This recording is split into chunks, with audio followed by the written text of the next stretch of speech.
What up, everybody? It is 10 a.m. in the District of Columbia. Points north, south, east, and west. I'm down south, Palm Beach, Florida. B. Mitch is back, holding it down in the Navy Yard. What up, B? How are you, man? I am chilling, brother. What you got going on at a waterfall? Nah, dude. So they have like these big media center build out with like a it's like a fake building. Like how the NFL rolls. They like create their own building when they need to. And so they have air conditioning in that building. Oh, that's what it is. But where I am is outside and it is hot. I mean, it's legit. I'll give you an exact temperature at 10:03 a.m. in Palm Beach. It feels like it's 83 out here. So by the time this radio program ends, your boy might be sweating pretty good, I would say.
My golf bag, you basically have to walk in and just pull your clothes all inside out, or you would have pollen all over the stuff. I bet, dude. Yeah. Ridiculous. Yeah, dude. It was the pollen's bad here. It's hot here. It's thunder. It never, dude. So here's the worst thing. Yesterday, I'm doing TV all afternoon, and it's just like how Florida is. It's just like the constant looming thunderstorm in the afternoon. Yeah. And so we had to kind of move inside, but we were like on this courtyard, so it still kind of looked like I was outside, but it was pouring rain and lightning and stuff. So that like the security kind of forced you out, undercover, I guess for a better word. But every time it would be, so people understand, like you do a hit, like a TV hit, it's generally like 3 minutes, you know what I mean? And it's like, all right, at 5:15 I'm on for 3 minutes, but in the in-between time you kind of just stand around and wait. Yeah. And throughout the in-between time it was thunderstorms like crazy, and then for the 3 or 4 minutes I'd be on camera, it would be like and Erica and Doug just like, oh my God, JP's in beautiful Florida and we're stuck here in the studio. And I'm like, I'm telling you, it's not beautiful. It's been storming nonstop the whole time, but nobody wanted to hear it, B. JP, ain't nobody buying that crap. It's Florida and they up here. I've heard it's beautiful. I woke up, it was 40 degrees. Really? And last night it was, the sky opened up. It had thunderstorms the whole way back once I hit Richmond. So, no, it's not beautiful here. Whoever told you it was beautiful, lying. Well, I thought it was yesterday nice. Maybe you weren't there yesterday. No, I wasn't here, but it was nice where I was. This was pollen field. Got the pollen working. God. So this morning we got to talk to Dan Quinn. Yesterday we got to talk to Adam Peters. And, Quinn especially, because, like, Peters did, like, a private session with just DC Media. Quinn, these coaches' breakfasts are kind of a zoo, and you got reporters from other markets run in and ask kind of different questions, etc. We're going to play Dan Quinn's audio in its entirety. I believe at noon is the plan for that. All right. But my biggest takeaway from 2 days down here is just the Commanders. I mean, I've been coming to these meetings for a decade now, I think.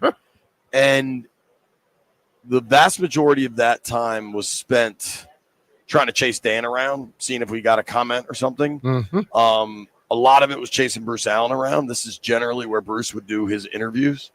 And then it became like, is Dan even here? Then it became like chasing Tanya around, which wasn't really that fair to Tanya, but that was just how things had to go. Holy.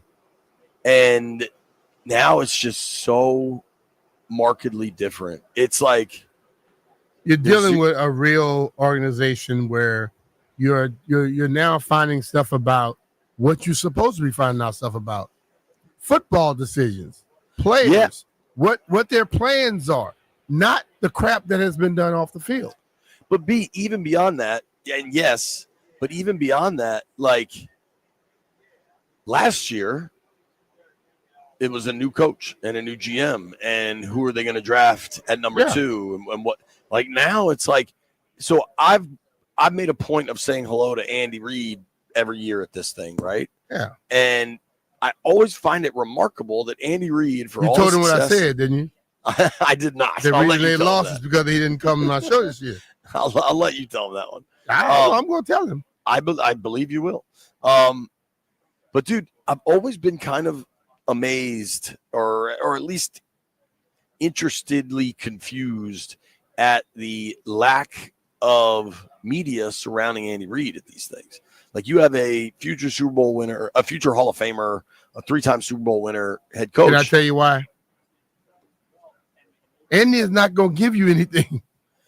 Yeah, but even beyond that, a lot of these guys don't. But they're still But Andy is rather boring when he has meetings, to be honest with you, and he does it purposely.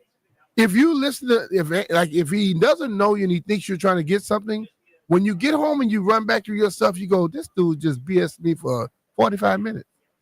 Well, sure. I also think it is, one, it's a smaller market, but 2, they're just so stable. You know what I mean? Yeah. And like, granted it's New York, but the crowd surrounding the Giants with the 8 billion questions surrounding that franchise is just so much more significant. And not to say there was nobody around DQ this morning, but it was clear that like the biggest crowd was around Philly to talk Tush Push, right? Mm-hmm. But it was just clear that the Commanders are not a headline down here because they've reached a level of stability that honestly is pretty damn unthinkable if you're a Commanders fan and you zoom out over the last 10, 20 years. But I think people will have to be talking a little bit about the success and the possibilities, which is a good thing, because they were always the butt of jokes and people trying to knock. I think that has to be something that's kind of resonating around there. Totally. And I think it's like the conversation around Washington is now like, hey, what happens next? Or, you know what I mean? Like, can Jaden do it again? Like, the conversations are just so much different. Yeah. And I think Peters, you could see, I mean, Peter, you talk about not giving you anything. Peters doesn't give you anything, but Smart man. can see, you can, I mean, dude, he worked for Belichick. You know what I mean? Yeah. But you can see how excited he is about Tunsil, and I would even say especially Debo, because I think the Tunsil thing is not – I don't think there's much of a question in what Tunsil's going to deliver. He's a top 3 tackle. He's the best pass blocker in football. Like, you're going to get that. Like, those are – to me, that's like a very easily translatable thing from one team to another, and I think that's the expectation of the team and the player. Right? Yeah. I think Debo and Kinlaw to another degree, but I think with Debo, I think AP knows Debo's out to prove something, and he cannot wait to see it happen. And I'm with AP on that one. Right. You know, I love guys that have already shown what they're capable of, that get questioned just a little bit, and then all of a sudden they have an opportunity to be able to prove you wrong. If you get a guy with his talent and his ability that has shown it, and now people question you, it gets you to just focus a little bit more, put a little bit more in, and you can find out. I'm happy he's on this team to be able to go out there and do that. Totally. He is the only thing I have said throughout is that whoever's the Kinlaw thing, we don't know what he's going to be, right? Maybe he's bad, maybe he's great. We don't know. We'll see. They intend to use him in a much different role than I think he was used with the Jets. I think the people that scream that they overpaid him, one, I don't understand. It's not your cash. Two, I tend to disagree with that theoretically. And we've talked about this at length. I think if you look at kind of tiers of D tackles, they paid him to be like a third tier defensive lineman. And there's not many guys that hit free agency. He was one of them.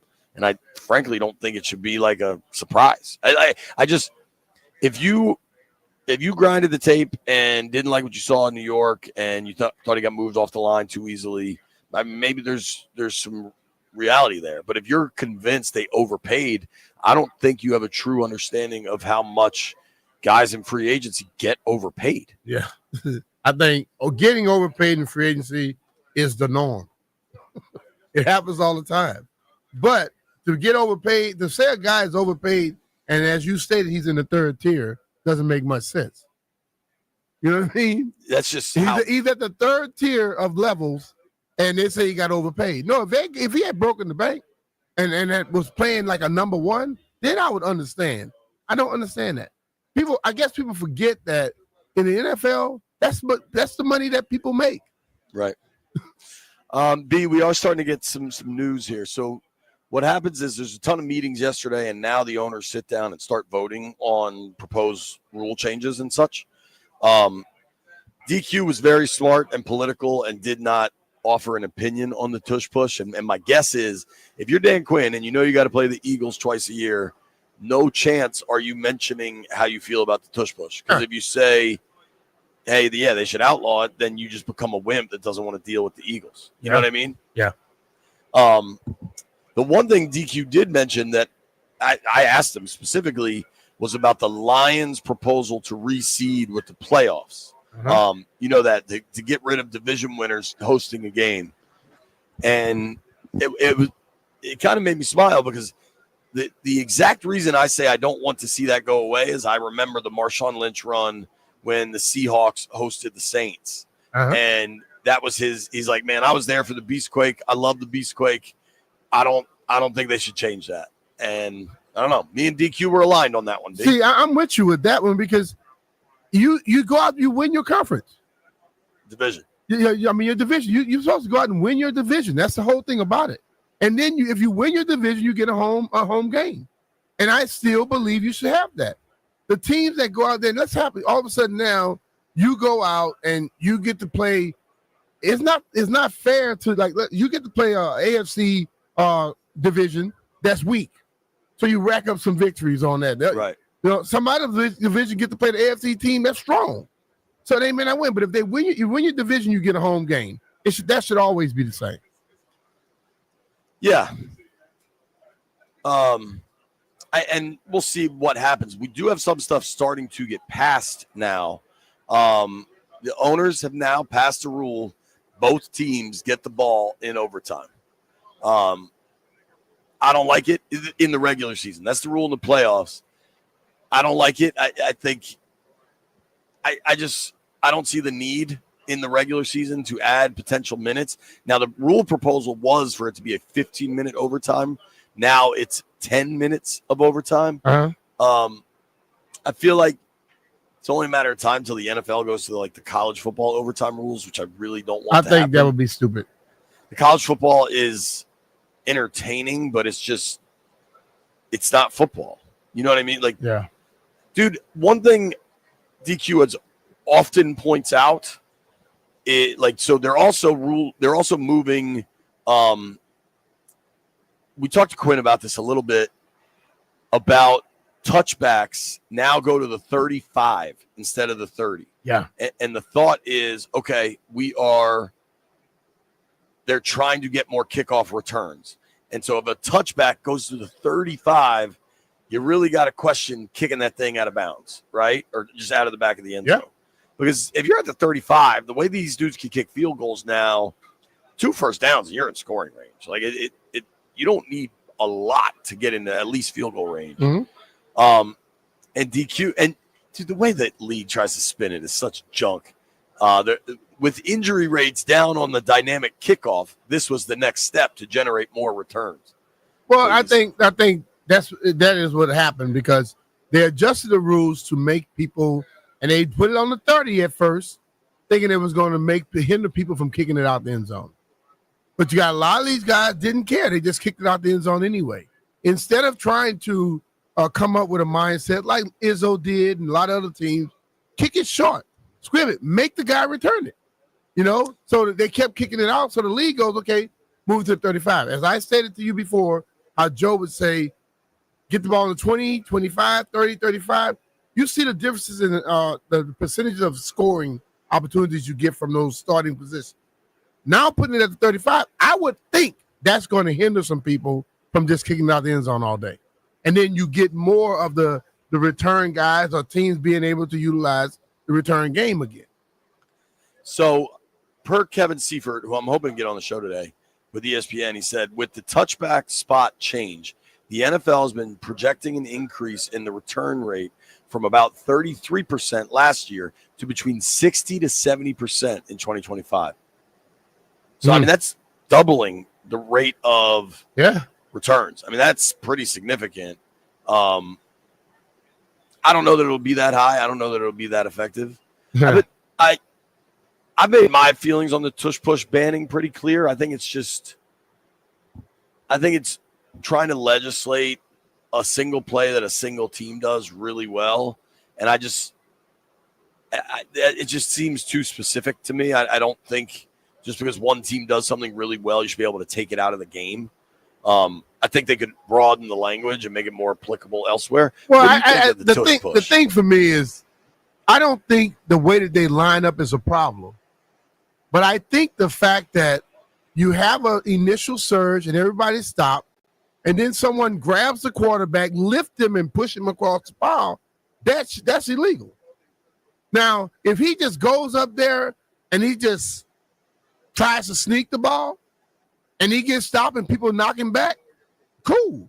But what they specifically do, they put a person behind him, and they put bigger people back there too, and they put people right close to him. So once the initial surge is stopped, they always, if you go back and look at if they did 50 tush pushes, the initial surge was stopped. I guarantee you 48 of them, somebody picked him and lifted him and pushed him across the line. That is illegal and has always been illegal. Yeah. And that should stay that way. It's bizarre, man. I mean, I have no issue. If their offensive line is just bigger and better than you, cool. But you should not be able to lift the guy up and push him across the pile, which happens most times. Sure. The other bit of news is that a lot of people, myself included, don't like that the onside kick, the threat of the onside kick has been basically removed from the game. Yeah. And there was talk about trying to figure out a way to get that kind of put back into the game. And as of now, that's been tabled to May. Well, where they're kicking the ball from, you can't do an onside kick, basically. And the way they have the people lined up. So, well, to do one. So the way that the current rule is has been fourth quarter, late. And you have to declare it. You're like, yo, I'm going to go onside. So the surprise is done. Right. And I think, to me, that's a problem. Yeah. But, I mean, I remember the Saints doing it. When the Saints did it. Super Bowl. Yeah, unbelievable. Totally. I remember doing it with Andy, first play of the game against Dallas back in 2000. 100 and whatever degrees it was on the field. He said, B-Mitch, get the offense. I said, Coach, we're kicking off. He said, yeah, I know. And they never rebounded from it. I think that is a part of it, but the way they're doing things now, you got to realize if you want the kickoff and you want it consistently, you're not going to be able to have that surprise. Yeah, I agree, dude. All right, so a lot going on. We're waiting to hear on the tush push, but my gut tells me, speaking of tush pushes, there's Mr. Chick. What does that mean? I don't know. He just said the same thing. I don't have it plugged in. We also have to go JP to break. pushing, Landfill's gonna flip out. Sit Tush down. pushing Chick or Chick Tush pushing JP. Nobody's Tush pushing Y'all anybody. both from Maryland. I don't know. Now, what does Maryland have to do with it? Man, I'm just saying, y'all got familiarity. I'll tell you a funny story about Chick accusing me of hobnobbing last night. Before we go to break, before we talk tush pushing, we got to tell you about the DMV MVP of real estate. I'll do it. Give me 1 second. That his name is John Leahy, and if you are looking to buy or sell, it's the biggest financial transaction of your life. If you want an expert, talk to John and his team, the Fine Living Group. Yep, just like Freddie did. Freddie had a home to sell in Rockville, but the problem was it was totally stuck in the past and needed extensive upgrades along with a full rehab to attract modern buyers. Thanks to the guidance of John Leahy and the Fine Living Group, the property's complete top-to-bottom upgrades sparked the bidding war, resulting in multiple offers. What followed put a big smile on Freddie's face as the property sold in just 6 weeks for $14,000 over the asking price. If you're looking for a seamless home selling experience, John's guaranteed offer just might be for you. See for yourself at johnsellsdmv.com. We're talking about our friend John Leahy and the Fine Living Group of EXP Realty. John offers you flexible fees, customized for your needs, and if John knows that life happens, and if needed, John will let you out of your contract at any time. Here's the thing. If you're looking to sell your house, but you think, man, maybe I got to redo these bathrooms. This tub is old. I want to make it look good. Talk to John. He can help you look through your house, see where the opportunities are for some upgrades. He can even front you the cash, and you just catch up with him on the back end. Say it costs you $8,000. Typically, you're going to make 2 or 3x on that when you sell your house. Stuff like that is what makes John an expert. Stuff like that is why I would call John today. 301-900-3052. Go online to johnsellsdmv.com, or what's even easier, just Google John Leahy Group and start packing.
This sports update is brought to you by Coach Wooden's basketball camp. That is 2 O's and 2 T's, CoachWooden.com. Atlanta Falcons coach Raheem Morris does not expect quarterback Kirk Cousins to be part of the team's voluntary offseason program. Morris said the Falcons remain comfortable with Cousins as their backup, and he doesn't expect him to be a distraction or have any negative impact on Michael Penix Jr., who was a rookie last season, just because of the type of human being that Cousins is. But Cousins is making it very clear he had a meeting with Morris, the Falcons GM, and the owner, expressing that he does want to be a starting quarterback this upcoming season.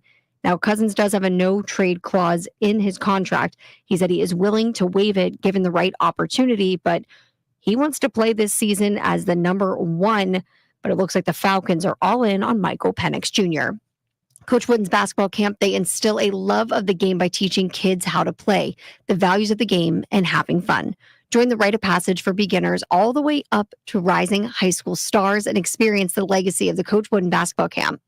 From the Crop Medcalf 5-Star Sports Desk, Savannah McCann on The Fan.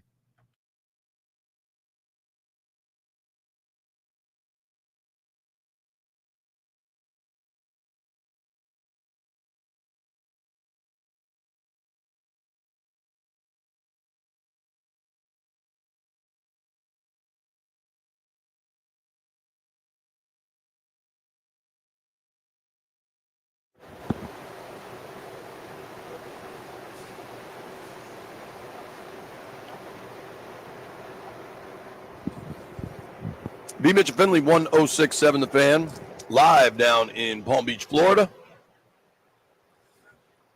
B. Mitch holding it down in the Navy Yard after a couple of days spending some quality time with family. And Chick Hernandez joins us now at the table in the parking lot. WSA 9. What's up, dude? What is quality time for B. Mitch like? Let him answer. Quality time for me? Yeah. Man, quality time for me is any day I wake up in the morning and I'm living. But, this That's a weekend, good point. I was with my family, my grandson and my daughter for their birthday. Yeah. So that was super quality time. And he played golf. As Fred Smoot said, the only time he ever seen me show some compassion, I was with my grandson.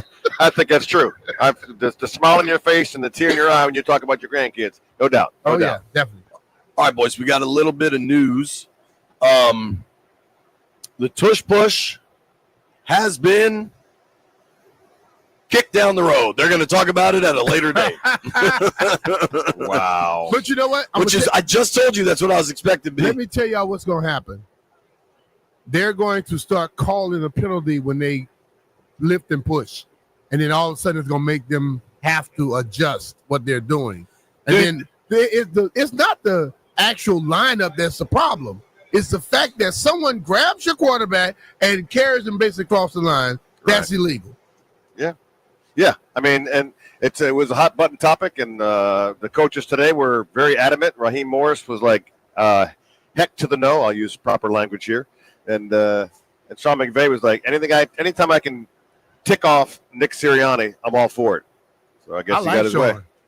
Yeah. You know what, B? I think you might really be on to something. I think what the NFL could do is not ban it, but then, every year they're telling refs what they want to make a point of emphasis. Point of emphasis is their big thing every offseason.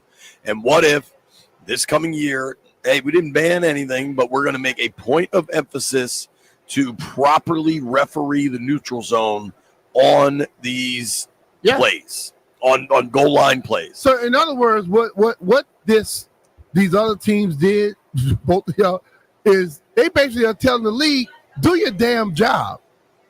That's all it is. Like, look, man, we understand they got a big offensive line, but if you're going to keep letting people do illegal stuff, how about we start doing it?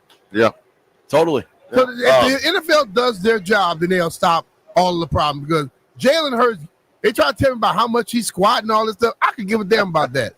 He gets stopped on almost every play until someone comes from behind him, a tight end, most likely, grab him and push him across the line of scrimmage. And then you get him and damn Saquon Barkley with both of those big thighs. You know what I'm saying? You got 1,200 pounds of squatting, dude, pushing somebody across the damn line of scrimmage. Come on, bro. 1,200 pounds of dude. Yes. Yeah, it's going to be really interesting. And the fact that, what makes it, I asked John Harbaugh about it yesterday, and he's like, well, dude, we're not going to run Lamar like that. And I'm like, well, yeah, that makes a lot of sense. I think having Hurts makes it so unique. You know, the Bills kind of run it too, and nobody gets up in arms about that. Because the Bills don't have Josh get carried. So listen, Saquon is getting, not Saquon, Jalen Hurts is getting too much credit for the push by how his leg strength is not what's getting him across the line. It's whoever the hell is carrying him across the line. They should be giving those guys the credit. It's not Jalen. He gets stopped every time until he gets the second surge from the guys that come hit him and lift him across the line. Yeah. And they can retable these talks till May, their May meetings, and go all over it again. But Dan Campbell told me today, we just got to figure out a way to stop it. And just because someone does it really well, I'm for it. It's like, stop it, we're good. Yeah. Right. I think what they should do is have the initial surge, and then the second time, have a guy drill him right in his chest. Oh. See, see, this is how you stop people from doing things that are illegal. Mm-hmm. So what Frankie Louva was doing right at the snap, don't do that then.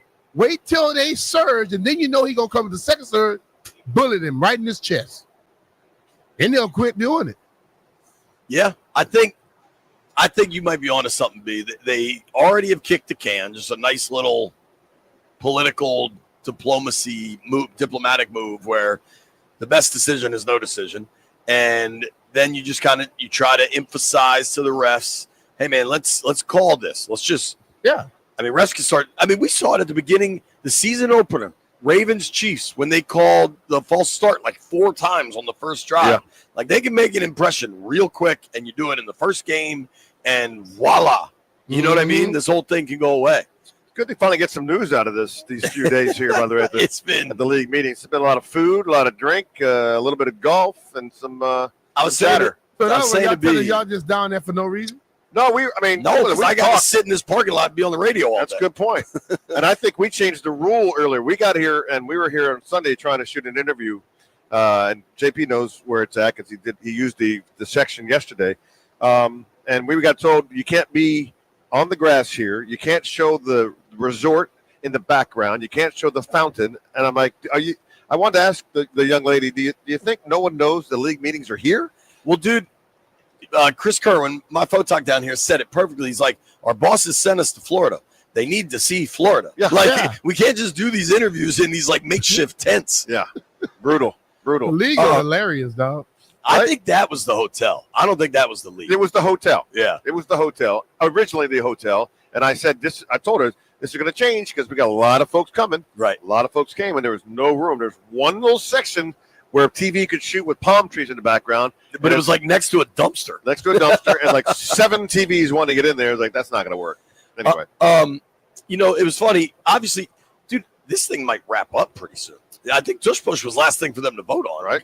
We could have a Roger Goodell presser here within the hour, I feel like. One thing I know, billionaires can find a way to have some fun if they got extra time, believe me. B, these billionaires get on their jets and go home. They don't got to wait for the They don't have to wait for the 6:40 jet blue flight like I did. They don't all go home, JP. Sure. Hell, a lot.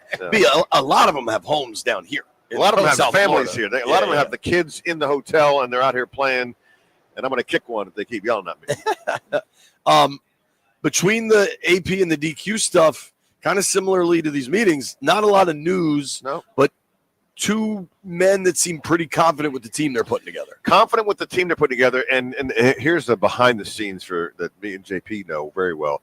Adam Peters has admitted he's not the most comfortable guy in front of a microphone. The sessions we had yesterday with him and the fact that they invited us to a little off the record, just have, chill out, at a nice little place and just talk anything, family, football. Yep. He was so much more relaxed. After year 1 of being the guy, you could just see there's a different confidence in Adam Peters. And forget the job that he's doing, which is he's the busiest guy in the league right now. They're very well set in what their ways and what they're doing. I've told the people that are not from Commanders Nation that 30-plus years of covering this team, last year, whatever the result was going to be, and I know you guys have talked about this, whatever the results were, this was the best season I've had covering this team because you walk in the building and there's just adults in the building and they're treating you with respect. It's like, that's all you can ask. I mean, I was saying to B earlier how I've been coming to these for so long, and of the vast majority of these things I've attended, it's just been this goose chase to try to find Dan. Right. And it was just like, and I remember because we're just friends with a number of people that are on the Philly beat, right? And every year, Laurie would have an hour like off record where they all just hung out. Then he would do like a 15-minute on record cameras. And it just like I always watched from afar how NFL organizations should be run and how I get to experience it. And I mean, hell, for all of us, it's so refreshing. The get together last night, I was in line with the Harrises. I was with Mrs. Harris first and Hannah, the daughter. And then it was very funny because the wife is like, "Oh, Josh is calling me. He can't find me." And I'm like, I see him standing on the stairs. He's right there. So he comes down and we just start. There's no football talk. We're just having a lot of fun. And Sean, the PR guy, walks up and goes, "Are you Bogarting the owner?" I said, "No." And the wife is like, "No, he's telling jokes. We're having a lot of fun." And it was like a 30-minute. We were in that line for a long time for food. The lines were long, dude. But the food was worth it. Yeah, I think because of the rain last night, it screwed up what would have. Because generally these events are pretty seamless. You know, not a lot of folks like waiting in lines here. You know what? Sean and them have PTSD too. Yeah, you're right. It ain't just the reporters and the fans. It's the damn people that work there. They're like, oh, I don't know what the man. Listen, these people are comfortable talking to people. They're comfortable in their skin. They're not like the other guy who, when he went outside, didn't want nobody around him. Damn germaphobe. So B, I'm at the meat bar last night, just getting some meat, and JP that's a hell of a sentence, too. Right? The boys would say pause on that one. That's all right. That's all right. And JP walks up behind me and goes, "Hey, thanks for dressing." I'm like, "Oh, wait a minute." Now, I said thanks for dressing up, not thanks for dressing. Well, I wasn't naked for heaven's sake, but yeah, I mean. But B, you know what do you think you've been at this thing? 80% of dudes are wearing a button down and a blazer. You know what I mean? Yeah. Media? Yeah. I don't think so. Not 80. No chance. We got to go to break. Right. But Chick accused me. He's like, "Listen, man, I don't hobnob like you." And I said, "You've told everyone at this hotel how you played golf with Tiger Woods yesterday. I did not play golf with him. Don't accuse me of hobnobbing. That's a whole different thing. I wasn't wearing a blazer. I mean, look, JP looked really good. He looked really good. I just had a golf shirt and I carried my hat in my hand. But did he have on his Jordans? Yes, I did. Yes, he did. So he dressed down. And there were pants. There were pants that covered the ankles this time too. Oh, good. Nah, they're kind of questionable now. I'm hot. Yeah, I'm hot, dog. You didn't wear those last night. I wore these exact pants. Is that right? Yeah, I did a poor job of packing. That's why I'm wearing pants right now because I'm out of shorts. Hope you wash your butt. I did. Took a nice long shower. B. Mitch is very concerned about my butt washing. We got to go to break. How about a pause now? Pause.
B. Mitch Finley, 1067 The Fan.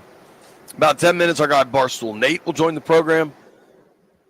Coming up at noon, you'll hear from Dan Quinn. We got a ton of audio to play for you guys just in and around the NFL. Coach has been talking, GM's been talking, owner's been talking. I'm going to get Kevin Seaver to join us. I'm going to try to get Shireen Williams to join us. Who? Shireen from Pro I Football thought Talk. you said Serena. I'm like, what the hell? I did see her last night. She was here. I like Serena, man. She was, I don't know, hopefully I'm saying this the right way. I've never seen her in person, and I've seen her on TV a million times. Mm-hmm. And she always, I mean, she's like strikingly beautiful, obviously, but she's also like kind of jacked. And my head, I had her as like kind of big. You know what I mean? She's an athlete, though. But athletic, whatever the right term you want to say. She was smaller in person than I expected, if that makes sense. Yeah, I think her hair was not, but as like I've seen her in different sizes, and maybe like since she's not playing anymore, she's not, lifting as much and doing as much. Maybe, yeah. But she was cool. She was just kind of hanging out. Yeah. So it was cool to see Serena. But I did want to tell you a few things learned that may like legitimately impact you, B. What? I know you've said, and I know DQ has said, he wants to go away for camp. Well, doesn't look like it's happening. That was a damn. They are going to do the joint practices again, but you know what I like it about looks like training camp will again be in Ashburn. The joint practices, but DQ is brilliant. He and Adam, and that could still change. Although they didn't go away for training camp last year, they were essentially away. Right. You know what I mean? When they went to Baltimore, went to the Jets, and they went to the Miami Dolphins, it was essentially away. Getting some work in with another team kind of took them away from the regular stuff a little bit, which I like. And I know, listen, I understand people are selfish in a way. I just want to see my team. If you want to see your team at its best, allow them to be able to get the hell away so they can start depending on each other, which they're going to have to do throughout the year. I think that the Arizona trip, I mean, you've mentioned it. That was an extension, yeah. Yeah, I bet, how do I phrase this one? It's unclear where the international game is. It's unclear where they're going to play the Chargers. Yeah. Right. Yeah. Now I think there's a real chance they play the Chargers in Brazil to open the season. Should they play the Chargers in Los Angeles, however, I think there's a real good chance that you at least petition the league. There's no guarantee you get it, but you at least petition the league to, if they have a couple of trips, just let us stay out there. You know what I mean? Is that on the league? It's on the schedule makers. Oh, you mean like make sure they have a game out there? Like to have like a game on the West Coast already, just in case. Yeah, I understand that. I thought you were saying like the petition league because you have to stay. I thought that, but I get what you're saying. Like if they play the Chargers week 6, I think they would prefer to then play the Chiefs week 7 and just stay somewhere away. Yeah. Rather than play the Chargers, fly back, then again. I mean, because the good news for them is they get Seattle, Denver, and Vegas, but those are all home games. Mm-hmm. You know what I mean? Like their travel, the farthest travel is going to be LA, regardless of where that game's played. LA is going to be the farthest they go, unless it ends up being Madrid and Miami. A lot of moving parts there, but so DQ said the Madrid Miami thing. I know that's what you want. Yeah. I'm the solo Brazil rider. I think. Mm-hmm. I also think it is very. It sure seems like the Commanders are going to play their preseason opener against the Patriots and have some joint practices up in Foxborough. I can see that. I think that'll generally you like to have your preseason games relatively local, and locals kind of a moving target, but like you don't want to have to travel to Arizona for preseason. You know what I mean? Mm-hmm. And I think that's why New England, the Jets, the Panthers, if they don't play them, teams like that make a lot of sense. So Both Vrabel and DQ talked openly about wanting to get that on the books. So I generally would think that's on the books. Yeah. B. Mitch, lastly, so Barstool Nate's coming on.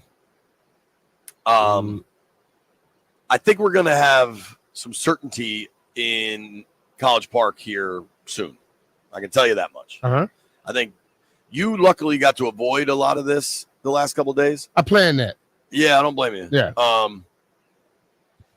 And I think they're going to make a decision very, very soon here. We're going to make it. Is it going to be Maryland making the decision, or is it going to be Willard making the decision? He's gone. You didn't know that? Now, I've been gone, bro. Yeah. You mean on the coach? I think they're going to make a new hire here soon. Oh, I may be right across the town. I'm just joking. Go ahead. Well, I think this hire is going to have a lot of buzz. Woo. Say that. Barstool Nate joins us next.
This sports update is brought to you by IT Cadre, trusted insight from trusted insiders, itcadre.com.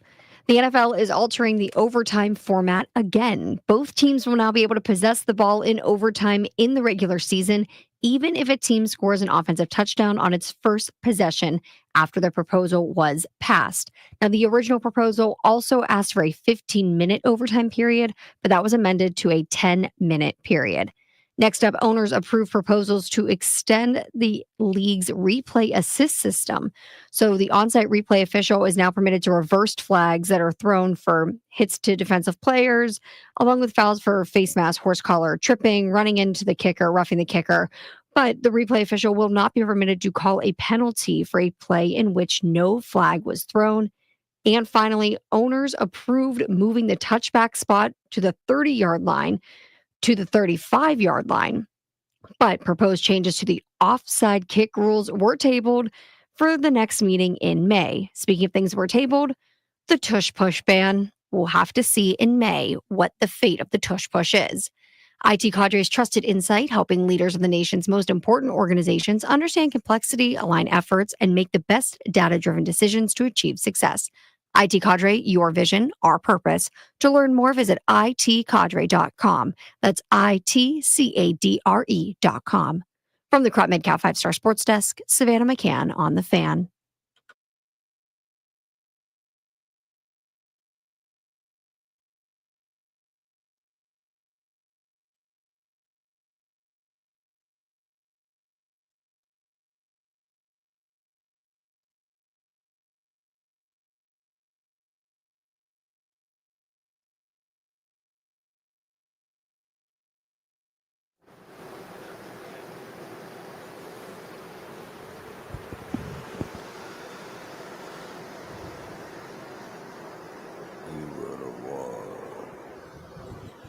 B. Mitch Finley, 1067, The Fan. 11 a.m. We're going from Florida to D.C. to New York City. Nate Dogg, Barstool Nate, Eric Nathan, Little Nate X, whatever you want to call him. He's our guy. What's up, man?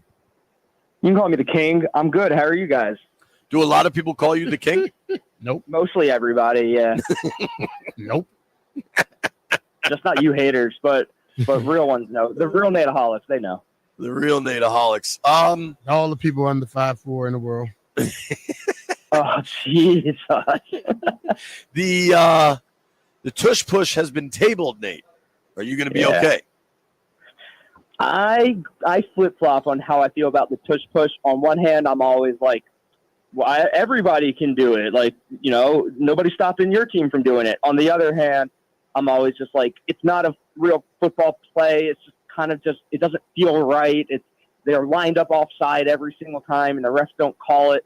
I think I want to get rid of it, but I'm not a diehard either way. I usually land in the middle, but I think it just doesn't feel like a real football play to me, so I vote get rid of it. I just think the league is trying to, what the league needs to do and what these players and what the coaches and owners and front office people want, do your job. If the referees just call the offsides as you stated, they have false starts all the time, and when you can't help a player cross the line or carry him forward.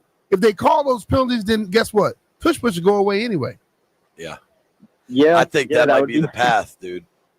That would be nice, but it's been, 3 years now, and that hasn't happened. So I'm losing hope that that's going to start now. All right. Outside of that, Nate, I'm down here in Florida at owners' meetings. I've talked to Dan Quinn. I've talked to Adam Peters. Talked with some ownership. The Commanders right now have no buzz in the best possible way, if that makes sense. Like, everybody's just like, oh, that's a good team. That's a playoff team. How are they adding to the defense? You know what I mean? Like, how much are you enjoying? I asked Dan Quinn this morning. Like, it's only been 14 months since AP and DQ and Jaden. Like, this thing has progressed very rapidly in a really condensed time frame. Yeah, I mean, when the biggest news is Brandon Coleman is moving to right tackle, that's how you know you have a real football team. It's not something happened in the front office. It's not turnover at every coaching job. It's not Vinny Serrato or whatever, Bruce Allen. None of that. It's just, Brandon Coleman's going to move to right tackle. And maybe it makes for your job a little harder. Our hell job's no. A little harder. No, because where you can't spend 2 hours talking about Brandon Coleman moving to right tackle, but that's what we've been begging for the last. Nate, you don't listen to this show, dog. We could spend 2 hours talking about Brandon Coleman. We talking about you for 2 hours, Nate. I know. I was joking, guys. It's just so funny how in a year, as you just said, 14 months, so much can change. And I mean, I've beaten this drum to death since I've started 15 years that all I ever wanted was this team to operate like a real NFL franchise. I used that phrase so many times where all offseason you wouldn't hear a single speck of drama from all the good teams, and all you would hear about is, growing up it was the Bengals and Mike Brown as an owner. Then it became Dan Snyder and us. And it's so great. Like, it's so great to finally be operating like a real franchise. And the questions to Quinn and Peters are about, accumulating draft picks or, positions of need, not, assault cases and just nonsense like that. It's very, very, very comforting. Yeah, dude, it's awesome. Also came out today that the NFL is not going to have a game on Christmas. The NFL is not going to have a doubleheader on Christmas like they did last year. The NFL is now going to have a triple header on Christmas Day. Well, LeBron started talking too quick. Yeah. They basically telling LeBron, Christmas is your day? Let's find out. Yeah. We'll have more people watching one game than you all will have watching all of your games together. FAFO, LeBron. Mess around and find out. It's crazy to just see the beast that this league is, man, and how they operate. I want to get to some hockey stuff, Nate Dogg, but what do you think about they decided to also table the Lions playoff proposal about getting rid of the home game for division winners and just seeding it based on records? Would you have liked that? Would you have liked that change? If that happened, Washington would have had a home playoff game. I am on the side of you should benefit from winning your division. I think that, teams are divided into divisions for a reason, and they wouldn't have purpose to have divisions if there wasn't some sort of goal about winning it. I do think you should be rewarded for winning your division. I understand the argument that, this division's stronger than that one, but I think over the course of 20 years, it all comes out in the wash, and it should all balance out. Divisions get stronger and weaker year to year, decade to decade. But again, if you're going to play a divisional schedule where you play every team in your division twice, then you should benefit from winning your division, especially in the playoffs. I just think that is very clear is the way it should be. As for the Christmas games, I think B-Mitch nailed it. LeBron started talking. The NFL said, let's show you who owns Christmas. And, the NFL could put, the two worst teams in the league on Christmas, and it would still outdraw the NBA 10-1. It's just, JP, you nailed it. I now see why it was raining yesterday, JP. Nate and I agree on two things. Wow. The things we don't agree on, you're usually wrong about, so we should agree on more. Nate, no. Cats and dogs living together, and then Nate does that. That's Nate. That's Nate. He's always two steps wrong. forward, one giant step back. That's all right. We have our friend Barstool Nate joining us via the Rude guest hotline. Rude is the most reliable HVAC products in the DMV. All right. Huge news for the Caps. They call up the super stud prospect, Ryan Leonard from Boston College. You're all over it. You got videos. I mean, tell. I don't know if B-Mitch knows this. Tell B-Mitch what happened, I assume, last night with Ovi and Leno. Okay, so first of all, Ryan Leonard, 2023 first-round pick by the Caps, 8th overall.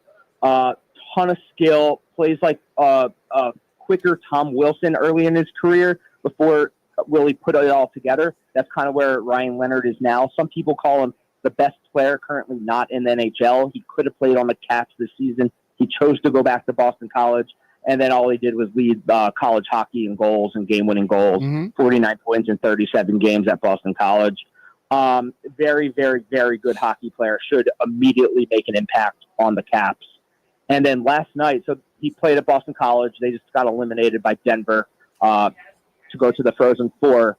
And the Caps are in Boston to play the Bruins tonight. And so he went out with the team. Him and Ovi were just sitting at the bar right off Boston College's campus called The Circle. And like that's their version of Bentley's, right?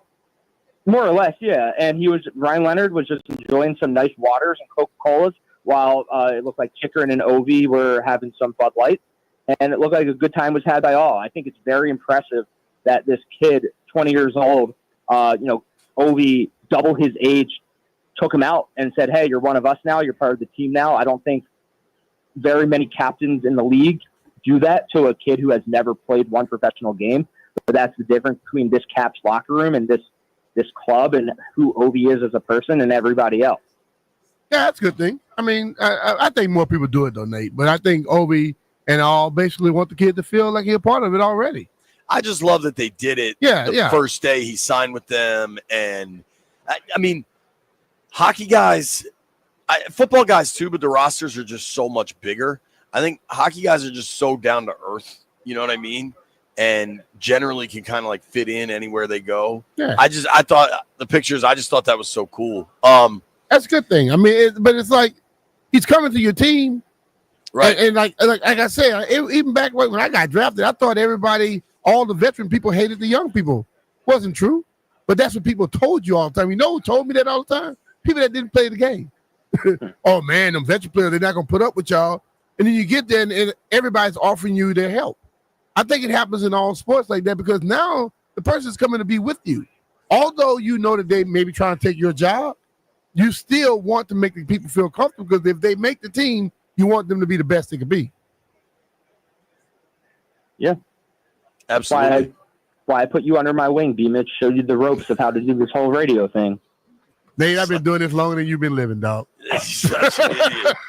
All right. Well, then can I ask something that you are going to immediately scoff at? Who? Me or Nate? Nate. Okay. Maybe you too, honestly. What's that? You guys might be agreeing on something else. Oh, Caps played tonight in Boston. They have lost 3 in a row.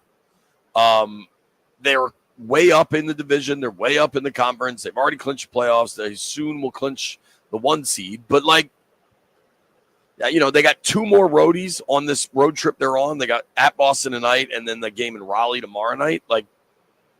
How much do they need a dub? Very. How badly? I mean, winning to get out of the 3-game skid would be nice. It's great to be in a place where, it's not win or get in like last season was. Last season went down to the last minute of the last game to get into the playoffs. It's good to have a little bit of a cushion this season. I think we're 10 points up, 9 points up on Carolina in the Metro. So it's not do or die or anything like that. It would just be good to get back to Capitals hockey.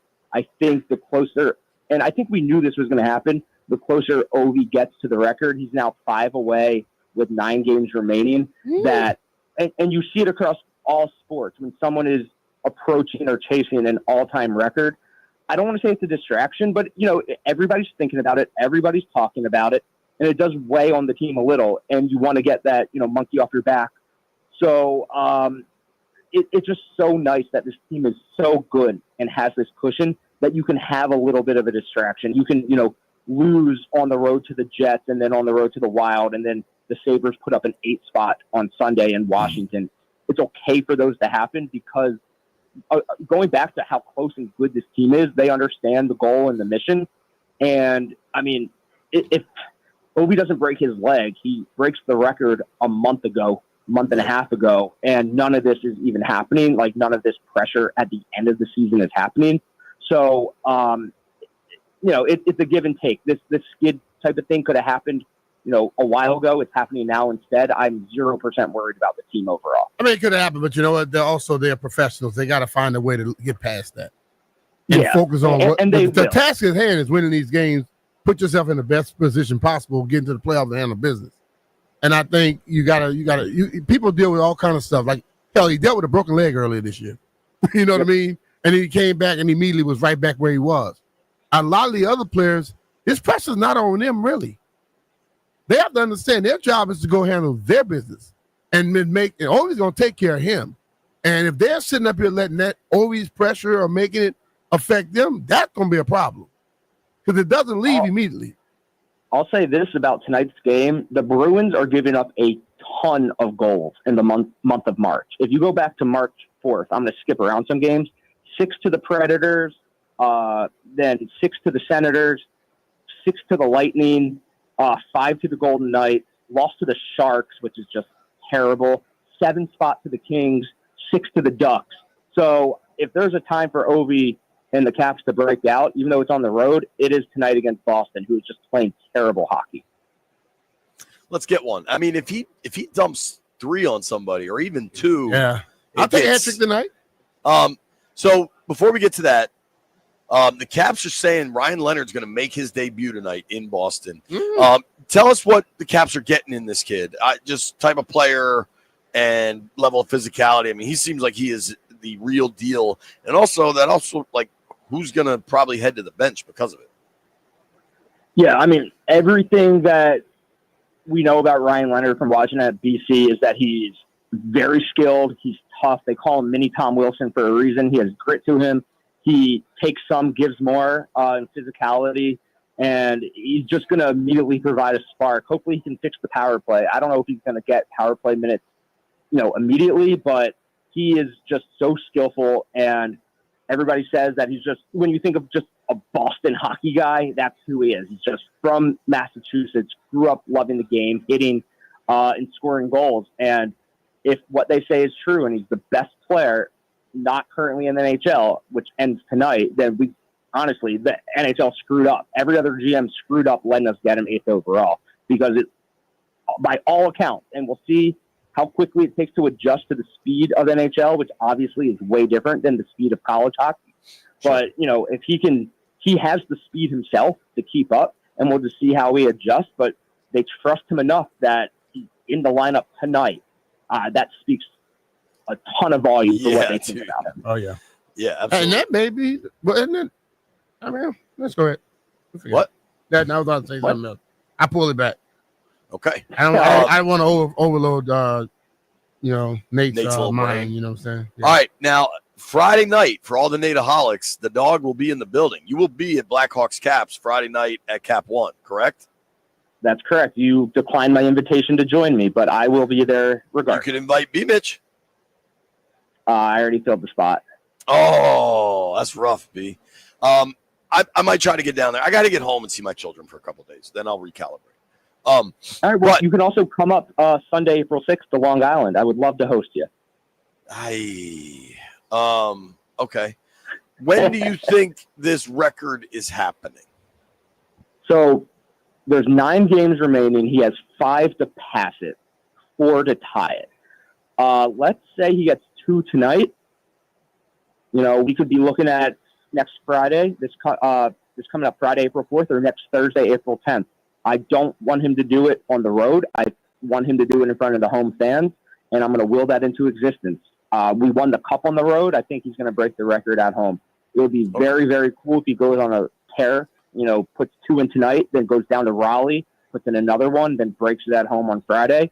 Or maybe it'll be next Thursday, April 10th, against the Hurricanes.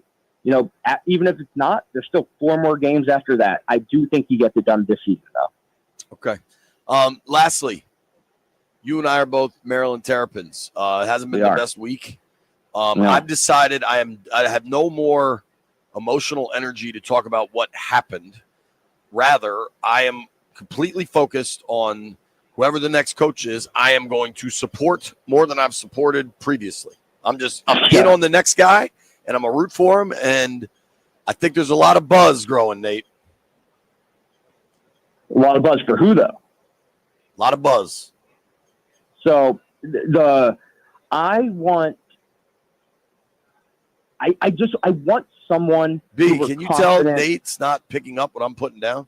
I know what you're saying. I'm I'm not going to poo-poo anybody who becomes the next head coach. Whoever it is, we've talked about Simpkins on this program. Chris Beard, I think, is a great coach, but if you take a PR hit, whoever it is, I'm going to be like you are. When you were talking about Carson Wentz, I'm just going to love him unconditionally. They're going to have my support. That's why I won't say anything about this buzz, because if what you're hearing, this buzz, is true, then I'm going to support him with my life. He's not my first pick, but if that is the pick, I'm all in. I'm Carson Wentz style, like you said. I'm all in. We're going to the final. Like I will love the new coach as much as I hate Willard. I like a good beer buzz early in the morning. Thank you, Nate Dogg. Appreciate you, buddy. Thank you, guys. See you on Friday. All right, bro. All right. B, Friday afternoon, I'm going to take off, and Barstool Nate's going to sit in studio with you for 2 hours. I won't be here. Not handle Nate, man. Nate's no problem. Nate talks a lot of trash because he's way away. I'm just kidding. I don't. That's not real. Coming up at noon, you will hear from Dan Quinn. Nobody go anywhere. Hey, it's B. Rich here, and I've got something special for you. On April 12th, grab your bike and join me for Bike to the Breweries, a ride that's all about fun, community, and making a real difference. Whether you're riding 5 miles or the 30 miles with me, every pedal stroke supports local autism organizations right here in our backyard. And the best part, it all ends with some of the best brews in the DMV. So come ride, raise a glass, and give back. Sign up now at biketothebreweries.com. That's biketothebreweries.com. I'll see you there.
This sports update is brought to you by Reynolds and Power Home Team Keller Williams Realty. University of Colorado star Travis Hunter could be an option for the Giants with the 3rd overall pick in the draft as both a wide receiver and a cornerback, Coach Brian Daboll said at the NFL's annual meeting to reporters. Now, most teams seem to be looking at him primarily as just a cornerback, but New York could use reinforcements at both positions. The Giants are going to get a closer look at Hunter during Colorado's Pro Day, which is on Friday. And NFL owners have tabled voting on the Packers' proposal to ban the tush push in order to have some further discussions. The Packers cited injury risk as well as pace of play as a reason to consider eliminating the tush push. Bills coach Sean McDermott is leading the push to get rid of it, even though Buffalo used this play more than any other team, well, besides the Eagles. Want to hear the fastest way to know what your home would sell for? Reach out to the Empower Home Team. Simply text your address to 800-763-3000. No phone call, just text your address to 800-763-3000. That's 800-763-3000. From the Crop Medcalf 5-Star Sports Desk, Savannah McCann on the Fan.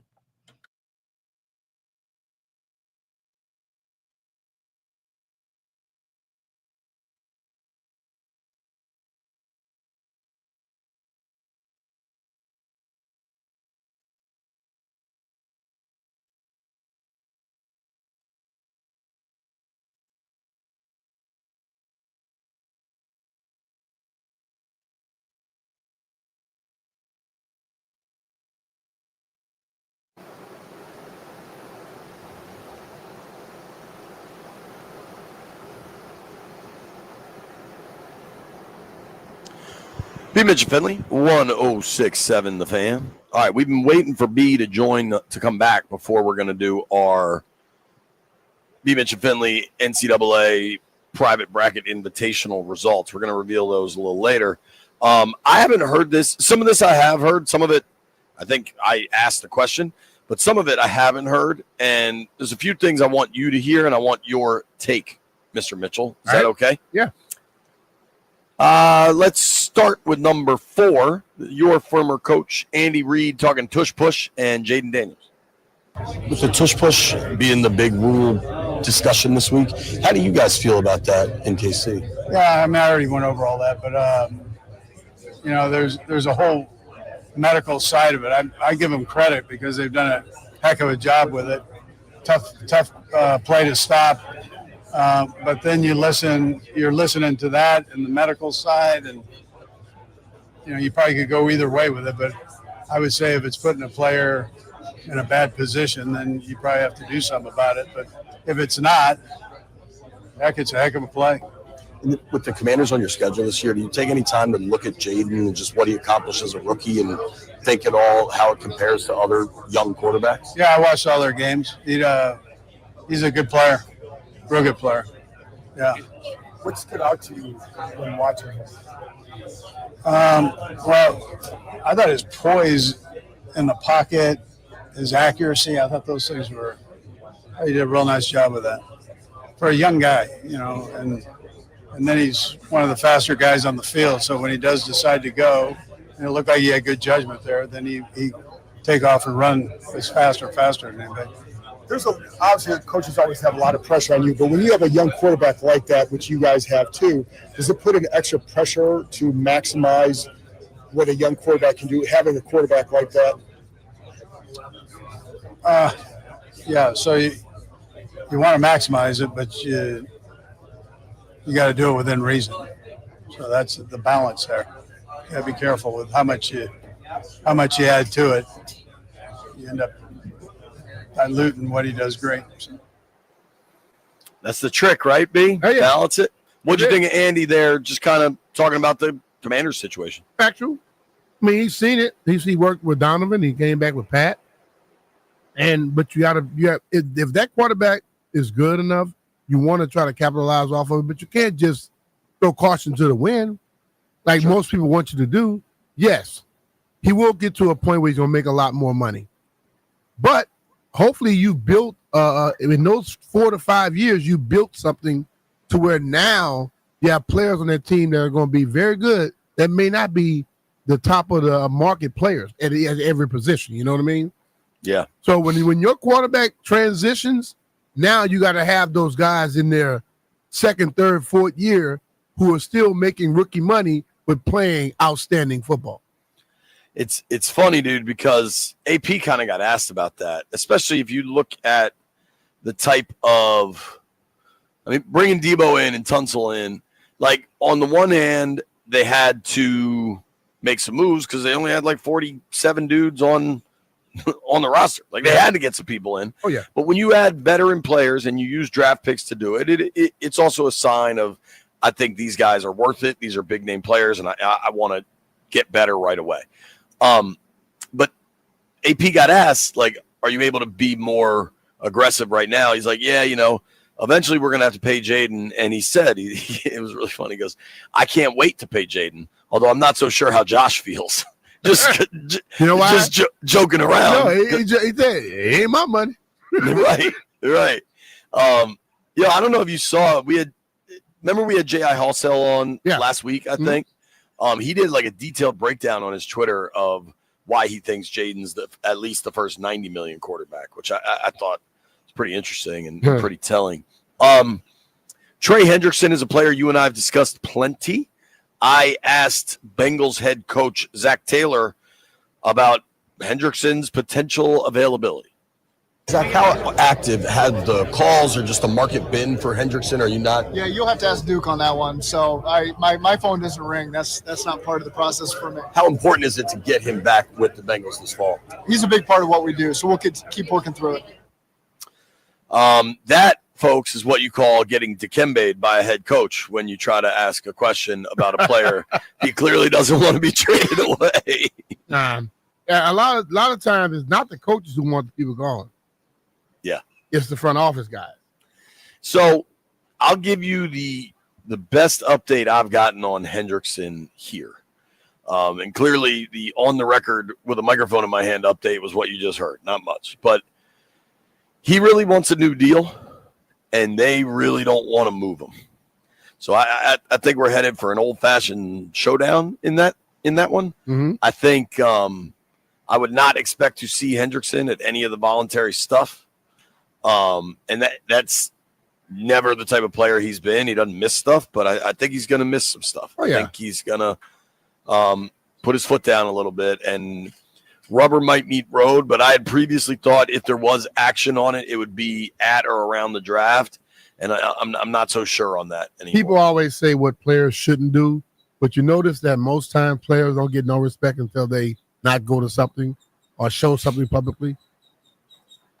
So maybe, just maybe, that's his move. He have to say, look, I've been to everything, and y'all still won't play with me. Give him the one finger salute. Step back on him a little bit. Yeah, I think that's pretty fair. Let's do one more here. I think Washington fans and coaches are excited about getting Laremy Tunsil, but there's always two sides to every coin. So I went and found Texans head coach DeMeco Ryans on the process that led Houston to trading away Laremy Tunsil, number 6, Lindy. In that same vein, you don't want to lose good players. What went into the decision to trade Laremy Tunsil? Yeah, with trading Laremy, thought it was a move that was beneficial to everyone. At the same time, it was a move where we were able to get some valuable draft picks out of it, and Washington was able to get a really good player as well. So I think it benefited both teams. What is Washington getting in Tunsil? Yeah, you're getting one of the top one-on-one pass protectors in the NFL. So I think it'll definitely benefit Jaden from having a guy who he knows can protect his blind side. I think he speaks the truth there, B. Yeah, he's true. I mean, listen, if you're going to get rid of a player that's good, you want to get something for him. And let's be real. A lot of times for a team that has the player, when they reach a certain point, they don't want to pay him. Okay? Yeah. But when the other team gets him, they know they got something special at a lower price. So they go with that. So I'm cool with it. Yeah, man, I did ask AP yesterday if there have been any contract talks with Laremy, and he said, no, none of that yet. And then he added, but I wouldn't tell you guys anyway. So I believe there haven't been, but I also don't think he's going to give us much of an update. It's funny, man. I've bumped into AP a few times. I was in line with him last night for food. He couldn't be a more pleasant, easy to get along, talk with dude. And I've gotten to the point where I don't even try, but like other people would kind of walk up in the conversation and kind of mention some football stuff, and he just shuts down. He's just he's not going to do it, dude. He has to be able to do that. Yeah. I mean, when you're really good at something, you stick to it. And I think a prime example of that is our guy Paul Henry at Paul Henry's window installation.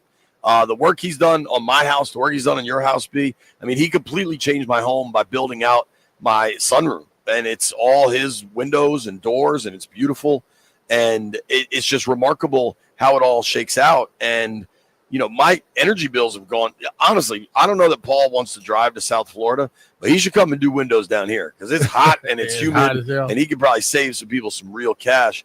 I do know this: all month long, April 1st, baby, you get 10% off each window with a 5-window minimum and 10% off every door. B, I know you've had a ton of success working with Paul as well. I've had a lot of success with Paul, and like JP stated, yes, my utility bills have gotten a lot better, and I know that has a lot to do with the windows because you know what? It keeps all the energy in. It keeps all that cold air or super hot air out. You know, Paul touched almost every square inch of my house because he did every window. He's done all the doors. He's working on other stuff for me. Now he's working on my breezeway. Listen, I think when you believe in somebody, you keep bringing them back when you need something done. And all the stuff I'm getting done was by the builder from years ago. And Paul comes in, he takes care of it, and I don't have to worry about it ever again. But as JP stated, you can call Paul right now, receive 10% off each window with the 5-window minimum and 10% off each door. Contact Paul Henry's Window Installation today and tell him B-Mitch and Philly sent you. PaulHenry'sWindows.com, your clear home improvement choice.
Yo, like, what if we all go to a bar one night and White Brian just starts dancing like crazy?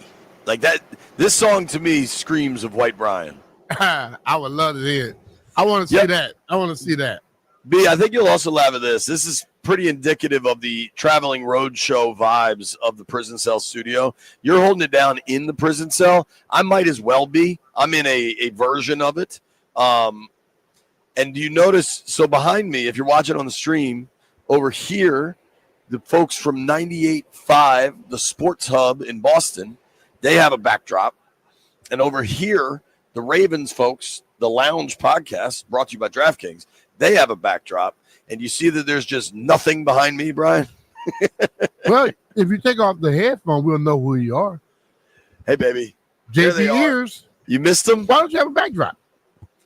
Dog, I'm not traveling with a backdrop. I don't even know if... Well, so in other words, you could have had one, but you just won't do it.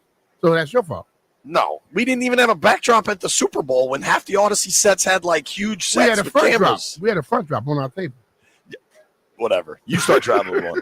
I mean, I guess I would do what Boston guys did. I could do because it's like a sheet. You know what I mean? Like it's just the cloth. But why is there stuff behind you? Because their backdrops are so big that they're bigger than the tables. Like these backdrops are, I don't know, 10, 12 feet long. Get off, and the table's get out like of your 6. territory, man. Go step on. I'm not worried about it whatsoever. I did want to play. I haven't heard this yet. John Allen talking about why he's no longer in Washington. Landon, what's the outlet? Where are we getting this from? Rich Eisen. Okay, he was on the Rich Eisen show. Okay, John Allen with Rich Eisen talking about leaving Washington. I mean, in the NFL, it's very hard to play your entire career all in 1 year. You know, new regime came in.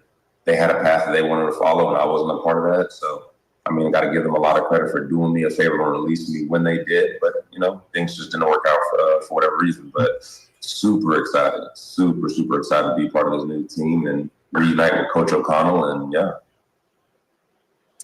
I think that's pretty fair, man. 100%. Like, nothing wrong with that. He's not upset. They did things the right way by letting him go. Yeah. It's the business of football, man. 100%. How it rolls. And you can't sit there and sulk over it. You got to move on, man. Yeah. We got one more. John Allen talking about Jaden Daniels. I think he's a real deal. I know what we see on Sundays, all the things that he does, but what you don't see is the work he puts in throughout the week. First one in the building, last one in the door, all the cliche things that you always want your quarterback to do. Mm-hmm. And on top of that, man, he just got ice in his veins, man. It's just unfazed. Yeah, his mentality really reminds me of Jalen Hurts a little bit. I think we all look at Jalen as like a very stoic, doesn't show a lot of emotion, good, bad, or indifferent. And I see a lot of the similar things in Jaden Daniels. Me too. I think John's just telling the truth, right? Yeah, 100%. I mean, the thing about it, a lot of time when you hear a guy talking once he leaves the team, you expect other stuff. But John hasn't been that guy before, and I don't expect him to be it now. You know what was funny? We talked about this yesterday, that some of the folks we've heard from Houston have said, you know, Tunsil's not the best, like, leader. And I think somewhere along the way in the NFL, the guys that kind of get paid the most are assumed to be leaders, and that's you're not paid for leadership. You're paid to play well. Yeah, and I think leadership is a natural thing. Dan Quinn had a great line about Wagner today, and he's like, "Listen, I love that Bobby's a leader. That's great, but the first part of it is that he's a really good football player. Like everything else is becomes kind of secondary or tertiary to do you make plays on the field." And I think John, because of the power of the marketing department under previous regimes, like I think John sometimes was a victim of, you know, he's a local guy with a military story. Like we got to get John out there. You know what I mean? And they took advantage of that type of stuff. Yeah, and I these guys didn't. Like he wasn't, you know, forced to be captain and all that stuff. Not forced to be captain, but like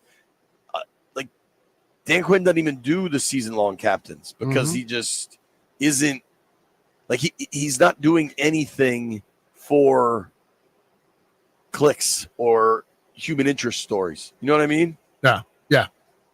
And I think just so much of that happened previously. A lot of it. I mean, and the thing, it was always them putting the pressure elsewhere, but they were the ones doing all the crap to have the pressure always on the good players any damn way. Right. You know? Now, the only pressure for the players is to win on What did Magic say Sundays. when we heard him talk that first time? We are going to handle everything else. All the players got to do is play, and coaches got to coach. Yeah, man. Not an accident, what Magic said. Totally. Here's what we're going to do. So Dan Quinn spoke earlier this morning. I was there. We had a pleasant breakfast. You're going to hear from DQ answering a really wide range of conversations, and I think folks are really going to enjoy it. Dan Quinn on B. Mitch and Finley when we return.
Overtime is now uniform in the NFL. At the NFL's annual meetings, the league voted to amend the overtime period in the regular season just to align it with how the extra periods played in the postseason, which makes a ton of sense. Going forward, both teams will have an offensive possession, no matter if the team that wins the coin toss scores a touchdown or not. NFL owners approved a variety of other rule changes so far at their meetings, including the modification of the dynamic kickoff that will place the ball after touchbacks at the 35-yard line rather than the 30-yard line. And if you're wondering how much of a difference is 5 yards really going to make, well, the NFL is projecting that the kickoff return rate is going to rise 60 to 70% with touchbacks moved to the 35-yard line. But if you're holding your breath and waiting, you're going to have to wait a little bit longer because one rule that did not get a vote yet, the one that we're all waiting for, it's the tush push. The vote to ban the tush push was tabled until the owners meet most likely in May. Now, the Packers have cited injury risk and pace of play trying to get the tush push banned, but they're still going back and forth on whether or not they want to allow the play to continue. From the Crop Metcalf 5-Star Sports Desk, Savannah McCann on The Fan.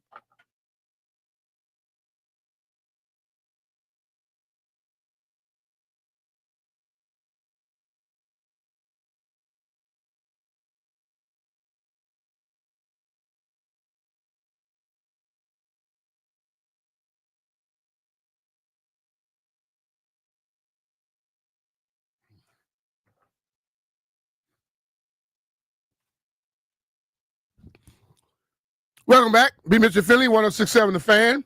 Well, the annual meetings are down in Florida right now. JP had a chance to talk to our great leader, Coach Dan Quinn. Coaching against him, this is an explosive player. Not just the scheme, but after he gets the ball in his hand, sometimes you can tell the toughness of a player with and without the ball, and he has both of those, the explosive nature. So to add a player of his caliber into a tough and strong group, we're really pumped about it. So as a defensive guy, like that, what were the challenges going against somebody? Alignments, one, where he could be in the different locations and not just play in traditional spots. So sometimes when there's a unique player and you're wanting to give special attention, but they're inside, outside, in the backfield, all the spots. And fortunately, also Cliff's really equipped at that too, and how to be unique and feature players, into their best spot. So I'm really pumped to have him. You made some changes on the line with Vaughn coming in, Yep. Wise coming in, John Evelyn leaving. What do you think of where that group stands? More changes? Yeah, at a couple of the spots, I'm really excited about competition, and it really does kind of foster an environment where it's so competitive and you're pushing for it. The best teams, that I've been a part of had that.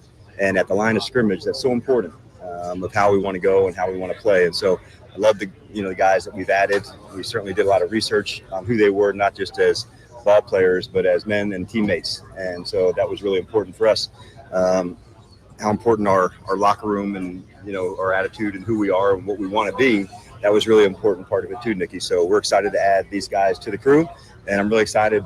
Just in a few weeks, we get to see everybody again, and the process of bringing new players and onboarding them with the current veterans. That's an important step, and there's two parts to it. One with the veterans who are new, and then the second lap will be with the rookies in May. And so both of those processes are important to onboard them as quickly as they can, understand our standards, the culture, how we want to do things. So we're pumped to have them. And on the coaching side of the team, are you concerned with one of the conversations that around the tush push and your own opinion on those things? Yeah, I think I spend more of my time thinking of ways to stop it, and which is fun too. But as far as plays go, that's really what the competition committee is for, to look into things and say which is better. Do we change? Do we leave things the same? And so it's for that. It's also for ideas like on kickoff, which I'm really pumped that we decided as a league to put in kickoff. And I thought it gave our team a lot of energy, and I thought it is also good for the league. So I hope that trend really continues in a strong way. We've proven that we can do it safer, and that was a number one goal. And so the fact that was accomplished first, that made me happy. Talk about the line of scrimmage. You also had Laremy Tunsil. What does that do for the team, and what does that do for the rest of the O-line and Brandon Coleman? Yeah, the addition of Laremy and playing out at tackle, he's had such experience and done it at a high level. And so when you can add somebody of that caliber, that's a big deal. And so adding him right now into our mix, we're really pumped to have him. We can't wait to get him here. It's going to be a fun group to coach. These are like the guys we've added.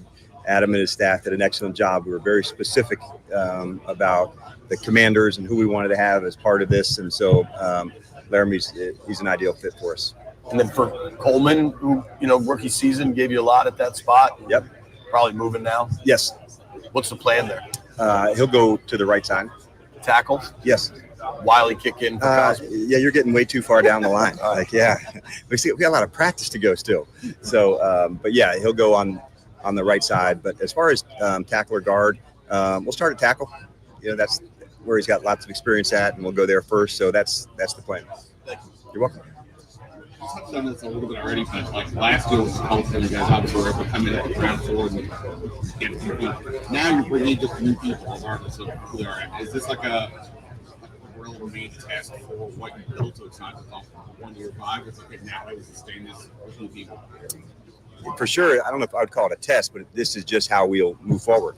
And it's not something that you add on, a good culture or, at the end of a good season. It's precedes that. And so it's important this year and next year and every year. And so that's part of what a locker room does, and helping them establish to one another, peer to peer, hey, this is what we do, this is where we go, this is how we do our meetings, this is where we do our workouts, like just onboarding them to know these are the standards that we have. And you'd find like most everybody really appreciates that. When you go to a new spot and people are looking out for you and saying, this is how we do things, it goes a long way, because whether it's through a trade or, acquired through free agency, that first year you're trying to navigate it. If you can have people who are surrounding you help fast track that and be a part of that, that's a big deal, especially, the younger the player, like when it turns into the rookie to go. If you had somebody looking out for you, but let me tell you, the veteran who wants somebody to help them too, like we all want that. And with regards to the run defense, obviously, it's something you guys also last year. We see some of the pieces coming in, but how did you attack that problem when you also what was the issue? What do we need to fix? And how did Yeah, there's a lot of things that we want to get better at, and that's our expectation. So run defense was certainly part of that. I think you look at the full circle of it. What can we do better from a scheme standpoint? How do we position the players in the right spots to do that better? And so we just want to take a different lens and a different view at everything. And what did we do well and what do we need to work on? And so that's what a lot of the time in the off season is spent on, whether it's run defense or, a certain part of, all three phases. And we work really hard at that. So that's still an ongoing process, looking at other teams as well, who did things well, who didn't. So we really take a deep dive on the things that need our most attention. What have you learned about Josh working with him this year? I've learned that he's incredibly supportive, of the mission of what we want to do. It was easy to find out that he does what he says. He wants to create an environment for players that's second to none. Like there's no gap in what he says and what he does. And as a coach, man, you can really appreciate that because there's not going to be, any moving around or posturing about it. Hey, this is how, we say we're going to do something, like this is what we do. And I really appreciate that. What during the offseason do you kind of settle in on or maybe think about the messaging that you're going to have? It probably takes the whole offseason because not every year is exactly the same. The good thing is that, as we're going into year two, there's a lot of things that we're still trying to grow and build on and get stronger at. But the vision of who we want to be, that's better than a year ago where we were trying to sell hope of what that is. But now we've actually seen examples of that and how we want to, cover kicks as we were talking about earlier, our play style. So those are the things that I'll always keep right at the top. As far as the offseason goes, the skill work, this is the time that you have to get better at your skills. And so the offseason program is an important part of that, although it's not, as much in the team setting of practice, but it is about your skills. And if all of us, myself included, can raise our level on the skill sets, that's a really big deal. And we call those work-ons. And so each player has their own set of work-ons, and coach as well, that they want to get better at. And now's the time that we get to put it into place. So I'm really pumped to have the guys back here in a few weeks. You're listening to Dan Quinn from the NFL annual meetings in Palm Beach, Florida on 106.7 The Fan. You mentioned Finley. Rookies is that they've been team captains before, so kind of how important is that leadership characteristic coming in? Yeah, I think that's probably a byproduct of looking for that, because it's not something that we put as a filter, but we do really value what leadership can be. And it's not all the same, and I don't think a person's born, as a leader. I think they're made. And so when you see it happening in college, like, okay, you can see that, happening on your team. When you see it on another club around the league, a lot of times that will transfer over. So it's an important piece, and the best of the best, can find where are their ways to lead. Not everybody's, out front and center and everything, but it is important to find their own space. And we've got a lot of leaders on our team, and not just leaders that are going to be at the Commanders, but like in life after football. And so I really value that part of connecting with the guys. They're going to be leaders in their communities, their families, businesses, and things post-football. So I really dig into that topic hard with them. And bringing in Dietrich Wise and Jonathan Johnson, what do you all see in them and what they've done in the league over the years? And Yep. they would be good Commanders. Yeah, we do. And why don't we start with Jonathan first? So it's the speed and the tackling, that set them apart. He came into the league really the way that you like to see somebody really proving it on special teams and going for it. But the speed is something that, playing on the outside and playing in the slot, the ability to match up onto people, that's a big deal, and that's demonstrated. And then with Dietrich, I always just, even him coming out, he's got pass rush, he can play square in the run game, so he's a really versatile player. And sometimes you want some guys that can move into different locations, Candy, because now they can handle more than one job. And I think whether it's a safety that can play down in the box on third down, or a linebacker, or a linebacker like Frankie that can do a rush, or Dietrich who can play outside and inside, players that can do more than just one thing and add value that way, that's a big deal. Hey, Coach, what are you looking for in terms of Jaden's growth in year two? I mean, obviously, it's incredible things to look at. I'm sure the thing is that you've always got to be better. So Yes. Yeah, there's a lot that all of us, we call them work-ons. These are the things that we want to get better. So for him, some of the technique ones that, like a lot of quarterbacks, is footwork and, body position of where to go, where to throw. We thought he made a lot of improvement extending plays early on in the season. They were extending to run, and then now they got extending to throw the ball down the field. So having that balance of doing both of those, that's a big deal. But for him, the footwork side of things, that's one that I know he's going to dig in hard on this year. I think if you ask a lot of quarterbacks, that's where the power comes from. That's where it's at. So, but that's one for sure that he's digging in on. And when you have a guy like this and you can build around him, is it, you look at each year, obviously you want to be as great as you can be, but you've got this young talent. So you know that as long as you can keep them right, there's a chance for great things in the future. So is it immediate now, or do you look at it like, hey, we're going to keep building and keep building? Yeah. I'm pretty immediate all the time. So I just think of the uniqueness that he has, and how do we not just support him, but all the spots of our team. And that's one of the things that I thought Adam's done a remarkable job here.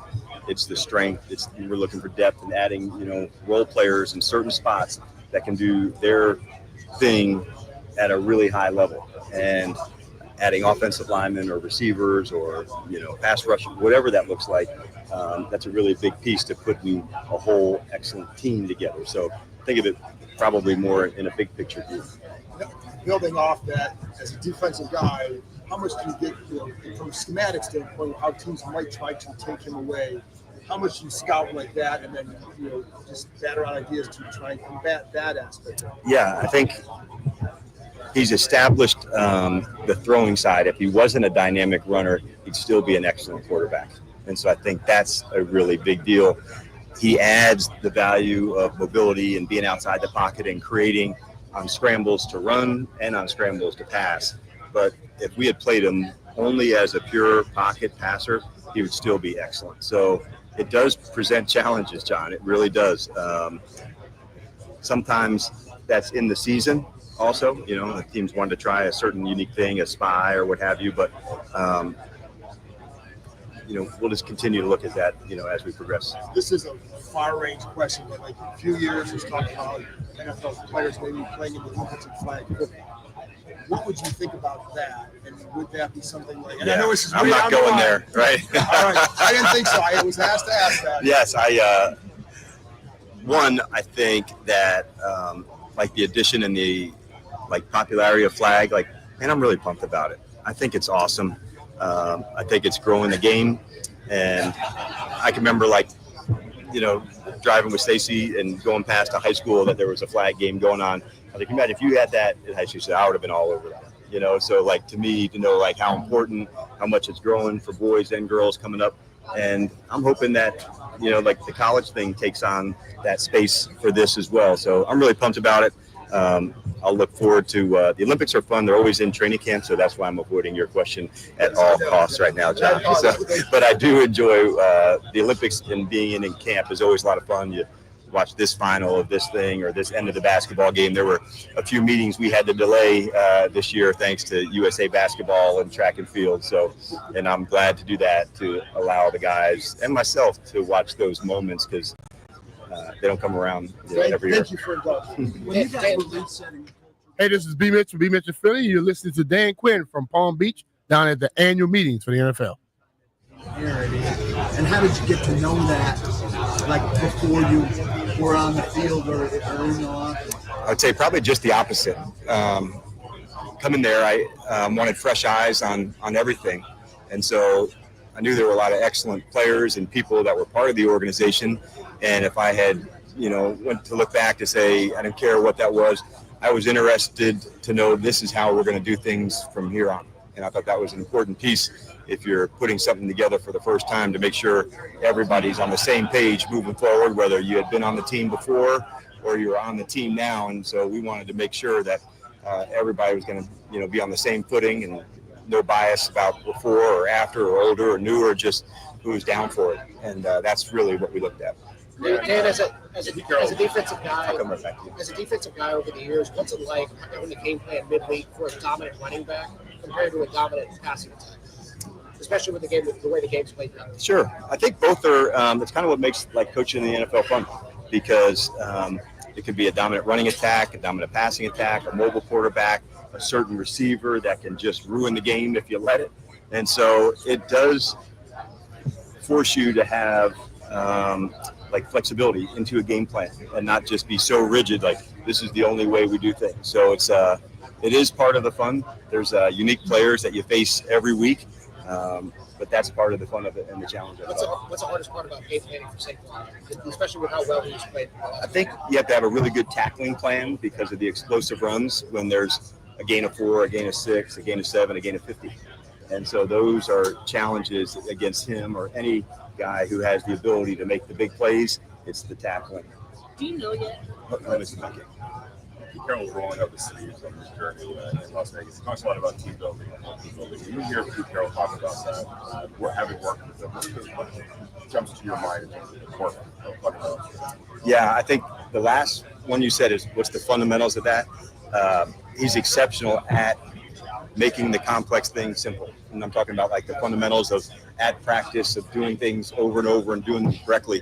They're going to throw great practices at the Raiders. That's been his history all the way through. So I learned a lot from Pete, but I would say it's going to be really clear about how things are going to run, and especially when you go to a practice there, you're going to see it all the way through, and that'll permeate from practice into meetings and other things. But the practice, I think, will be the thing that'll jump out to you and to the fans that watch their team. Are you able to identify that in players that will respond favorably to that or want to be part of that? Yes, it's important because it's a long season, and having that type of energy over and over to throw great practices is really important. He's starting with a new crew that'll be hungry to go do that, and so the ability to sustain that over and over, throughout the season, that's a big deal, and it takes some stamina. to go do that again and again. And I'm certain they'll find the right people to do that. Do you know yet how you want to use Jonathan Jones inside or outside? I have seen him at both. And so right today, I'd say we're probably a little more inside than out, but that's where I'm at today. But knowing that he has the flexibility, he and a couple of guys will probably play both spots. And it's just important to do that, like, hey, this day we're going to play inside, the next day outside. And it just provides depth, Nikki, over and over. So Jonathan, probably all the way through camp, he and some others will do that. It just provides some insurance, when you can move guys around into different locations. So we'll do that with him too.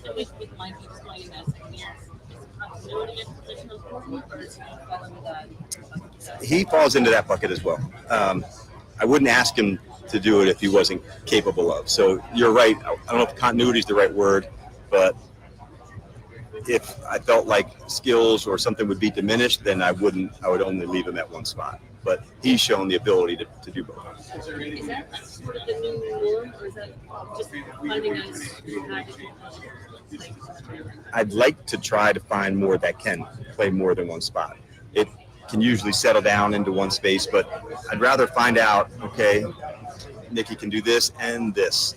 And then if I find out, okay, there's too much into the cup, then we can take a piece out. And so, but I'd rather start to find out, is there other things that they can make them unique to do that? Because it may not even be this season, but I want in the back of my head to know, what? I've seen it. I saw it in practice. So I may have not, shared it externally, but I do want to find out what unique things guys can have.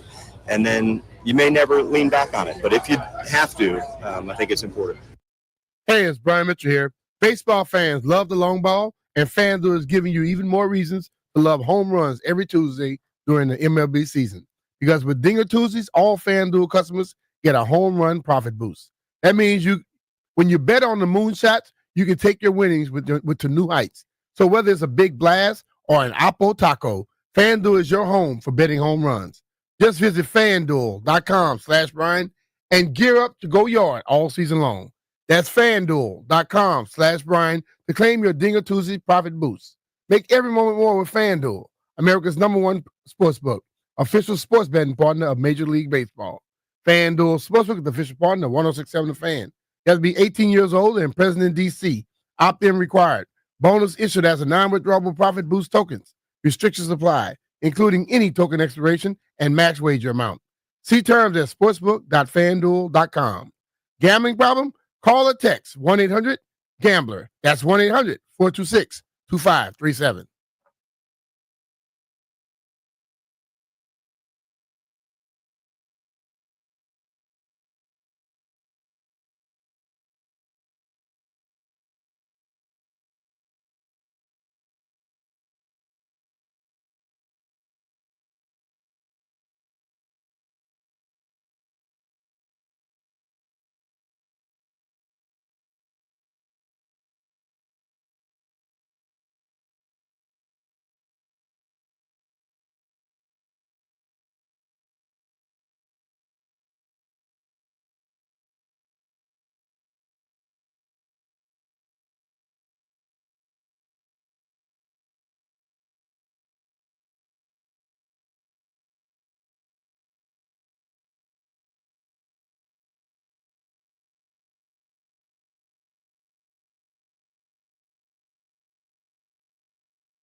I'm Earl Forsey. We're presented by PVI Office Furniture. Fast, excellent, affordable business grows with PVI.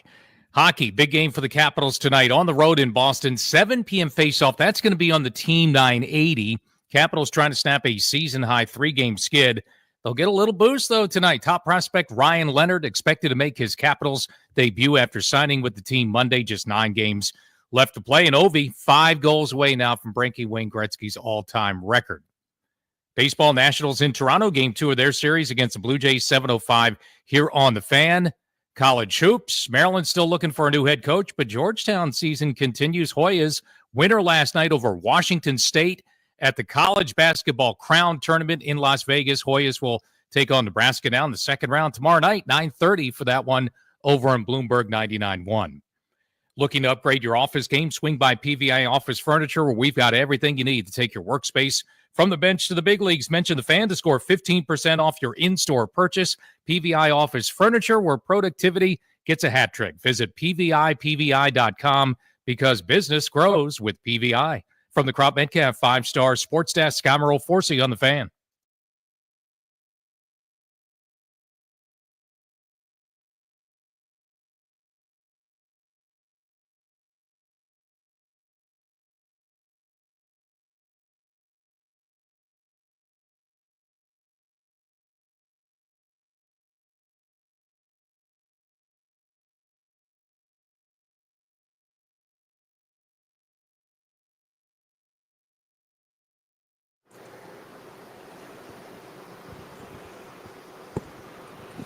B. Mitchell Finley, 1067 The Fan. You just heard from Dan Quinn at length.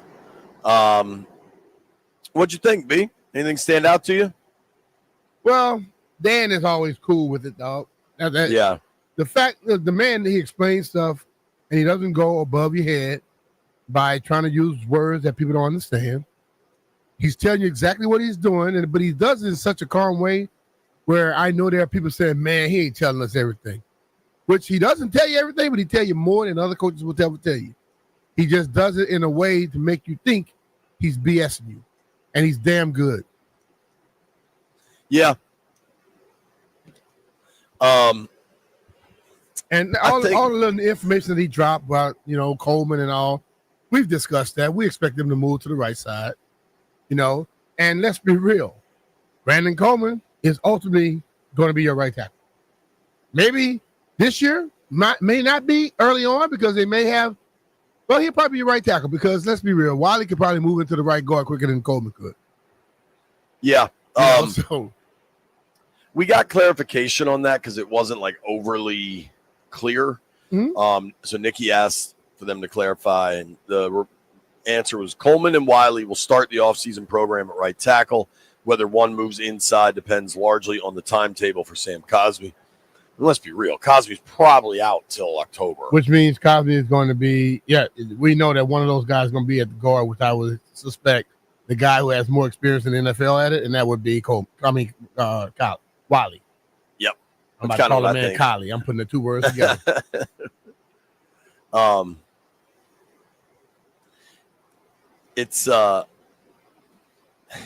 It's crazy that's the biggest news coming out of this thing. I think the biggest news yesterday is AP saying he wants to make, they're going to work on a Terry deal. And he wants Terry to be a Commander a long time. But today's biggest news by Dan was certainly the Coleman stuff. And when you're talking about a lineman switching after a trade, makes it pretty obvious that a lineman's going to switch. You know what I mean?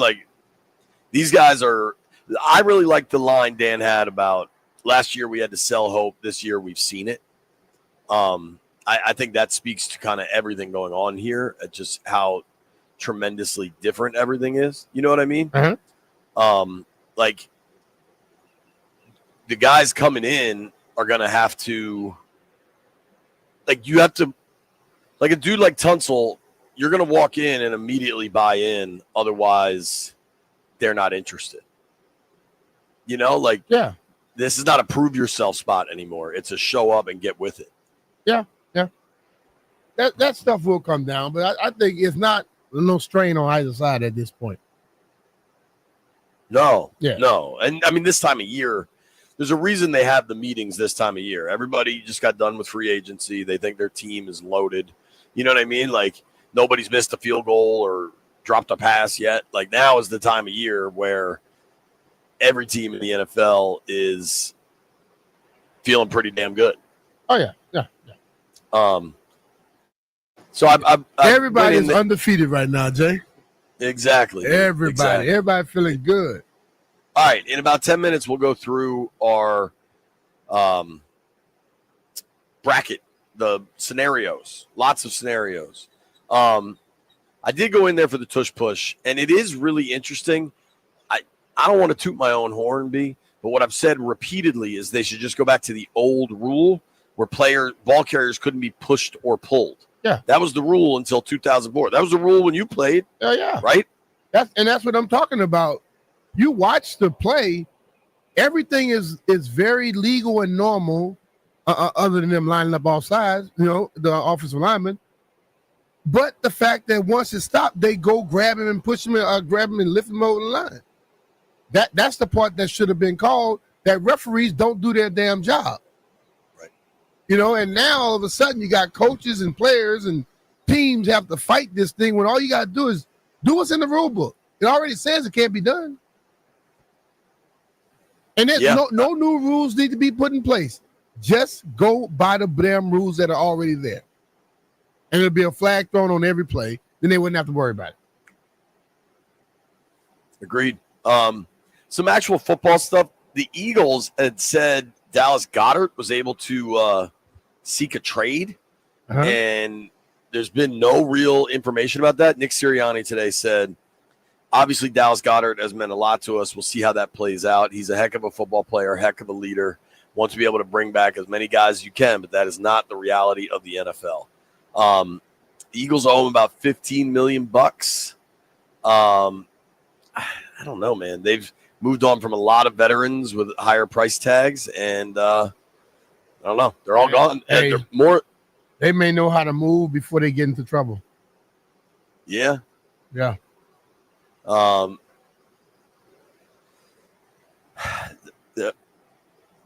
They've also lost all their coordinators. They have a new OC in Philly. It's the new OC is another Italian dude. I think Kevin Patullo. And their new passing game coordinator is this guy Parks Frazier. If you remember, Frazier got the OC job when Irsay went nuts and made Jeff Saturday the head coach. Yeah. The dude Frazier was very young and got the OC job. Yeah. Of kind of the reworked coaching staff, Sirianni said fresh ideas. Obviously, we hired him to be the quarterback's coach and to continue to develop Jalen Hurts, continue to rise. He's an expert at quarterback play. He's just obsessed with football. But the new ideas, what I was speaking about with new ideas, some of the stuff, just give us fresh thoughts on our offense. Okay. Things are good in Philly. Jerry's here. I saw Jerry. I kind of tried to sneak onto Jerry's bar tab, but it did not work. That was last night. Which went? Want to get you a prune juice shot? Nah, they looked like they were drinking brown, B. Yeah, prune juice is very brown. I don't think it was prune juice. Is Jerry known to drink prune juice? I don't understand the reference. Something with it. Old dudes, bro. Nah. Oh. What are you talking about? I don't know. I do want to ask you guys a question. So, Ben Standig, friend of the program. No, we have use that friend. I don't know, acquaintance. Okay, friend of mine, acquaintance of the program. Fine. Do we have everybody? I know we have Landini. Do we have Jeffrey and White Brian? Okay. Hello, everybody. I miss you. I'll see you tomorrow. Here's the question for the room. I'm dropping this tweet in the text thread now. Did Ben Standig do me dirty this morning with the photo he posted? I saw this earlier. Why did he take a picture of you not looking at him? I don't know. I mean, see, I think the point of the picture was the Dan Quinn because thing. he didn't get your permission to take the picture, nor did he get your permission to post it. Sue his ass. I'm probably not going to sue him. But the question is, did he do me dirty with this photo? If you look at the replies, a lot of people don't think it was very flattering look for me. No, bro, you look I mean, but JP, I mean, come on now. The people that say you look like a zombie at 7:30 must not see you at 11:30. Yeah, JP looks like a You look zombie the at same 2 all in the the time. afternoon.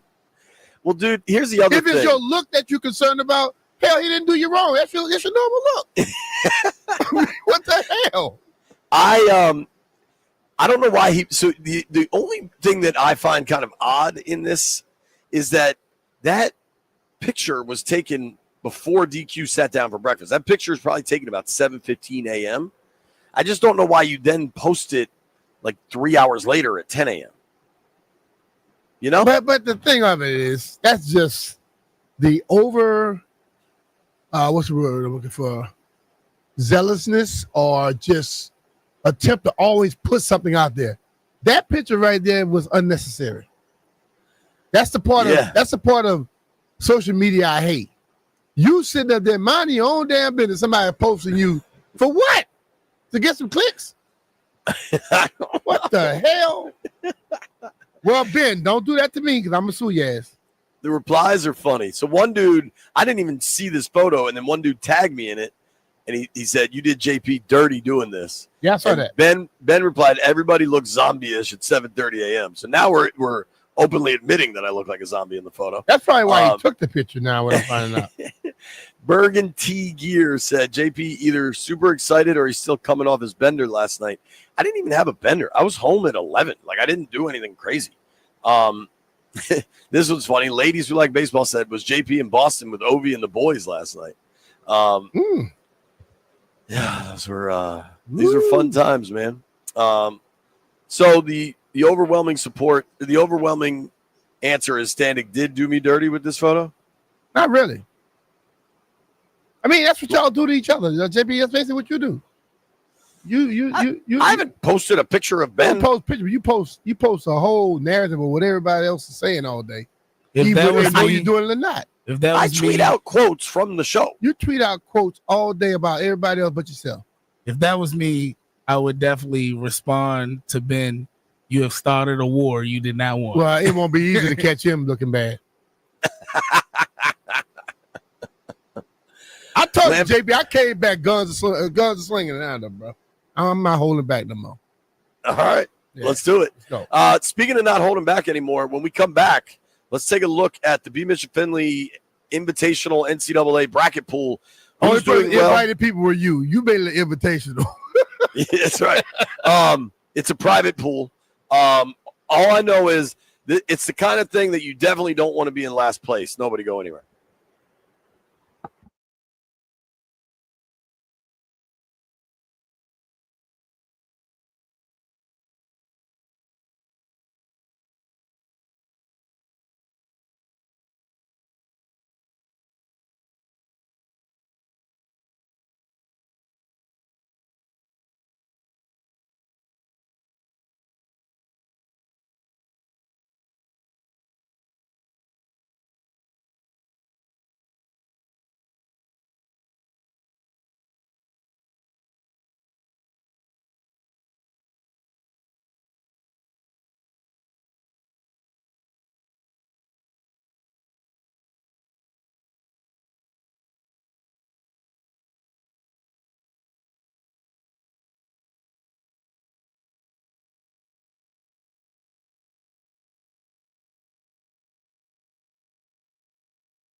Air travel in the United States of America is so goddamn annoying.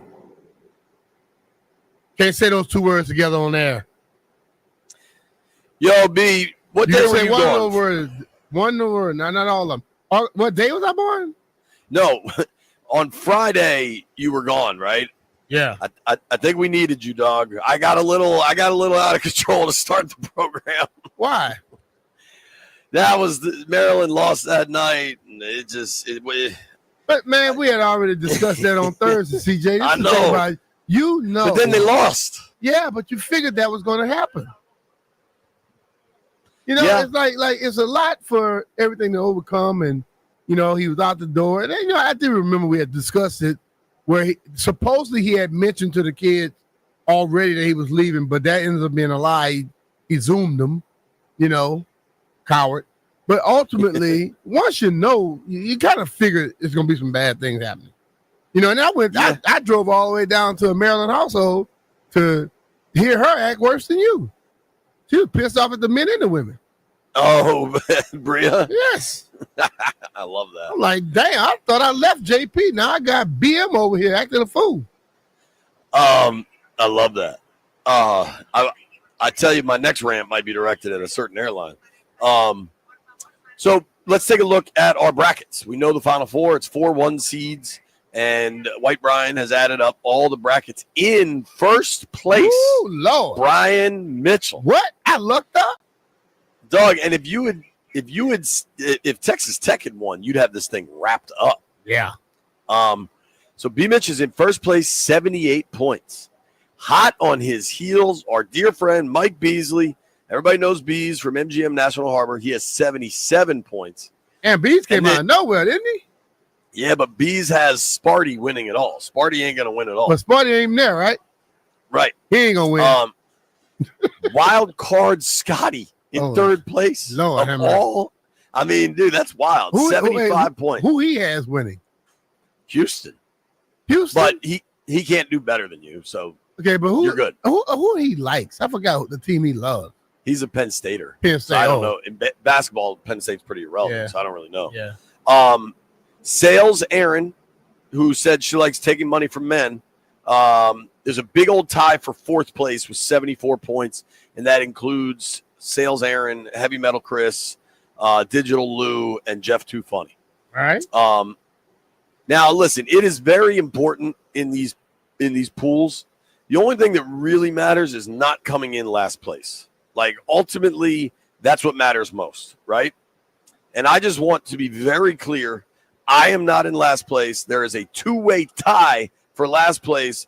Matt Valdez, Junkies producer, and Bob Biaggi, Oarsman Chevy Buick GMC. Those guys are in last place.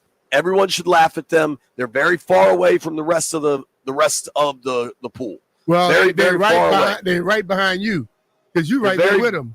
They're very, very far away. You are They're very last. You're very, very close to them. Brian, throughout this pool, I've never been in last place. If you're not in first, you're in last. So you in second to the last. That's last.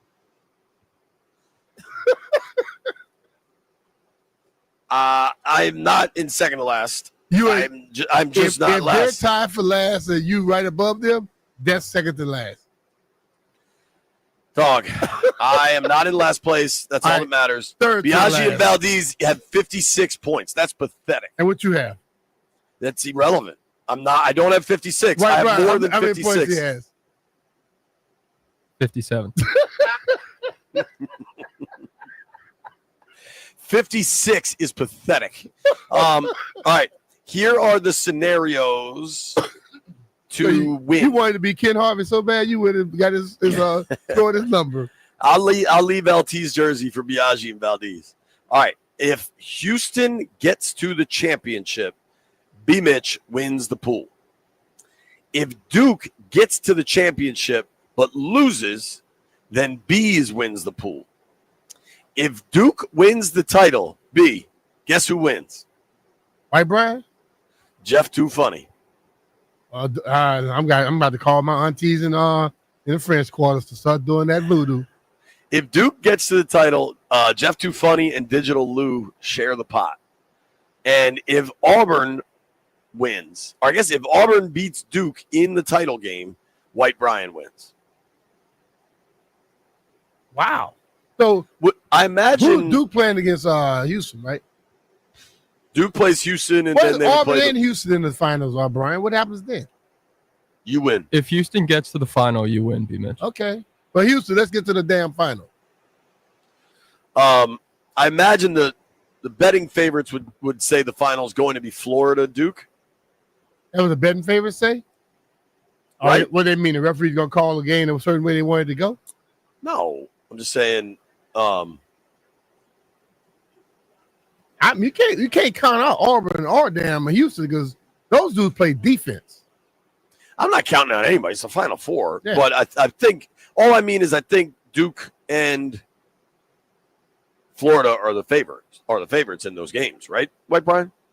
Yeah, they're both favorites, and then to win the title, it's Duke, Florida, Houston, and then Auburn. Come on, Auburn and Houston, shut them down. No, they ain't no damn favorites. I think what's most important here is just pointing out that Valdez and Biaggi are in last place. Nah, Jay, you're the biggest gambler of the whole crew right here, and you and Bees, and Bees is standing up, and you are not doing well for the gambling population. I don't think I'm the biggest gambler in the whole crew. I think Who is? I think White Brian puts the most bets in. No. But dude, that betting pennies on a dollar, he's not a big gambler. He just he having fun. White Brian, how much do you have? Do you have a future on Auburn? No, Really? I can't bet on Auburn or the Mets or the Giants. He don't bet on people he love, man. If he had put the 5 cent up, it wouldn't have done him no good anyway. Yeah, I could just hand him a dollar to want more money. White Brian is a fascinating creature. When we come back, He is a creature. Kevin Seifert will join the program. Nobody go anywhere.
Your clear home improvement choice. Big game for the Caps on the ice tonight.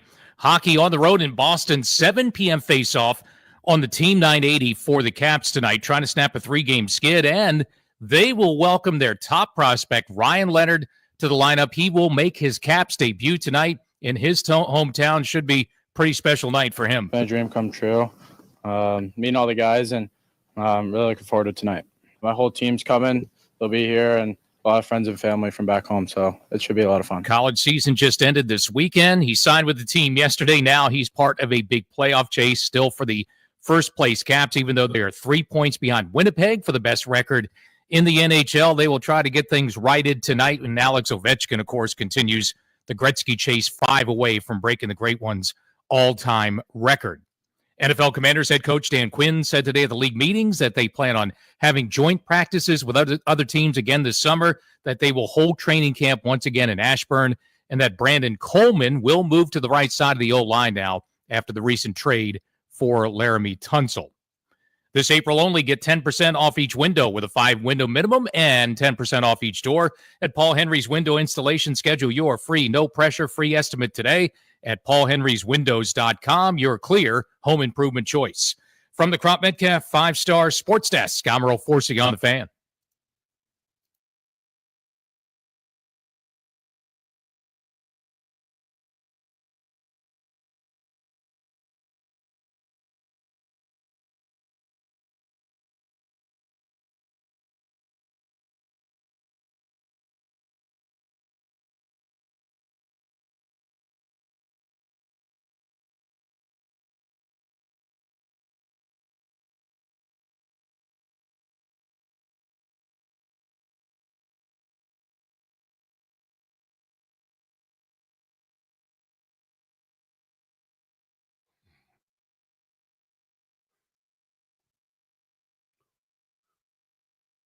All right, Mitchell Philly, 106.7 The Fan.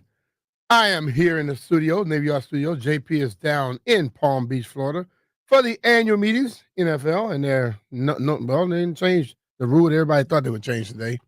Thought the tush push would be changed. It was not. I would just think that they don't have to necessarily change the tush push. Just get back to doing what you're supposed to. Call the rules the way they were already put in place, and you will find out that the offensive linemen are offside, which then you find out that you can't carry people, you can't aid people in moving them forward, pulling them or pushing them. Those things don't happen. But ultimately, we had some talk from Dan Quinn, also Adam Peters, and the talk now with Tunsil coming is moving Brandon Coleman to the right side. And JP and I was discussing that just a little bit and trying to figure it out. But I would think it's an easy transition. Wiley has played guard. Wiley can easily play right guard when it comes down to this offensive line. You know, Cosby won't be there for a while. And then you can have him there, put Brandon Coleman out to the right side, Allegretti on the left, got your man, badass right there. I saw his house the other day. I hit a ball too close to his house over at Creighton Farms. So, really? Yeah, I kind of hit a little pop up over to the right side, and I have used to hit it in that yard, but it didn't have that fence there, and it was like on the right side of the inbound side of the fence. But the guy was like, yeah, you know, your center, Cosby. I mean, Biotis lived there. I'm like, oh yeah, I don't want to hit it in his yard. That's funny. Well, B, I just went inside to get our friend Kevin Seifert to join the program. Kevin covers the Vikings for ESPN, and for many, many years, you've been kind of the rules refereeing expert over at ESPN. Obviously, an interesting day. Lot of moving parts. How are you, Kev? Thanks for making time. Thanks for having me. Let's start with the tush push getting tabled. What do you make of that? I think there was. I mean, it was the most discussed thing. You know, that's really occupied everybody for the entire week that we were here. And I think one of the things that is a hang-up is that a lot of teams don't like the play, but they have a lot of different reasons why they don't like it. Yeah. And some of them are not reasons that you should be changing rules for. Right. You shouldn't be changing rules because you can't stop a team from doing something that's legal. You shouldn't be changing rules because you think there's a health and safety concern when there's zero data that backs that up. then it gets into more subjective things about, is this a real football play? And reasonable people could have different opinions about that. Right. Is it what we intended to see? And then you could also wonder, would we see more kind of unusual responses similar to what Washington did in the NFC Championship game, which clearly got out of hand after a while. And so those things were all swimming around. And while our understanding at ESPN is that 16 teams were prepared to vote for it, you need 24 to pass it. So they weren't there yet. So they got halfway home. Yeah, they need 8 more. And the Packers, who authored the bill, are now going to go back and look at the way things were worded back in the day when you weren't allowed to push anybody anywhere on the field. That changed in 2005. And so they'll continue maybe trying to recast the intent and make it not look like it's just targeted at the Eagles and maybe a little bit at the Bills, and turn it into more of a broader thing. And then when they meet in May in Minnesota, actually, they'll reconvene. It sounds like there's a lot of people who want to see it go away, but they need to find a better way to make it happen. Kevin, can you aid a player, push him or pull him? Is that still illegal as it used to be in football? No, you still can't pull a player, but in 2005 they changed the rule to say you could push a player because they said it was just too hard to officiate and know if like somebody was just running into somebody because they were clumsy or if they were actually trying to push somebody. And so that's the way it's been since then.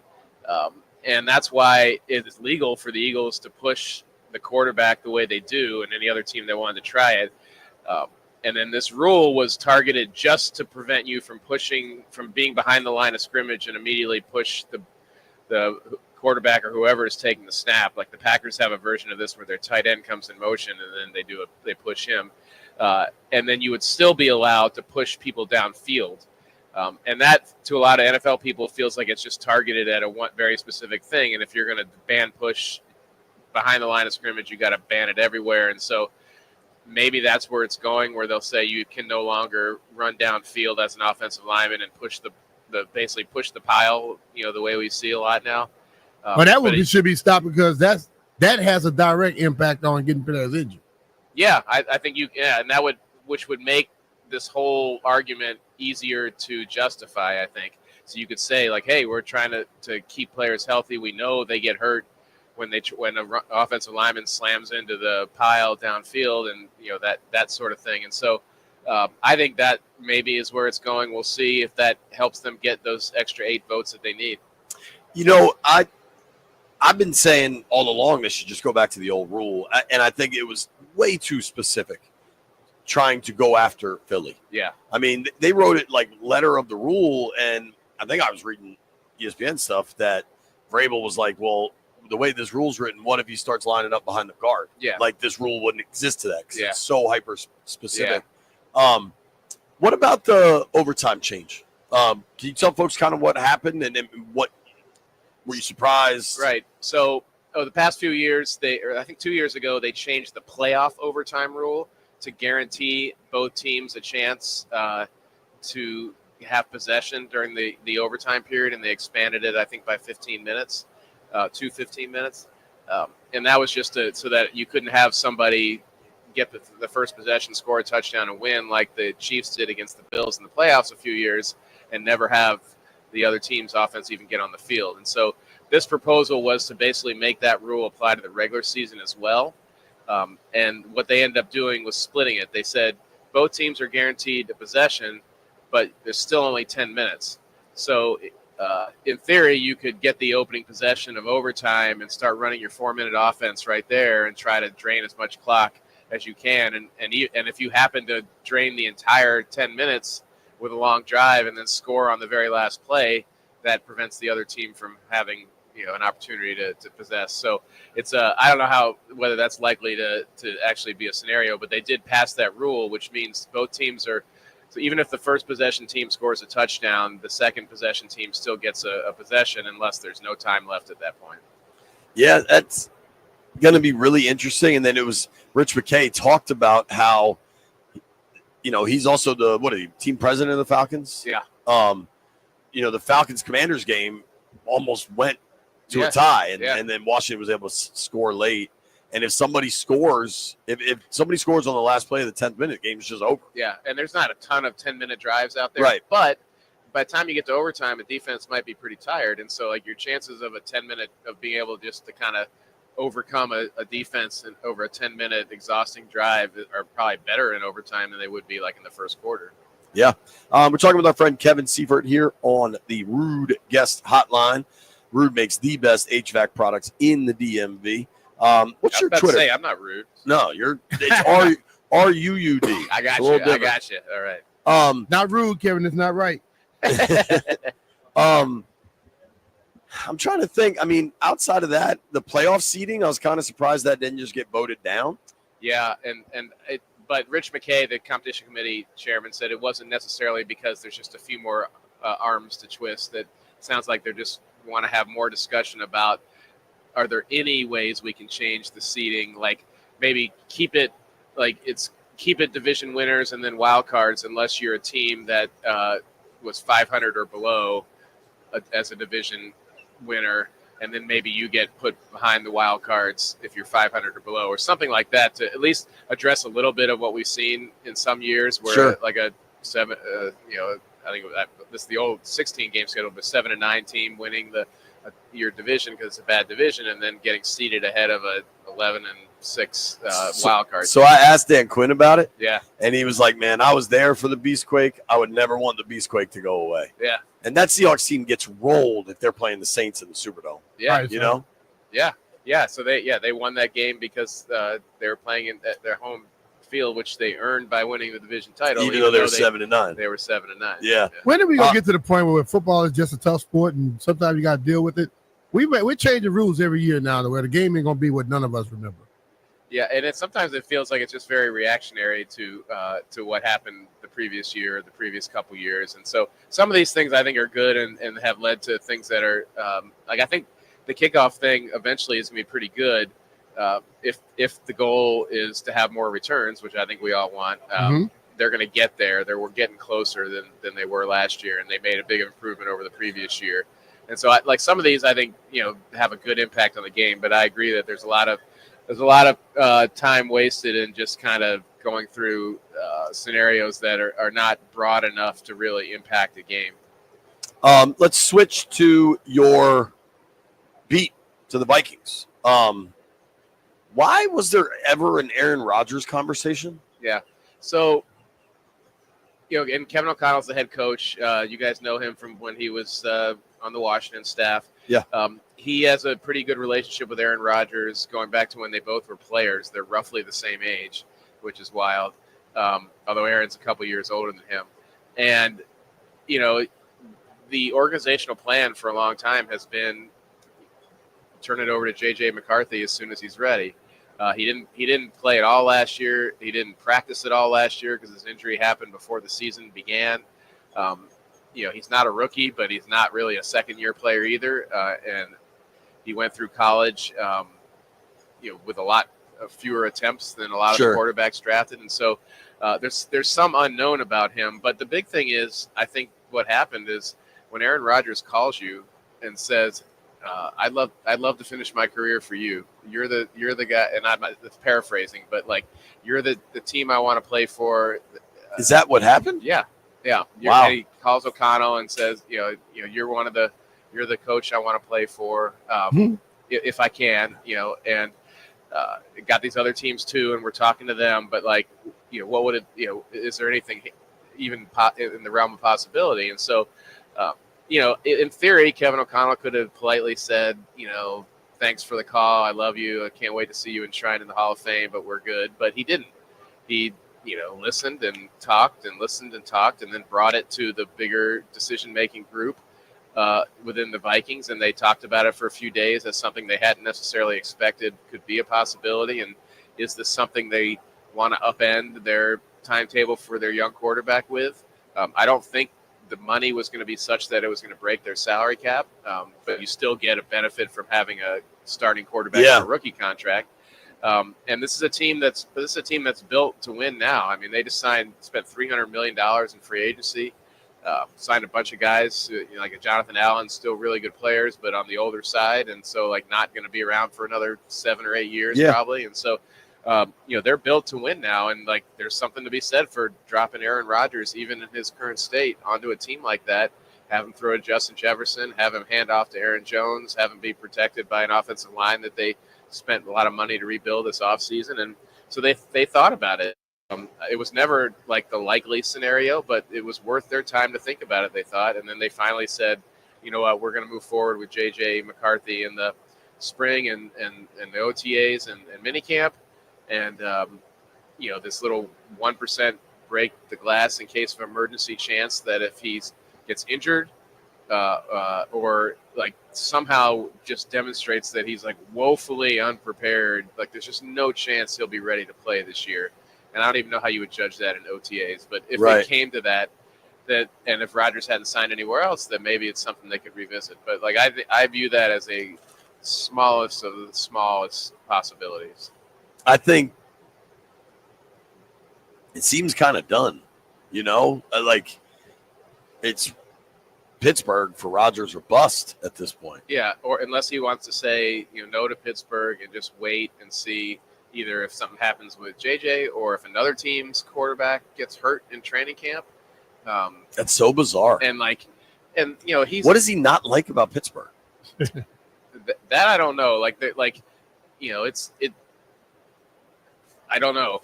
And the one thing, and you don't want to be a reporter and say I don't know. Yeah. But nobody, except when it's the nobody's truth. locked in with Rodgers. I don't think anyone has a real, from a media standpoint, has a real good idea. And I don't think there's a ton of people on the planet right now. I agree with that.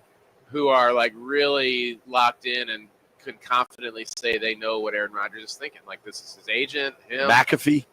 I don't know, man. I think the way they've been talking, I'm not sure that they're locked in on it either. And so, and that's fine. He's allowed to keep that as private as he wants. And so I would only be guessing, but the team is not terrible, but I wouldn't say if you dropped him in on it, would you say they're a Super Bowl favorite? I don't know. I'd go there either. How many more years are we going to be dealing with this Aaron Rodgers stuff?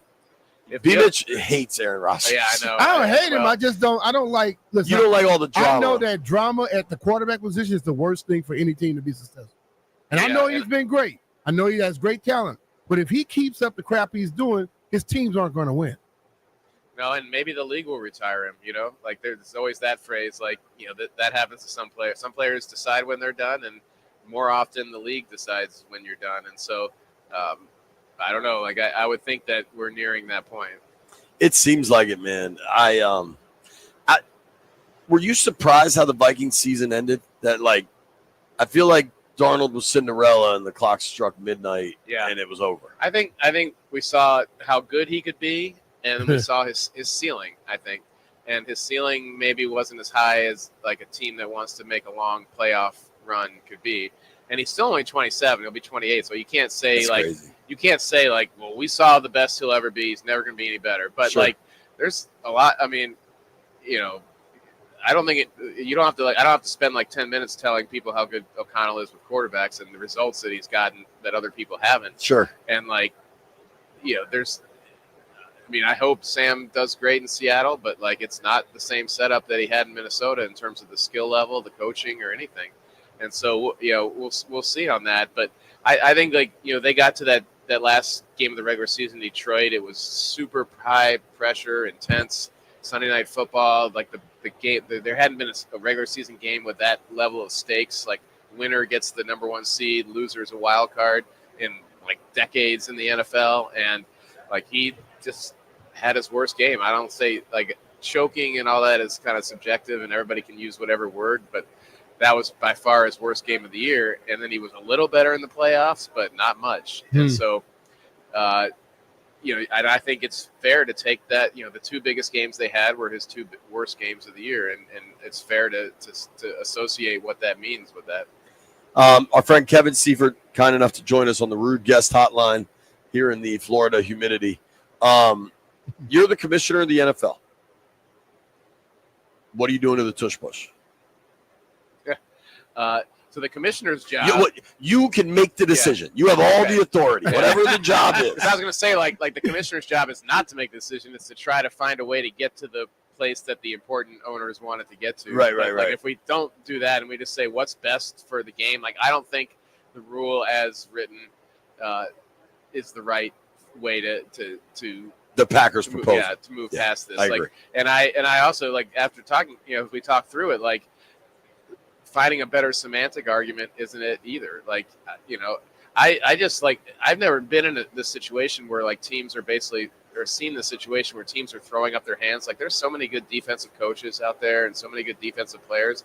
I'm stunned that nobody has figured out a way to stop it. But that still shouldn't it just feels very petty. It feels very sour grapes. I agree. It's not what we normally see. And if you're like a huge rugby fan, you probably could draw some connections between those two things, but it doesn't feel like it's like they're playing a different game. It just feels like they're, capitalizing on what the strengths of the team are. And so I'm shocked that there hasn't been a team that's been able to figure out a way to do it. And maybe it's refining what Washington was doing and just timing it better. I don't know, but to me, that should the solution should be with the coaches and not with the rule makers. I agree to an extent. What I see most times, Jalen is stuffed. And then here comes the linebacker, the tight end or the running back, who they not only push him, they lift and kind of carry over the top, just slide him across the line. And that doesn't seem like it is legal to me, no matter how the rules are written. That's fair. I'd be curious. I think that their conversion rate on those plays was in the 85%. It was 90. So 90. So what do you think it would be if they didn't push and you just had Jalen Hurts who can squat 4 million pounds or whatever he does? Well, it's been proven he was going backwards before he get hit pushed forward. I guarantee it'll be down probably in the 50s, 60. Yeah, and that would be the interesting experiment. We couldn't do it unless they banned it for a year and then we'd find out what his true thing is. But and maybe they need to ban it for just an experimental 1 year and see what the difference in the rates are. But and maybe you could argue that coaches have had enough time, if there was a way to do it from a schematic or fundamental or technique standpoint to stop it, that they would have come up with it by now.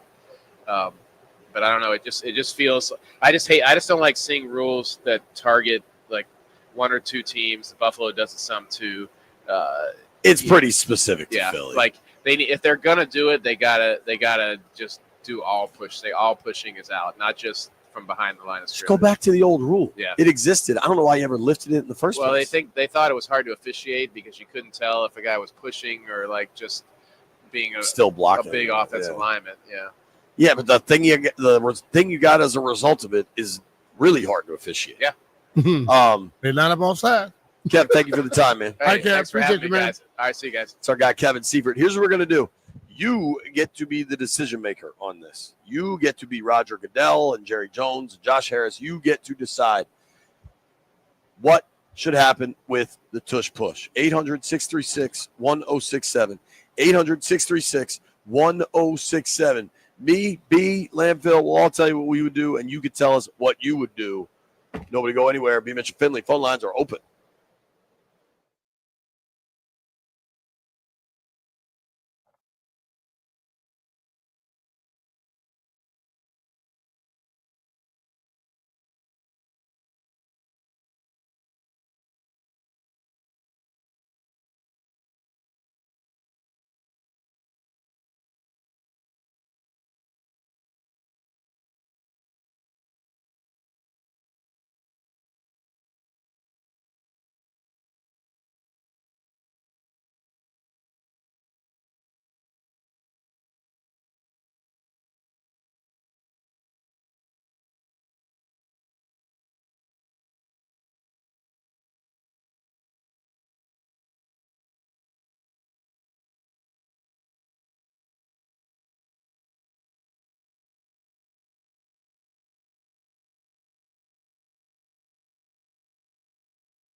I'm Earl Forsey. We're brought to you by Coach Wooten's basketball camp. CoachWooten.com. That's 2 O's and 2 T's. Well, big game for the Caps tonight on the road in Boston. 7 p.m. for that one over in the Team 980. Capitals welcome their top prospect to the ice. Ryan Leonard played about 20 minutes away at Boston College. Joins the team in Boston tonight to make the Caps debut. Just go out there, embrace it. Everyone's just telling me, just be me. Don't overthink it. If you see a play, make a play. If you get an opportunity to shoot it, trust your instincts. So just try to go play my game out there tonight and really have fun. And get to play with Ovi. Ovechkin 5 goals away from breaking Wayne Gretzky's record. Only 9 games left to play. Baseball tonight, Nationals in Toronto, Game 2 against the Blue Jays, 7:05 here on The Fan. Coach Wooten's basketball camp, they instill a love of the game by teaching kids how to play, the values of the game, and having fun. Join the rite of passage for beginners all the way up to rising high school stars and experience the legacy of the Wooten basketball camp's Coach Wooten. From the Crop Midcap 5-Star Sports Desk, I'm Earl Forsey on The Fan.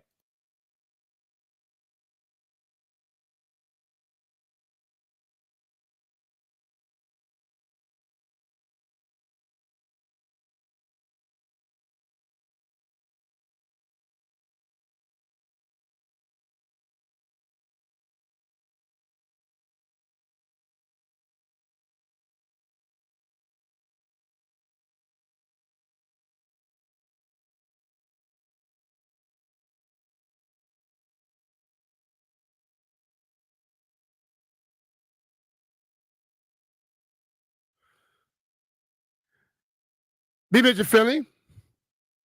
1067 The Fan. We're taking phone calls. 800-636-1067. Find out what you want to do with the Tush Push, or how can you combat it. Let's go to the phone lines. Who we have, Landfill? We got Paul in Springfield. Let's go to Springfield. Check out Paul. What's up, Paul? How you doing, brother? Good, buddy. How are you? I'm doing well. Good. I think the Tush Push needs to go bye-bye because, number one, we're not playing rugby. Number two, you can't push people, continue to push people from the back. It's just not a football play. And also, I don't even like it when the offensive lineman will kind of hug or push a running back through, even at, on the goal line if it's close. It's just not the way football is designed, and I think it needs to go. And the only way to combat it would be to put about, 6 or 7 guys right there, and then all they can do is take a step back and maybe do an option. So I don't think that there's much to do about combating it, even if you put about 6 or 7 guys right up front. All right, man. Appreciate your call. Let's go to the next phone call. We got Jay in DC. DC, check out Jay. What's up, Jay? What's going on, brother? What's up, fellas? How y'all doing, man? We're doing well. Doing well. Hey, this is an easy one, man. It's real. It's simple, man. We got to get rid of it. It's against the law. It's against the rules, man. You cannot assist the player to advance the ball. This thing's pushing or pulling no matter what. So the tush push is that's all it is. It's just you pushing someone ahead to gain yards, and that's all it is. So that's what the player is designed to do. So if it's a design. If it's designed that way and the design itself is already against the rules, then how can the play be allowed? So for me, it's one of those plays, one of those things where people start doing things outside the rules, and so many people do it that we just let it go. Like flopping in the NBA, they flop so much it become part of the game, and people just accept that crap. Nah, so this ain't a tush push. We shouldn't accept it just because a lot of people do it. If it's against the rules, man, let's stand firm on it and call it like it is. All right, appreciate your call. What I look at with it is this. I watched the offensive lineman. I like a lot of what they call it in the neutral zone, encroachment. And it's normally a defensive lineman with his hand right on the tip of the ball and also his head maybe crossing the line. If you watch their offensive linemen, almost every one of them, they're already leaning forward, head down, and their heads are all on the ball. And sometimes at the front of the football. How can you call neutral zone on a defense if you cannot call it on the offense? That's giving them a distinct advantage because they get to crowd the ball. Defensive linemen can't do the same thing. Once their hand or their head touch that ball, the imaginary line of that ball going straight up, that's in the neutral zone. And if you're going to call it on one side, you got to call it on the other.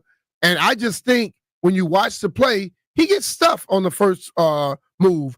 Then all of a sudden they come from behind him and push him across.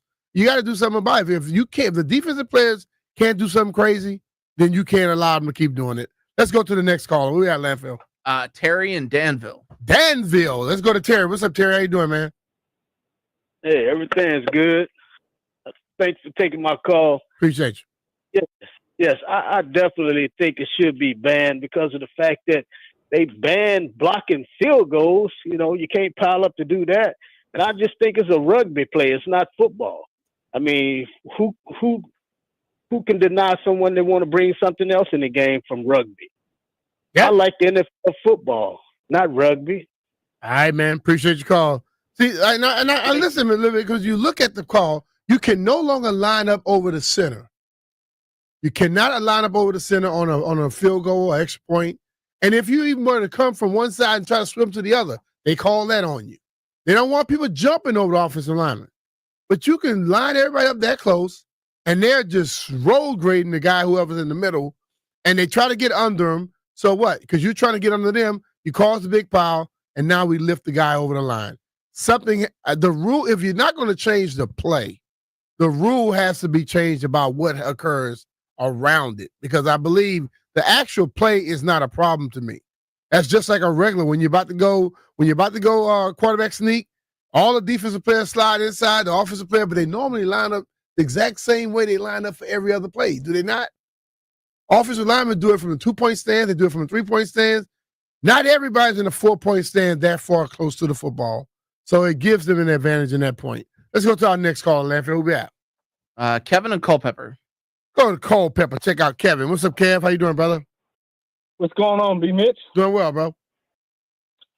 I met you a few years back in Culpeper. You come to the sports complex, man. Got your autograph. I wanted to say thank you for that. Oh, man, appreciate that. Cool.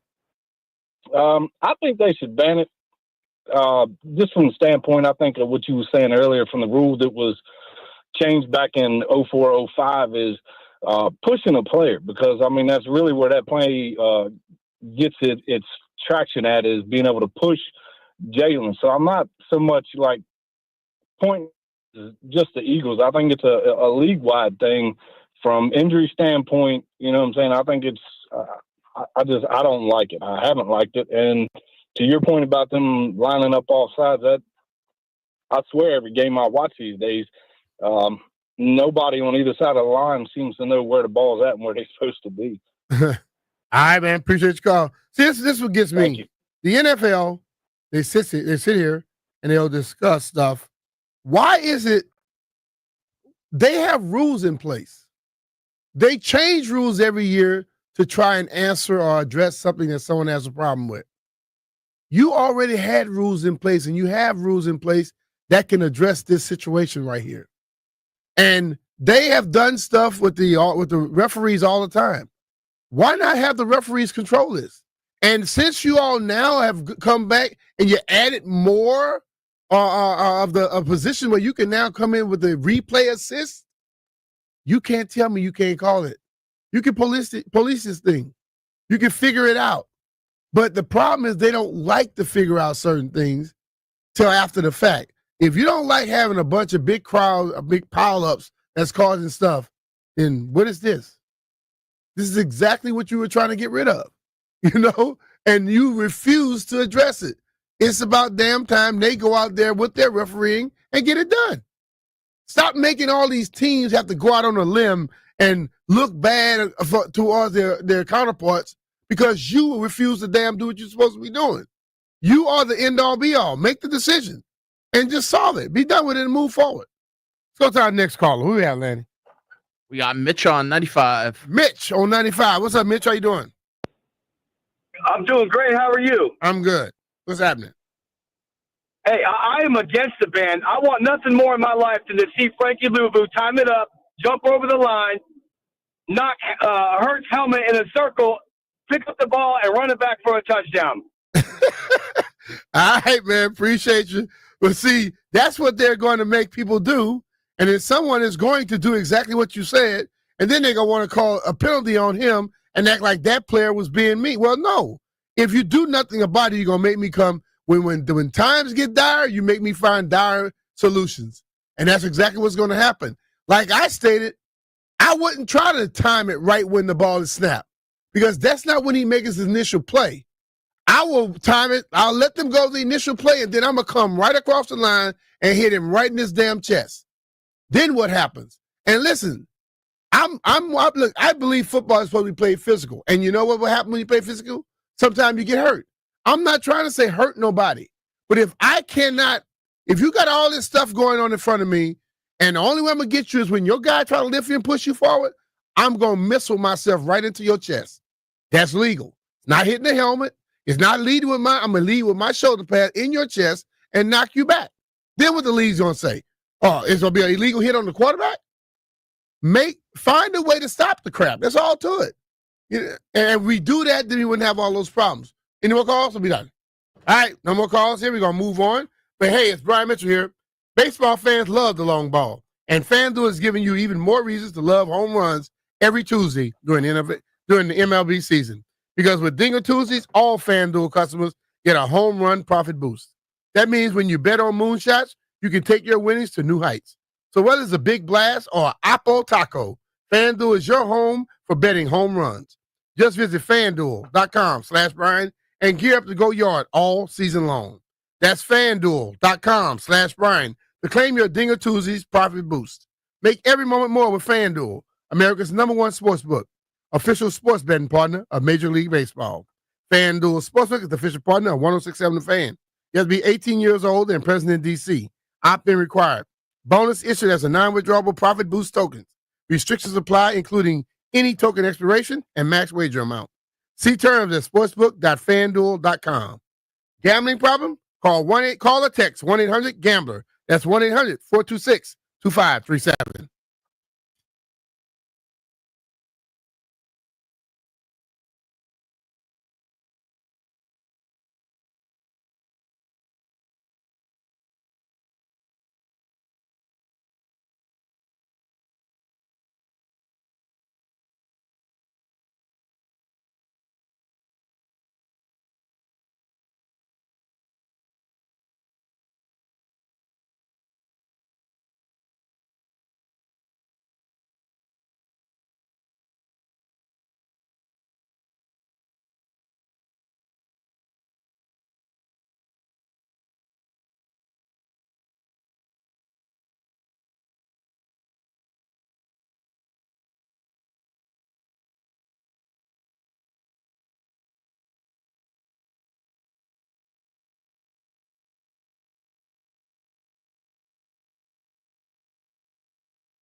Big Mr. Philly, 106.7 The Fan.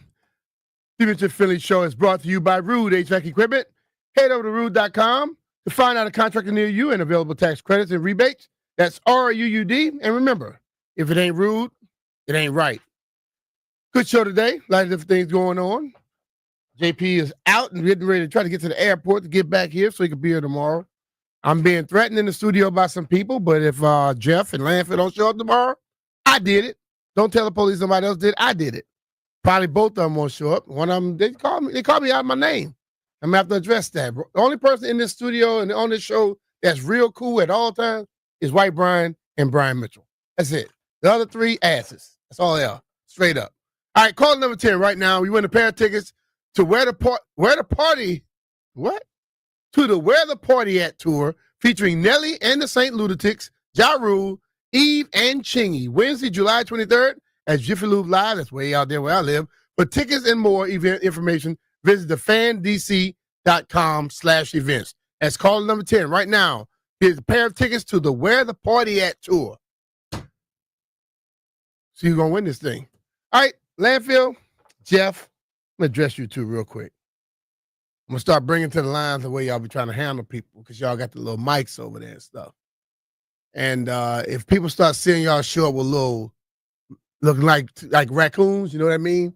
I put my fist in your eye. I'm sorry. I already have rings around my eyes. Well, I'm going to make them a little darker. I'm just going to make them a little darker. And Landfill, I'm just going to make yours darker too. All right? So I'm going to just let you know. I'm going to take care of this stuff on y'all. And Brian, keep being a nice little kid you are, man. Because don't let those fools get you being like them. Because everybody thought, oh man, Jeff and Landfill are so nice. And then Jeff and Landfill are the absolute worst. They're the meanest, rudest dudes in the world. And y'all sit up there and let them fool y'all. Jeff too funny, my ass. Mean? Yes. Rude? Yes, rude. We just made B-Bitch call us mean. We winning today. You are the mascot of the damn Rude Network. I'm just laughing at y'all. Make people think y'all bad. Y'all not bad. Y'all a bunch of little chumps. All right, let's get to this. You want to make some bets here? Did y'all make bets yesterday? Okay, y'all. I'm 0-1. Let's go.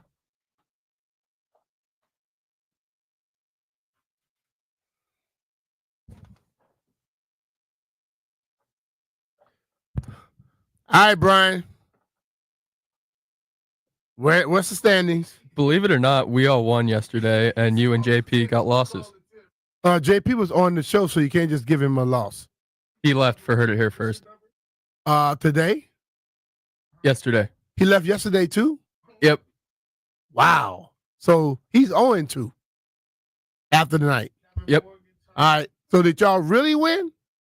Or did you really? If you didn't win, you didn't win. No, we all won. Jeff hit a parlay. What parlay he hit? Orioles and Lakers. All right. And what did Landfill do? He had the Rays money line, and then I took Nebraska in the crown. Okay. Y'all know y'all got to prove it to me. I don't just take what y'all say, chumps. All right, what you got tonight? Got the Yankees plus 1.5. So you think these little torpedo bats gonna keep going, huh? Yeah. It ain't gonna keep going. It's gonna keep Beamish. They hit like 15 home runs in 3 games. Yeah, that mean that when they hit the 8 or 9, whatever, that pitcher sucked. I mean, maybe these new bats really work. No, they don't. There's a reason. You still got to hit the damn balls. Here's the thing. And the bat makes it easier. But no, it don't make it easier. Yes, it does. If you don't put the bat on the ball, it's not going out. Well, that's Dylan Cruz's problem, not the Yankees' problem. Remember all the people that were taking all the steroids that couldn't still hit home runs? Yeah, same thing happened. Yeah, but some of them did. So you got the Yankees. I got the Yankees plus 1.5. All right, the Yankees plus 1.5. How they plus 1.5 if they hitting all these damn home runs? Why they not favorite? That's what I thought. That's why I'm taking them. All right, Jeffrey, who you at? I was gonna take the Yanks too. Oh, but you scared because Landfill took them? No. I'm figuring out my parlay right now. That's why I didn't jump on the mic. I'll take the Capitals minus 1.5. Okay, who do I want to take? Oh yeah, give me Arsenal. The Yankees and Arsenal. Ooh, you gonna lose that tonight? I'm putting that voodoo on you tonight, buddy. Yep. Villanova minus 4.5. Villanova minus 4. Since they got their little new coach now, they should. I hope they lose. I'm a parlay mine with the Bucks tonight, -5.5 against the Suns. That work for y'all? Everything works for me. All right. So I have a parlay. Jeff has a parlay. Brian, who you picking? Villanova. I think you're just doing that to mess with JP.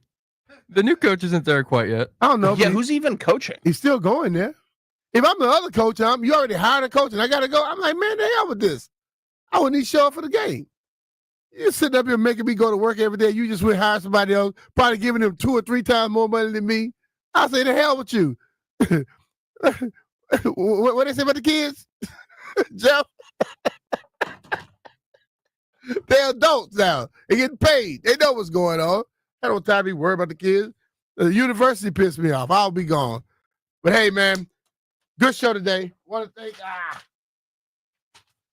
Jeff tried the April Fool's joke on me today. Sent me a thing talking about Terry McLaurin was traded to the Panthers. That was rude, Jeff. Very, very rude. All right, want to thank Barstool Nate for joining us. Also, we had our guy Kevin Seifert join us as well. Great talk from Dan Quinn. We'll see y'all tomorrow.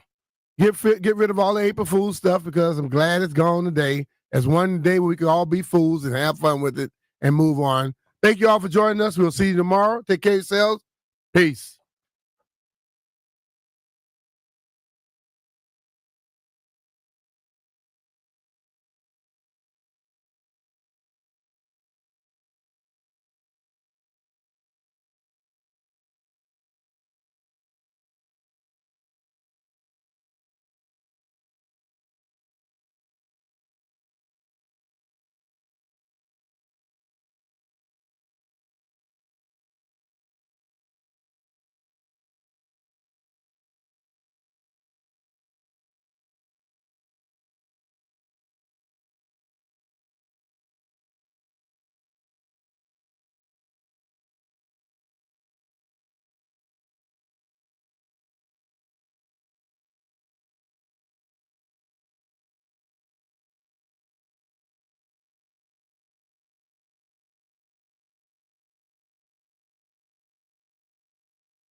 I'm Earl Forsey with breaking sports news on the Fan. College basketball, where Pete Thamel, ESPN, reported just a moment ago that Buzz Williams will be the new head basketball coach at Maryland, replacing Kevin Willard, who left, of course, to take the job up in Nova. Thamel saying Williams has just finalized a 6-year deal to come to College Park.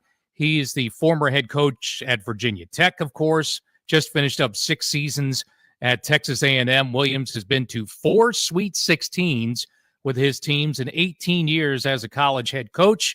Furthest he went, the Elite 8 with Marquette in 2013. But Buzz Williams, reportedly the choice to be the new head basketball coach at Maryland.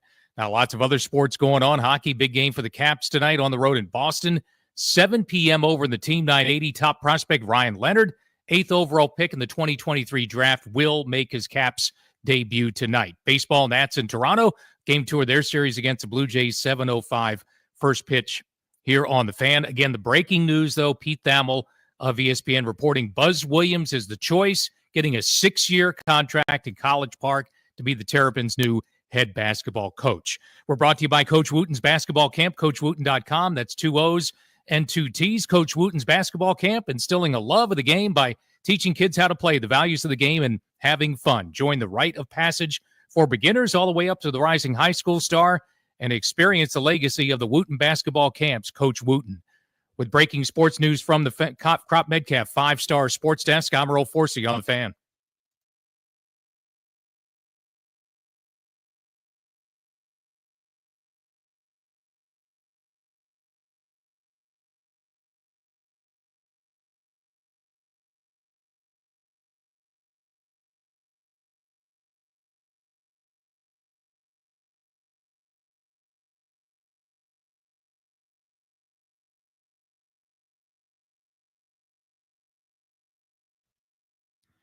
Good Tuesday afternoon. Welcome into Grant and Danny on the Fan.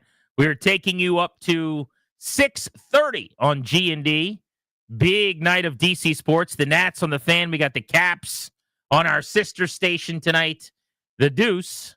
Looking forward to hopefully a double dip in DC sports tonight. Nats win north of the border. Caps debuting Ryan Leonard. Ovi getting 1 goal closer maybe to Wayne Gretzky. Let's do this thing together. Let's have a day. It's a great day to have a day. It's beautiful out, a little chilly, but whatever. Your boys are chopping away. I don't want the DC deucing. I got a little too much on the line tonight. Right? We had the four-fecta last week where every DC area team lost. I don't want to do that again. I don't like the live-fecta. Give me a couple of dubs one time. Here we go. Craig Laughlin is back in the booth.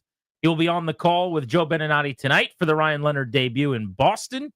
Locker will be on the show at 3 o'clock. Looking forward to chatting with him in 57 minutes. Remember, we've got tickets for you at 4 o'clock. You're picking your own event out at Wolf Trap.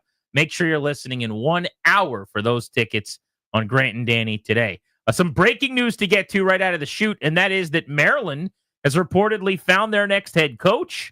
The Kevin Willard era is over. The Buzz Williams era set to begin. He will be the head coach at the University of Maryland. He will leave Texas A&M to come back to the DMV. Remember, he was the head coach at Virginia Tech from 2014 through 2019 before going to Texas A&M. Buzz Williams is a guy who generally is a success. I actually really, really like him as a coach. He did a good job at Marquette. He did a very good job at Virginia Tech. He was a multi-time coach of the year in the SEC since the pandemic year at Texas A&M. But he's about a 5 or 6 year guy, and then he starts looking to move. I don't know if it's because he's annoyed enough people or they've annoyed him, or if he's like me and I just get antsy and I'm looking to do something else. But you got 4 or 5 years generally with Buzz Williams. That's the use-by date. But this is actually about as good a hire as they could have done. 100%. I actually think I didn't expect that. I think it's a fantastic hire. Now, so people are going to hear that and go, wait, what are you talking about? He's been fine. He's had, a pretty good record everywhere he's been, goes to the tournament last 3 years after he kind of establishes things at A&M. He did that last 3 years at Virginia Tech after a couple of years of struggling, went to the tournament, same deal, right? The fact is, at this stage, when everybody's been picked over, every hot head coaching candidate has come and gone, to find a guy with a pretty good track record who's trying to get your program, it's now down as far as it can be, just in terms of getting kicked in the teeth and dragged around by that weaseled Kevin Willard, who left fire in his wake as he went out the door. This is not a good time, right? It's still a good job, I think, with a lot of upside. This basically buys you, to your point, that 4, 5, maybe even 6-year window to get your house in order, to figure out what you want to be and how you want to be it. Are you going to do some of the things that Willard and others have suggested need to be done? Are you going to treat this seriously? Or are you going to kind of, make it an also-ran program that's, as you're still trying to be a football school, trying to make fetch happen when you're not? If you can get your ducks in a row, you've got an adult who can give you some competence, who can give you a pretty decent set of results. He's proven that. All 3 stops, he goes to the tournament more often than not. That has not been the case over the last 10-plus years at Maryland. And he can play the game a little bit. He will be able to improve you quicker maybe than a lot of guys, not only because he has the ties to the area with Virginia Tech and some relationships and rapport, I'm sure, with some of the feeder programs and the coaches, which I think will help. But he's not coming from out of basketball. Like, this is a guy, we're talking about the SEC and the ACC and the Big East. Those are the 3 conferences he's coached in. He's a pro. It's a credible hire for sure. I would have hired Dwayne Simpkins. I don't know if he was a candidate or how seriously that ever materialized. He obviously is signing an extension at American. My guess is if Maryland offered him the job, he would have taken it. I also would have talked to and maybe hired Tony Skinn. I'm glad they didn't, as a guy that went to Mason. I think he's awesome for the Patriots. And I understand the argument is that's a pretty big leap from just getting a job at American or Mason to now going to the Big Ten at the University of Maryland and coaching at College Park. And I would agree that's a pretty big leap. I am generally, though, okay with risks. I'd rather hire someone a year or 2 before they probably should be hired if they're the right person and have that long runway out in front of them. I think a Simpkins, who's got the Maryland ties, could be there for 15, 20 years. And that would be the idea, right? Is you have somebody that's not going to jump ship Kevin Willard style when the next better job comes along, and as Buzz Williams is going to do. This is one of those eyes wide open partnerships of convenience. Buzz is probably ready to go. He's been at A&M for 6 years. Probably feels longer than that when you start counting pandemic type stuff. He'll be doing the same thing. He'll have his eyes on the next job. That's fine. Everybody can use, right? Everyone can use each other in this case. It's one of those like 1-year deals that Washington signs a player to, where you're trying to go get paid in major bucks, and we need some pretty good service here in the short term. Everyone can benefit from it. I also think there's a bit of a blueprint with what he just did at A&M in the sense that he got there and they said, we need you to fix this thing. First couple of years, he's 500. So you look at really the last few seasons as now his guys that he's been able to recruit, develop, and over a couple of years, the old school college way, get to understand how he wants them to operate. Plus then the portal and everybody he brings in. And as you said, they've made 3 straight tournaments. They actually were as high as ranked 7th in the AP poll. Yeah, they're a pretty good club this year. They were ranked 13th preseason. Last year, 15th going into the year. So again, based on the fact that this could have been a real disaster when you start looking around at who's available, I think this is a win of a hire. I'm going to give Buzz Williams, as a new head coach for Maryland, a B grade as a hire. A- grade for me, given the context. So that's grading on a curve, right? If you told me all things are equal and you go through a normal process and you end up on Buzz Williams, I'd go, it's relatively uninspiring. Given where they were and given the kind of the black eye that's on the program at this point, I'd be pretty thrilled if I was a Terps fan. I would not be thrilled. That's a little bullish for me. Thrilled may not be the right word. I would be content. I'd be happy, I think. I'd be fine. This is not a hire that I'm disappointed by, based on the curve that you're talking about. But I'm not grading on that. If I'm just grading on the hire of Buzz Williams in 2025, the year of our Lord, I will give that a B. I think Simpkins would have been an A. I think Skinn would have been an A, both locally, both having done a great job recruiting the area. But I understand why they got a veteran. They did it quickly. And if we're being honest, without an athletic director, not knowing really who's pulling the strings or how they went about the search, I think to your point, you used like marriage of convenience. I think there's something to that. Yeah. Buzz was ready to get out, and this is as good a job as he was going to get. Yeah, he's like stretching his collar, looking at his watch, going, I should probably move on here. And now all of a sudden you have a late suitor in the game in terms of Maryland that really need, again, you already said it. There's no AD. You need a more powerful presence than the neophyte. I was an assistant, I'm 28, and I look like one of the players type guys, or, maybe the young up and coming coach. This is one of those complicated situations. You need a steady hand. That's what he is. So that news broke just before we went live. Buzz Williams going to be the new head coach at the University of Maryland. There are a bunch of other stories today that we need to tackle that have all broken since last night. So in chronological order here, we can run through some of them. The NFL is going to own Christmas Day moving forward. That became very apparent when they got into the Christmas Day game with 2 Netflix contests last year. The NBA numbers were dwarfed by the National Football League. I think it was like 4 and 5 to 1 at times during those games, which should not surprise anybody because the NFL is king. But how about this development? Thanksgiving Day, move over. Sorry, family. Hey, honey, if you're listening, hey, Truman and Reagan and company, Dad's got things to do on Christmas Day. The NFL stole Sundays from the church, and they are stealing Christmas Day from my family. 3 games, ladies and gentlemen, a noon window, a 4 o'clock window, and an 8 o'clock window, just like Thanksgiving. We're going to get 3 Christmas Day games this year, televised, it sounds like, streaming on Netflix, and Prime, respectively. Bring it on. You know my philosophy. There's nothing better than standalone games. The more football I can watch without having a bunch of games at the same time, the better. Let's do this thing. Merry bleeping Christmas. It's pretty perfect, and it's where we were supposed to go. In other words, you're already home. Everyone's up. The kids woke you up probably at the crack of dawn, and we're bouncing off the walls. Then everyone's kind of off their sugar rush, and everything's kind of calmed down. Now it's Christmas dinner prep time. Everyone's either playing with their toys or back on their iPad, and my feed is up, and it's time for 3 games. Not 2, 3. It's correct. I love it. A small part of me feels bad about this. I will acknowledge that. I will be a worse father, and I will be a worse husband on one of the most important family days of the year than I was before the announcement last night. That's not refutable. I will apologize in advance. More and more of these little notes that I have to pass the wife to say, I'll make it up to you later, the NFL's on, are getting handed over. It used to be just one on Monday and some Sunday. Then it was Monday and Thursday and some Sunday. Now it's, if there's a holiday, Black Friday, Christmas, Sunday morning at 8 a.m. in London or Columbus Germany. Day, 7 a.m., my birthday, May 17th. For some reason, the Bengals and the Cardinals are getting together to play a noon game. It's always something. And to that I say, thank you, National Football League, and I apologize to the ones that I love. But if you're telling me that I've got the option of 3 games on Christmas or going back to 1 or 0, keep them coming. Give me 3. The only thing that's going to be better, the only thing that will top 3 games on Christmas, what is it? I'm not going to say it. I'm not going to give you the satisfaction because it's too much. Say it. It's too much. Say it. 4. 4 games on Christmas. Acknowledge that's too much. It's not. Here's how we'll do it.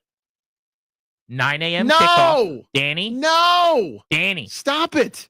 You're going to be watching your kids open presents. You are right over top of their shoulder. You're a Bond villain at this point. 9 a.m. It's going to be a bad game in London. You're Dr. Eviling this thing. It's going to be... I want 4 games. One of these Rich Eisen play-by-play with Kurt Warner broadcasts where everybody sings a song in the crowd in Germany or whatever. Get me We're going to do here. a 9 a.m. kick. No. Second game, 1 o'clock. Nope. Third game, 4:45. Fourth game, 8:20 p.m. Dun, dun, dun, dun. 3 out of the 4 is what is I'm co-signing because the 3 is right. The 3 is correct. You know what's better than 4 games on Christmas? No, don't do it. I'm not saying what you think I'm going to say, but seriously. You're going to say 5. I'm not. Everybody can see you're going to say, everyone listening knows you're going to say 5. I'm not. You're going to say 5. This is Christmas related. This is not about football. There, she's going to say 5. I'm not. I'm telling you right now. What's better than 4 games on Christmas? That has to do with the actual Christmas. What? 5 games See? on Christmas. He telegraphed it. What if we just did 5? He did that smile face. So here's my lineup. Yeah. 9:30 a.m. game number 1. 1 p.m. game number 2. Okay. 4:45 game number 3. 8:15 game number 4. Late night football. 11:30 East West Coast game for the night owls like me and Dad. 5 games on Christmas. You are a cartoon villain. Who's coming with me? Stop it. That's what I want. I've got my little bag. I'm coming down the chimney. What's in here? Oh, it's 1 game, 2 game, 3 game, 4 game, 5 game. Ho, ho, ho. Who ordered the overindulgence? Wrong. It's too much. Anyways, Merry Christmas. 3 NFL games for you this year. That's great news. I'm very happy about that. But yeah, so if we could just leave, I mean, that's the perfect day. It's so important that the league gets the games right. Can I beg of them? Yeah. Like, start prioritizing with that. Work back from opening night, Thanksgiving Day, Christmas. Like, let's nail these. I want Chiefs-Bills Christmas game 2. I want Packers-Lions game 1. No, I smell what you're cooking there, Give too. me Commanders-Bears. Because with game Thursday, 3. the Thanksgiving one, it's now this traditional thing. So it's Detroit and it's Dallas. So you kind of had that built in, right? So there's only so much you can do there. You can do your best. If it happens to be year that Detroit stinks, we get what we always get. And Barry Sanders runs for 230 yards and a 30-point loss, and someone else is eating a turducken leg, right? But those two are sort of stuck. That Christmas Day situation, you're 100% right. 6 of the 8 best teams in the NFL need to be playing each other. I just thought of something. Yeah. So I've got my presents wrapped. Mm-hmm. They're under the tree. I'm at my Christmas party every single year that I do at Allison's aunt and uncle, John and Chris's house. We're having a merry old time. Everyone's wearing their costumes, right? The Commanders play on Christmas in the middle of the day. I think that could be tough. Like having football on. There's no such thing as casual NFL viewing for me. I'm going to be locked in. I'm going to be watching. My communication with the family at that point is a commercial time thing. Again, bad nephew, bad son, bad husband, bad everything. I am acknowledging this. This is a drug that I'm addicted to. I'm an addict. I'm sorry. Find me in the ditch somewhere, scratching my elbows. But Danny, I think a Commanders Christmas Day game could be a problem. I'm sure it will be. Like, that would be a disaster for me. The couple times they played on Thanksgiving was to get the family used to it was a little bit of a challenge, right? Because I could sort of, I don't say better than you. That's not the right way to phrase it. No, you're better than me. me. Better than you, bro. No, but like I'm able to more casually watch the non-Washington game. See what I'm saying? Like I can miss a play for mashed potatoes. Okay, so like let me take you spinning that as your positive, okay? And I'll spin it as my positive. I care more than you do. Yeah, totally fine. I'm messing with you. No, but it's not wrong. But like the game is on. Yes, it's not a Washington game. I can miss a player. But like, let me ask you this: random Thursday night game, 2 teams that aren't that good. Mm-hmm. Level of interest, level of like percentage of game you're locked in on. 75-80%. And again, this is not a measuring contest. I'm not like taking pride in this. No, for me, it's 99%. Right, it's probably 75-80%. I can't help myself. I can't do it. If there's a game on, I just have to watch it. Mm-hmm. It's an unhealthy relationship, if we're being honest. Right, I'm going to watch it, but it's not. I'm not going to be like charting the Dolphins. But it doesn't ruin your life. Right. Like, I can't be in the same room when someone opens the bottle. Do you see what I'm saying? Yeah, I know exactly what you mean. You're able to sit there at the party sober and be like, "Oh, how's everybody doing? Is everyone having a nice time?" I just don't go to the party because if I'm in the room, it's going to get ugly. But for the Washington game, that's not even. There's no percentage gap. It's a darkened in circle. The Scantron bubble is complete. It's 100, and there's no kind of. There's no. Can you? No, I cannot. Will you? No, I will not. It's this. This is the thing. So right? then you have to really not want a Christmas Day game. That's the Thanksgiving one was hard. The initial adjustment period with the family, trying to explain this to them, that can you watch it later? Maybe kind of, but this, just stop. What about this? Yeah. Because we know the Commanders are going to get the maximum number of primetime games this year. 7 or 8. Because Jaden Daniels is the best, right? They're going to have like 6 primetime games-ish. What if they play on Thanksgiving and Christmas? I mean, can you imagine the relationships that will end in this just city? The damaging relationships. This is Grant Paulson reporting live where the divorce rate in Washington, D.C. skyrocketed in 2025. Some sources say it could have been Washington's schedule at the core. Let's talk to former husband number 2. Yeah, I told my wife I couldn't participate in Thanksgiving or Christmas this year, and she got really angry. There's no way they would make a team play both. Oh, they would. I don't think so. They totally would. The Chiefs have never done it. You can't. Like they're desperate for the Cowboys to do it. If the Cowboys are relevant at all, they would do it. You know what I'd be supersized for? Is a Black Friday Commanders game. I am all in on Thanksgiving. We've gone back and forth, I think, on this. I've always loved it. You hated it. I hated it first, like and now I'm in. Yeah. The Thanksgiving Day Commanders game is the best. Always has been, always will be. Danny Werfel or Brian Barker, I guess it was. Brian Barker getting his nose broken by Roy Williams of the Cowboys. Remember that? On Thanksgiving Day? That was as bad a nose break as you can remember. Disgusting. It looked like a cartoon version of a broken nose. They were wearing the throwbacks. That was like the Steve Spurrier era. Yeah. Right? But anytime they can play on Thanksgiving, I'm in. Mashed potatoes, stuffing, Commanders. Give me a Black Friday game over Christmas. I think there are probably people that just want to watch the world burn that want a Christmas Day Commanders game. I actually think I'm out on that. At the risk of going full Rouye here, I will root against that. That is such a killer, man. And honestly, we have so many buddies that cover the team. Mm-hmm. They got kids. Like, to have to travel, that's not fun. No. That's not a good time to be in a hotel the night before on Christmas Eve night sitting by yourself in Jacksonville. But your point, if there's two of the special holidays, because the two best holidays we have are Thanksgiving and Christmas in that order. If they have to play on each one, that's too much. That's too much wedge between families in this area. Okay, let's say no Thanksgiving game. Would you rather them get Christmas or not? Yeah, Christmas. Really? Yeah. No. Mm-hmm. I don't want them to play on Christmas. I need my 3 games. I want to casually watch, but I don't want to be working during them. And the Commanders, as you said, is just a level up now of lock-in and buy-in and interest, and everyone around me can't talk. That gets complicated with company. It gets real complicated. But my counter to that is there's enough company to deal with your children. You follow me? So, like, for me, one of the big obstacles is, like, needy kids. They're like, I'm hungry. I'm like, again? Like, there's always something that they need. And if there's more adults around, there's a cone of silence and everyone kind of gets, this is dad's thing. You can't mess with dad during this.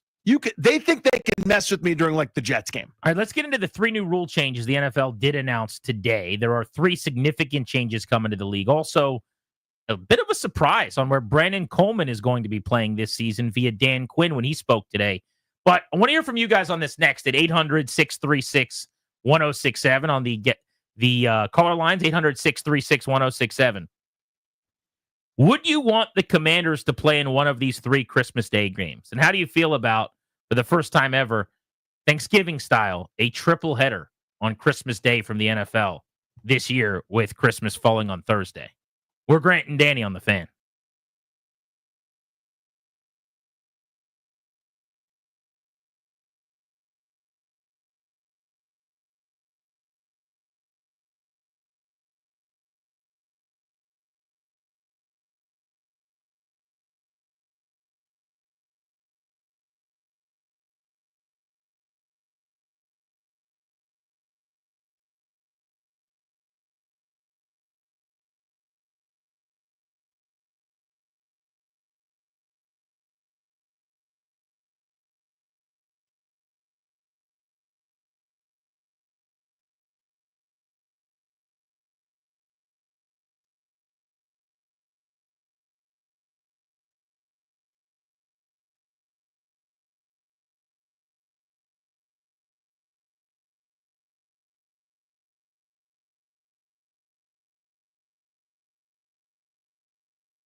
I'm Earl Forsey. This update presented by IT Cadre, trusted insight from trusted insiders, itcadre.com. So the college hoops news, the breaking news from the last half hour. Buzz Williams, according to multiple reports, hired to be the new basketball coach at Maryland. He gets a 6-year contract. Hockey, big game for the Caps, 7 p.m. on the team, 980. On the road in Boston, top prospect Ryan Leonard will make his Caps debut tonight, the 8th overall pick from the 2023 NHL draft. NFL owners table to vote on banning the Tush push until their next meetings in May. Reportedly did not have enough votes to get that resolution passed. The league, though, did announce Sony Hawkeye technology will be used to electronically measure first downs in the NFL next season. IT Cadre's trusted insight helping leaders of the nation's most important organizations understand complexity, align efforts, and make the best data-driven decisions to achieve success. IT Cadre, your vision, our purpose. To learn more, visit itcadre.com. That's itcadre.com. From the Crop Metcalf 5-Star Sports Desk, I'm Earl Forsey on the Fan.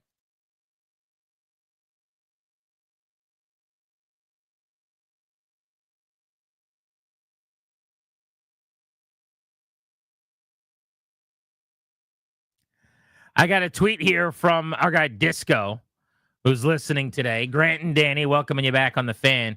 He says a home Christmas Day game for the Commanders, especially a middle of the day game, will test the strongest of familial relationships.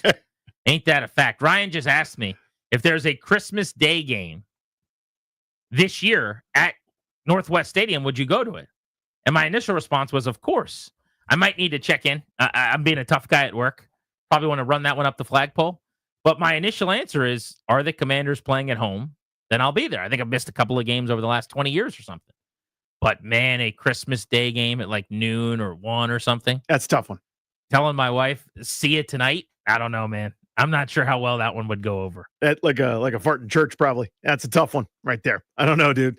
Yeah, I mean, the noon home game is tough. The nighttime game might be more passable. Especially for me, because I got young guys, so they go to bed real early. So if there's an 8:30 kick and I'm leaving my house, let's say at 4, they're in bed 2-3 hours after that. And you guys were up at 7 or whatever doing presents and all the whole 9 yards, and everyone did their full deal. Yeah. Every video I have from the last few years of my kids opening presents from Santa first thing in the morning, it is pitch black outside. Yeah.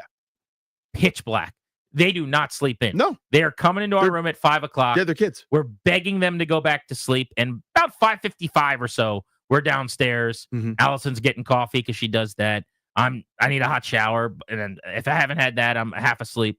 But we're just watching them open their presents at 5:59 in the morning. Every time. Yeah, they're little kids, and that's what they do. So can you be patient? You can only ask for so much patience when those presents are wrapped in their positioning. Yeah, they're just calling you. Open me first. Open me now. They've already shaken everything to hear what's inside. If anything was living, it's not anymore. Exactly. Yeah, you can't wrap the thing that's living for that reason.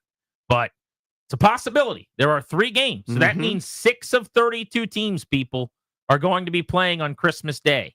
Some quick math tells me there's a 19% chance, a 1 in 5 chance that your Washington Commanders are going to ruin your Christmas. Give me Thanksgiving. Give me Black Friday. I'd love to become, I've already said this, I'd love to become the Black Friday team. The Lions and the Cowboys for the Thanksgiving. Yeah, I could deal with that. I would go to the league if I'm Josh Harris, and I would beg and I would plead, and I'd get down on my hands and knees, and I would say, let us be the Black Friday team. Roger, I just want to brainstorm something with you. We could be the Black Friday team. That's something that we could do. What do we have to do, Raj? How can we be the Black Friday squad? We'll even wear our all blacks on Black Friday. No, I guess they'd have to. But that's the Pits.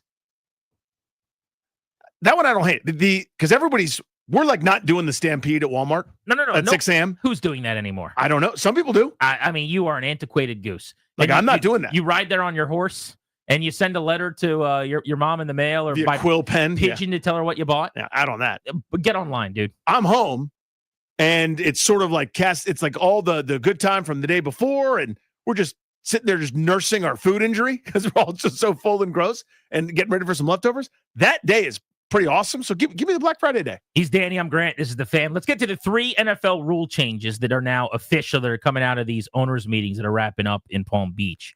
The first of them, this one's interesting. Touchbacks on kickoffs will be moving to the 35-yard line. So touchbacks have gone now, after 1 year, of the 30-yard line to the 35-yard line. The reason for this is pretty simple. With the new kickoff rules, they want more kick returns. Yep. So they're trying to penalize the teams. Now that they've changed how you can cover kickoffs, they've taken away the collisions. Injuries are going to be down on kickoffs. They actually want more returns. It used to be they wanted fewer returns, so they changed a bunch of rules for touchbacks. And everyone's going, well, this is a boring, stupid play. Take it out of the game. So they changed how you can cover the kickoff. It seems to have worked. And now they want as many returns as possible. They're hoping this gets them to around 70% return rate this year. So that without the collision, standing 5 yards apart, basically one-on-one blocking, more returns, more potential touchdowns and big plays. They're going from the 30 to the 35. Love it. All in favor of it. Again, we are... Side effect will be more offense, too. Totally. These are all benefits to me. We're heading in the right direction. Now, there needs to be some equalization, and my favorite rule didn't pass, but we'll get to that in a second. The encouraging of kickoffs and kickoff returns, yes, nothing more boring than the kick goes up in the air. The guy makes the I'm a little T, and no one has to do anything. Everyone just stop running because I'm a T, and you can't touch me anymore. And the ball goes out of the end zone. We go to commercial break. The worst. Football plays. That's a return. I love it. As a hater of specialists, and someone who despises kickers and always has and has been very public about that. That's right. Would you rather just start a possession 1st and 10 from your own 20 and completely get rid of the kickoff altogether? So like the game starts with the teams trotting out onto the field and a 1-10-20. Or do you like this better where we have changed the kickoff so that there are returns and it's healthier and safer for everybody? And if you kick it into the end zone and there's not one, the penalty is I'm only 15 yards from midfield. I like kickoff returns. I've always been a fan of them. To me, that is a regular, normal part of football. So even though you've advocated for years to get rid of the kicker altogether. Yes, and here's where I would add to.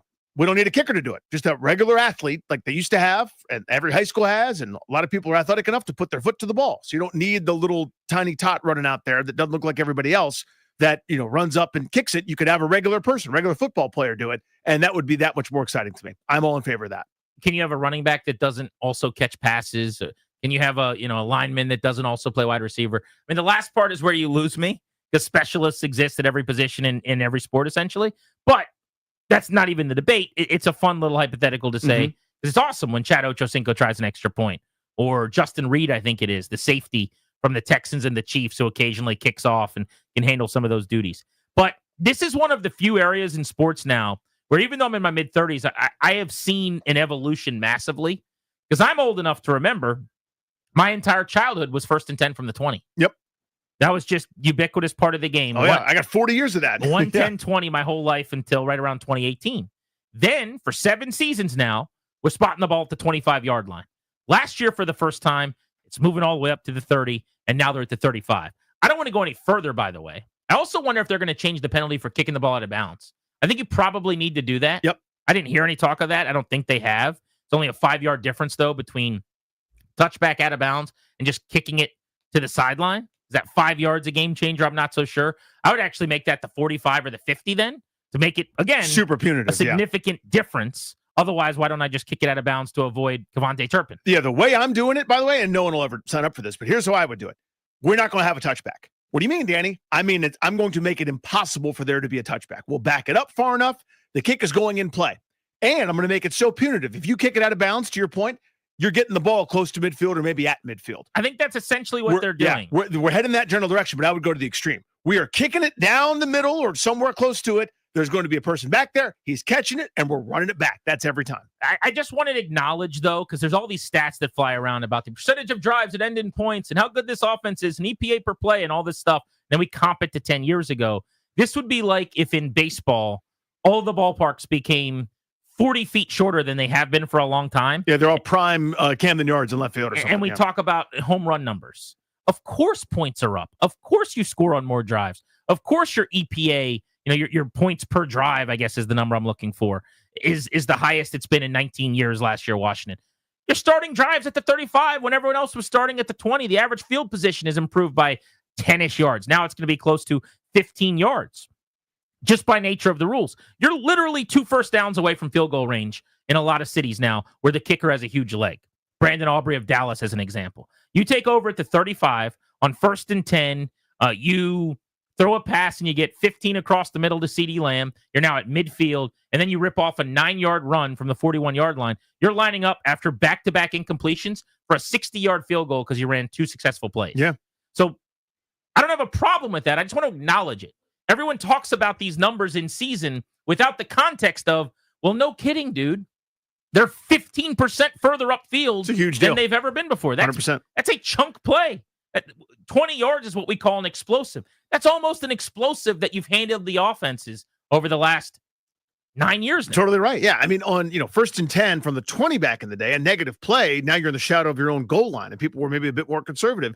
Now, a negative play, you still, with the way, the Tress ways, the world punt, you're, a nice 50-yard bomb with some hang time away from flipping field position. Doesn't even matter. Here's a no-brainer rule change for you. Both teams in regular season play will now get to touch the ball in overtime. They changed this in the playoffs. We've seen it already in the playoff format. They did not change it until now in the regular season. So where they screwed up was a part of this rule change was that overtime, which is now 10 minutes, was going to move to 15. And they didn't do that. They kept it at 10-minute overtimes, which means a chance of more ties, which everyone should be mad about. But both teams will get the ball. This is one of those things we'll look back at in 10 years or 20 years and we'll go, wait, you mean there was a time where only one team got the ball in overtime? That's the dumbest thing I've ever heard. Ultimate no-brainer. Should have been done a million years ago. Can't believe it took till today. Yeah, do you mean for 100 years somebody could win the coin toss and kick a field goal and the game was over? And then they made these slight tweaks and there wasn't even thought to just go right to this? Yeah, we're getting there. We're getting closer and closer to my dream of you just play some football and figure it out. But yeah, this is the right thing to do. The overtime rules in the playoffs were better, greater than what it used to be in the regular season. This is a dramatic improvement for me. I can't imagine there's a reasonable disagreement with the overtime change. You wouldn't think, right? I also don't see anybody being upset about this, although I'm sure there are some geese out there that don't like technology and officiating. But expanded replay assist is coming to the National Football League. This passed with flying colors. So they're going to be able to look at more things now in the booth upstairs, the eye in the sky, and buzz down to tell refs that they got it wrong. They will buzz Williams, the official, and say, you screwed up. Sorry about your luck. Yep. Here's the real call. And they will change their call from the eye in the sky. Things that are now going to be changeable. Reversing flags after a face mask call that was wrong. A horse collar call. A defenseless receiver call. Running or roughing the kicker calls will be able to be looked at and changed. Tripping calls. All the stuff that in real time it's kind of hard, but we can look really quick. Really hard, yeah. And see did they do it or not. Now, if a flag's not thrown, they can't buzz you and tell you missed it. If you missed it, you're out of luck. It's when you threw the flag, but they can look and say, he actually didn't horse collar him. He actually didn't hit a defenseless receiver. Hey, on that one, he didn't run into the kicker, or you called roughing and it should actually be running. They'll be able to change all those things. And that I say, awesome. Yeah, big step forward. I'd like to be able to light year those things when there no violations called and there clearly was. Like, I'm trying to remember when it was. Maybe it was a Washington game. Maybe it was like a Kansas City Buffalo. There was a significant play where there was the most obvious face mask in human history. I think it might have been Kansas City Buffalo. Didn't get called, and it was sort of, oh, well, I don't want OLs in my sports where everybody's bigger, faster, stronger, moving faster than the human eye can perceive. I want to be able to fix it. Unless we get to the point where we spend 5 minutes like some of these baseball reviews and we go, I don't know. Like, in other words, if it's obvious, that's the whole point of this replay assist. Hey, it's obvious you missed it one way or the other. Here's your buzz. We get it. We got a sizable bit of news today from Dan Quinn in his press conference with reporters at the owners' meetings. Wasn't expecting this, but he told us Brandon Coleman, who's moving from left tackle because of the Laremy Tunsil trade, will be the projected right tackle, assuming he can cut it before the season starts, meaning Andrew Wiley's moving off that spot. Let's get into that next right here on Grant and Danny. Remember, Craig Laughlin will be on the show in 20 minutes to talk about the great chase, Ryan Leonard's debut, and being back in the booth after he had to battle through heart surgery. You're listening to The Fan.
Coleman, who, rookie season gave you a lot at that spot. Yep. Probably moving now. Yes. What's the plan there? He'll go to the right side. Tackle? Yes. Wiley kick in. Yeah, you're getting way too far down the line. We got a lot of practice to go still. So, but yeah, he'll go on the right side. But as far as tackle or guard, we'll start at tackle. That's where he's got lots of experience at, and we'll go there first. So that's the plan. That's Dan Quinn from the owners' meetings today in Palm Beach. Welcome back to Grant and Danny on the Fan. Remember, in 12 minutes, Craig Laughlin, Caps TV, going to join us. They've got a huge game in Boston tonight. Not only the great chase being on Ovi, 5 goals away from Wayne Gretzky, but, 4 goals from Gretzky, 5 goals from passing him. But Ryan Leonard's making his debut, the highly anticipated prospect who just got eliminated from the college tourney at Boston College. So he's going to make the leap from college hockey to the National Hockey League with the Capitals at 20 years old tonight. Yeah, as most people do, right? Isn't that a standard thing? We'll talk to Locker about that coming up at 3 o'clock. 4 o'clock today, a little over an hour and 10 minutes from now, we will have a chance for you to win a pair of tickets. And these are tickets that you can choose what you want to see with. Pretty cool opportunity. Wolf Trap Pick Your Own Show tickets. We're giving those away at 4 o'clock on the Fan. But before we get there, you just heard from DQ on the way in there. Quinn saying we're moving Brandon Coleman to right tackle. There's been a lot of speculation that Coleman would kick right inside to left guard. That way you don't have to flip sides and kind of do the mirror drills that you have to do all offseason to relearn footwork and things. But he's been a tackle way longer than he's been a guard. In college, he played a lot of tackle, played plenty of guard too. But Quinn and the Commanders want him to be on the right side. And I will say that if you draft the right tackle in the 3rd round and you get a franchise guy who's there for 10 years, that's an amazing win. And it's even more value, frankly, than drafting a guard. That's about where you should find a guard. That's still a really significant overdraft.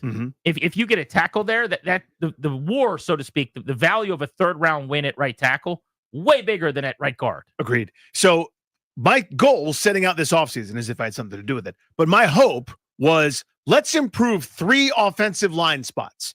That can be done with only a couple personnel moves, because Brandon Coleman was going to improve potentially 2 spots. I think they could do better at right tackle, see Andrew Wiley. I think they could do better at left guard, see Nick Allegretti. I had Coleman penciled in if they found a left tackle for one of those 2 spots. They found a left tackle. You may have heard about that move. So now you have Coleman replacing one of those other 2 guys. If they think he can do it, and listen, they called their shot. They were right about him initially. A guy that half the league or more thought was a guard, played pretty adequately, pretty plus even at times at left tackle. If he can be your right tackle, my goodness, you have found something pretty special there. You have upgraded 2 spots with 1 major move, which is hard to do. So that tells me then that if Wiley's not your right tackle, and there's an if here, he basically says we need to see if he can do it. We're going to try him there first, meaning there's a chance he doesn't like the right side or that isn't comfortable to him, and they put him at left guard and supplant Allegretti. Then maybe he'd have to move over to right guard until Cosme comes back. But I think the way I take this is Tunsil at left tackle, Coleman at right tackle.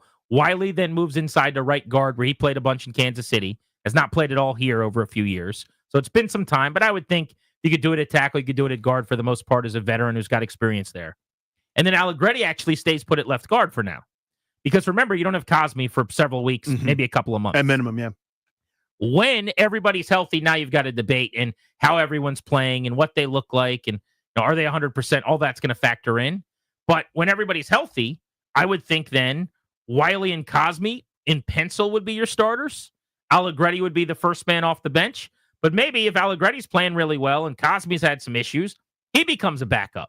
But it just gives you depth that you have not really had. Whereas last year, Wiley's your tackle. Maybe now he ends up on your bench because you've gotten better on the outside at both spots. This was the rest of what Quinn had to say about the offensive line. The addition of Laremy and playing out at tackle, he's had such experience and done it at a high level. And so when you can add somebody of that caliber, that's a big deal. And so adding him right now into our mix, we're really pumped to have him. We can't wait to get him here. It's going to be a fun group to coach. These are like the guys we've added. Adam and his staff did an excellent job. We were very specific about the Commanders and who we wanted to have as part of this. And so Laramy's he's an ideal fit for us. So we joke when we're grading food, or we talk sometimes on the show about the 20/80 scouting scale in baseball, right? And the idea is you can simplify it down even more, a 2 to 8 scale. But 5 is average. So what would be a 50? But 5 is just dead average. So 45 is a little bit below average. 40 is below average. A 35 is well below average. 30 is bad. That's the idea. 60 is plus, 70 is elite, 80 is top of the scale. So on a 2 to 8, I go through and I say, you've got a 7 left tackle now, 7.5 left tackle in Laremy Tunsil, probably. I think Brandon Coleman has the potential to be an awesome right tackle. He played pretty well at times at left tackle. There's no reason he can't be a 6.5 right tackle, in my opinion, based on what I've seen. That's the ceiling. It doesn't mean it's a lock. But you could potentially have 2 well above average, plus or better, 1 elite, 1 plus tackles. We saw Biotish last year. I would say he was a 6 center, wouldn't you? Like, he was a well above average player. So, for sure. The guards, I'm not as convinced on. Cosme's been a 6 at his best. You need him healthy. For now, Allegretti's maybe a 45, a 50. I think, Wiley as a tackle was a 40, 45 a lot. Maybe a 50 at his best. I don't know what he'd be at guard. But I guess my point is they've got 2 really good tackles if Coleman hits. They've got a really good center. So now, if I'm filling it out like the way I'd want to in a Madden game, I would start with tackle, center, tackle, and then worry about the guards. Precisely. And now you got some upside. A tackle getting kicked in usually performs better than vice versa, right? Like, we got some pretty good data over the years to that. So having Cosme be uncertain, and that's not his fault. That's just the timing of the injury. It's bad luck and, age and a bunch of things, banged and bruised. I'd feel better about Andrew Wiley at right guard and Allegretti at left guard than I would about who the hell's going to be my tackle. Now that if you could solve that by, again, 2 birds with 1 stone, this Tunsil move, you're improving at 2 of the 3 most important positions of that 5. I think that is a win upon win upon a win. And that's why I think I'm willing to pay a little bit of a premium to go get a Laremy Tunsil that way. Because, again, you're not just improving one spot, you're improving multiple. He's Danny. I'm Grant. You're listening to The Fan. At 3:30 today, we've got some thoughts on the Terry McLaurin extension coming out of what was said by Peters and Quinn at the owners' meetings. There's a lot of other things going on in DC sports. The Nats survived a pretty big scare, it looks like, in their rotation last night. The Caps have a debuting super prospect in Ryan Leonard today. Let's talk to Craig Laughlin about that next and his journey back to health as he was back in the booth this weekend for the first time. Locker on G&D in moments.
I'm Earl Forsey, and here's what's happening. Some big news in college basketball breaking this afternoon as Buzz Williams has been hired to be the new basketball coach at Maryland, reportedly getting a 6-year contract.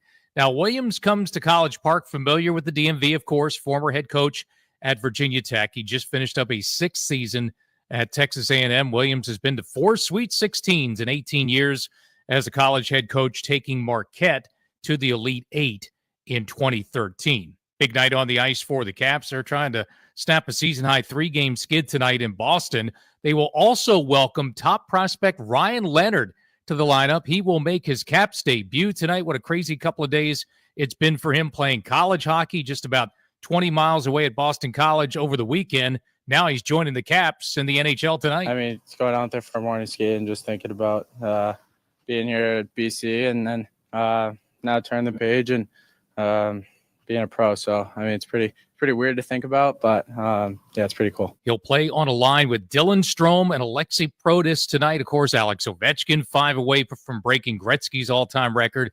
Caps hockey 7 p.m. face-off on the team 980 tonight. We've got baseball on the Fan. Nationals in Toronto game 2 tonight against the Blue Jays. 7:05 first pitch for the Nats here on 106.7 The Fan. From the Crop Metcalf 5-star sports desk, I'm Earl Forsey on the Fan.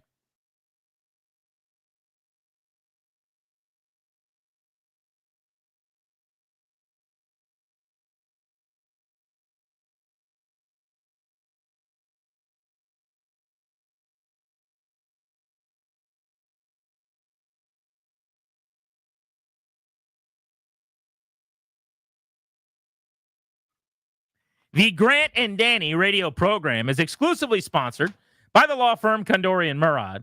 They will help you with your estate planning, elder law, real estate transactions, probate administration, and whatever else you need. Their attorneys are always there to protect you and your family's assets. Schedule a free consultation with their team today. KMLawyers.com. Be sure to tell them we sent you. That's KMLawyers.com. They are huge DC sports fans. We've been to Caps game with them. That's true. In fact, we're probably due to do that again. It was probably a year ago at this point, but they're busy. But the point of the dude's story is, I'll bet they're jacked up tonight. Should be. Because you got 2 major capital storylines, the Great Chase and the debut of Ryan Leonard. We want to talk about both of those things with our good buddy, Craig Laughlin. Come on. Who is back in the booth. Yeah. Ladies and gentlemen, that's louder. That's not enough. Come on, audience. Locker's back, baby. Let's go. Craig Laughlin, it was great to see you and Joe B. What an intro. Love it. Hey, man, how you feeling? And let's just talk about, first, you being back in the booth. It's a long time coming. Yeah, it's been a long, 2 or 3 or 2.5 months, that's for sure. When I first had that heart ailment, and then I had to go for surgery. I was in the hospital for about a week, and now I'm starting heart rehab. And I said, you know what? I had marked down the date to come back as the last game against Buffalo that I did. I sort of put it in the calendar after I looked at what I heard about the recovery from open heart and the type of things the doctors were telling me. And I said to my family, I'm coming back against the Buffalo Sabres. I'm going to do that game, and that'll kick off the rest of the season, the playoffs, the Great Chase and everything. And it was great. It was a lot different, as you guys know, watching on TV than being at Cap One and enjoying the time there. And Ovi got a goal, and I was just amped up, and I'm amped up again tonight here in Boston. I'm sitting in the hotel room preparing to get over to the rink and get the call going with Joe B tonight. Well, Locker's prep, by the way, for those of you that have never seen it, is iconic. It's awesome. It's all handwritten. Are you using your gigantic Sharpie too? Like a huge Sharpie. I've got what I did is on Amazon, I must have bought before the season starts 300 Sharpies of different colors. So I have red, blue, and black. And that way I never have to just go get them. I have them in a big box at home. I travel with probably 40 of them. And when they get a little bit not, sharp enough, I throw them out because I want a real sharp looking board that I can look at and quickly take a look at my notes. So Locker, I don't want to get any deeper into what you're willing to talk about on the air, but I am just curious because there's so many people. I think the awareness of it can be helpful as much as you're willing to tell us, like, what exactly happened? Because I think of you as, I hung out with you at the station a ton and been around you. Sure. You're such a healthy, you dwarf me. I'm 20 some years younger, and what you do every day and playing tennis. And I don't think I could hang with you for an hour, let alone a week. What exactly was happening? How'd this all come about? Okay, this is a good story. I think that everybody should hear about it. I was moving along just fine just before Thanksgiving. Alan May has a lifeguard imaging center down in Tampa Bay that he's involved in with one of the great kickers of all time. I think his name's Grammatica, played for Tampa Bay, I think, for most of his career. Grammatica? That's my guy. Yeah, I did not have that being at the he's center of this story of Craig Laughlin. Wow. but he's involved. And so Mayday is part of the group down there. And so he brought in the team. The coaches had done it a week before. So I was coming in on a Tuesday. We did the Florida game. We weren't doing the next game in Tampa because it was a nationally televised game. So I was flying home. So he said to me, look, we got to get all you guys in. So he got everybody, all the announcers, Chikrin's dad who lives down there, all these guys to come in. There was about 10 of us or 12 of us in the morning at 10 o'clock. So I went in because my flight was at 2 coming to Baltimore. So I get in, and the whole point of this is that I was healthy. I was riding a bike. I was working out. I was lifting weights. I was skating. I was doing learn to play with the kids. I was also skating with other guys, trying to get a workout in. And all of a sudden, and I walk all the time. When we're in another city, I walk from the hotel to the rink. I generally don't take the bus. Depends how far it is. But generally, if it's under a mile or two, I will walk. So all of a sudden, they come to me. I get on the plane, land into Baltimore, and guys, my wife picks me up, and it's 4 o'clock. And I get this call right away from Alan May, who I now call Dr. May. And Dr. May called me and said, Greg, you've got some serious issues with your heart. And I'm like, what do you mean? And so what happened, guys, is that I was born with a bicuspid valve, which means it's 2 leaves above the aorta, the valve pushing the blood out. And it had calcified, and now I wasn't getting enough blood to my body. And now the aorta had an aneurysm. Then on the other side, the LDL was totally blocked, which was a widowmaker. And so all of a sudden I was in shock. And that's why I missed the games at the start of Christmas. During the Christmas break, I missed about a 10-day period because I was trying to digest all this and trying to talk to doctors. So who I did reach out to, guys, and you'll appreciate this, I reached out immediately to Henrik Lundqvist. Right. Oh, that's right. Yeah. Who never got to play with the right, Caps yeah. because they found something Correct. similar. And he had the same operation, and he had it in Cleveland, and he was ready. He wanted to come back and play, and they actually put a steel plate in so that if he did get hit, he could still play. But then he had other issues after his surgery. But we talked for probably 40 minutes, and then I watched, of course, his show that was on Netflix about his surgery because I wanted to find out about it. And so then I met with several surgeons, and they said, we got to get you in. I wanted to wait actually to the end of the season, but they said I could have a catastrophic event, which would then set me back even further to have surgery. And it could be life-threatening because I had several things going on. So we went in on February 4th and had the bypass done, a clip done, a new aorta put in, and a new valve put in. And how long is that surgery, up, Locker? Because I don't have a lot of experience with it, but they basically have a machine that like pumps the heart for you. Like it's crazy to think about. Yeah, he said, yeah, well, I'm gonna cool down your heart. I was like, what? Oh, sure, yeah. Cool Please, yeah, no worries. Let's just get that done. So I could work on it. He worked on it and got those 4 things done. And I was probably in surgery. They say you shouldn't go beyond 5 to 6 hours with this, and I was probably at about 5 hours. And then I started to recover. I got up. I took only 1 pain pill because I woke up. Everything stitched up on my chest. They broke my chest. Obviously, they cut the sternum and open you up. And now it's been 7.5 weeks, and I'm on the bike. I'm doing heart rehab 3 days a week. I'm starting to do the things that I miss doing, like doing the Caps, getting excited at a Caps game, working out, riding a bike, doing all those type of things, walking a lot. And it's been unbelievable. I feel better right now, and it's only going to get better because they still say I still get fatigued a little bit because when they do the surgery, it really affects all parts of your body because they shut down the heart, so you have to restart. I had a couple of flare-ups during the course of my recovery, but mentally and physically, guys, it was very challenging. But right now, I am in an unbelievably great place. I'm very, very confident in what was done, and I'm ready to go. Here we Attaboy. go. By the way, suddenly Ovi coming back from, he barely had a hairline fracture, 5 weeks, right? We were impressed by that. Yes. Locker, 6-hour heart surgery, man. He's back in the booth 7 weeks later. Ovi who, Danny? That's right.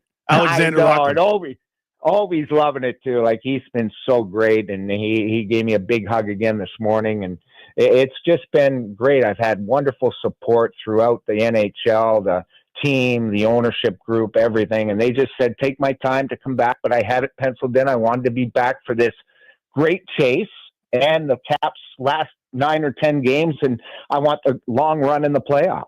Locker, any truth to the rumor as part of your recovery, you're limited to fewer than 3 hours per day of Joe Beninati exposure? Is that true? That is true.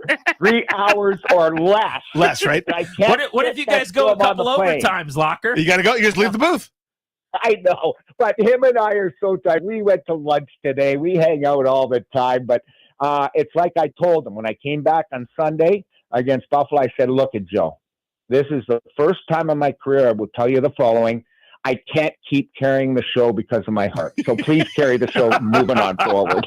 Yeah, lift a finger today of all days. Greg Laughlin with us here on G&D. To far more trivial matters, Locker, when talking about health, back to the regular old hockey situation here. Yeah. Ryan Leonard, I don't know any. I don't think people are talking enough about this, that he's like going to his sociology class in the morning and then just playing NHL hockey at night. Like, his college career is done as of a couple days ago, and he's jumping right into the frying pan for a team that's got a chance to go win a Stanley Cup. Like, what's going through his mind? Explain to folks how big a jump this is. This is a huge jump, but fortunately for Ryan Leonard, if you really look at the NHL and the prospect pool and what we have here, he is the best player that was not playing in the NHL that was available. You look around at all the other picks, he was the premier pick to be most NHL ready. And I'll tell you why. Number one, he's got a lineage of being a winner at BC. He has a winner of being a winner at the World Juniors twice. He was the leader there. And he plays more of an abrasive style that I think you can say some kids, come out and try to play in the NHL, and they don't just have that chutzpah that he has. He has that grit, that grind, and of course, you sometimes have to make your shot better to play in the NHL. You have to work on your basics of hockey. Ryan Leonard is most ready because of his shot right now and his compete level. And guys, I'm looking forward to watching him play with Strome and Protas tonight, and I think he's going to play a lot. He's going to have his whole team in front of him watching. He's going to have all his family about an hour and 15 minutes away come in to watch. It's going to be a spectacle. I'm really excited to watch this kid in real NHL hockey. Yeah, I was going to ask you about how they were going to employ him, because my thought, Locker, was I don't want to touch the top 6. They've been fantastic. This is the number 1 goal-scoring team in the league. I know they've lost 3 in a row, but this is the number 1 team in the National Hockey League, kind of circuit to circuit offensively this year. But what they're going to do is it's almost like hitting a guy you just called up at the top of the order to get him the best looks possible, right? To get him the most fastballs. Absolutely. They want to put him in those situations because playing in the top 6, you're going to be checked differently. You're going to have different matchups. Playing with Strome and Protas, they're 2 very good players, smart players. So now they're going to sort of shield him as a youngster, his first NHL game in his debut. But I can also say this, that they would like to shake up their top 6 because their top 6 hasn't been good the last 3 games. So why not give him a try? He's our best prospect, guys. Remember, Wilson came into the playoffs as an 18-year-old and was a factor. So now he's coming in as a 20-year-old and is going to play right away. And I expect him, if he plays like he can, and I'm just saying this, he could end up in the top 6 guys.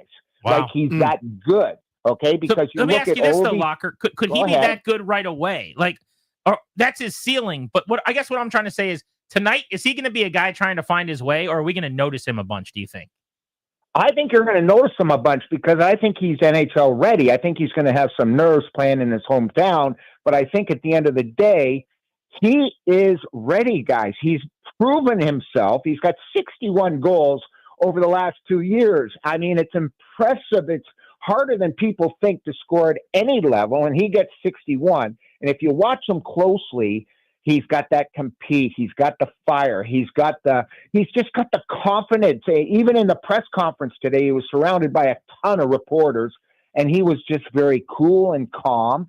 And having the guys treat him like they did, and Ovi texting him yesterday and saying, come to dinner.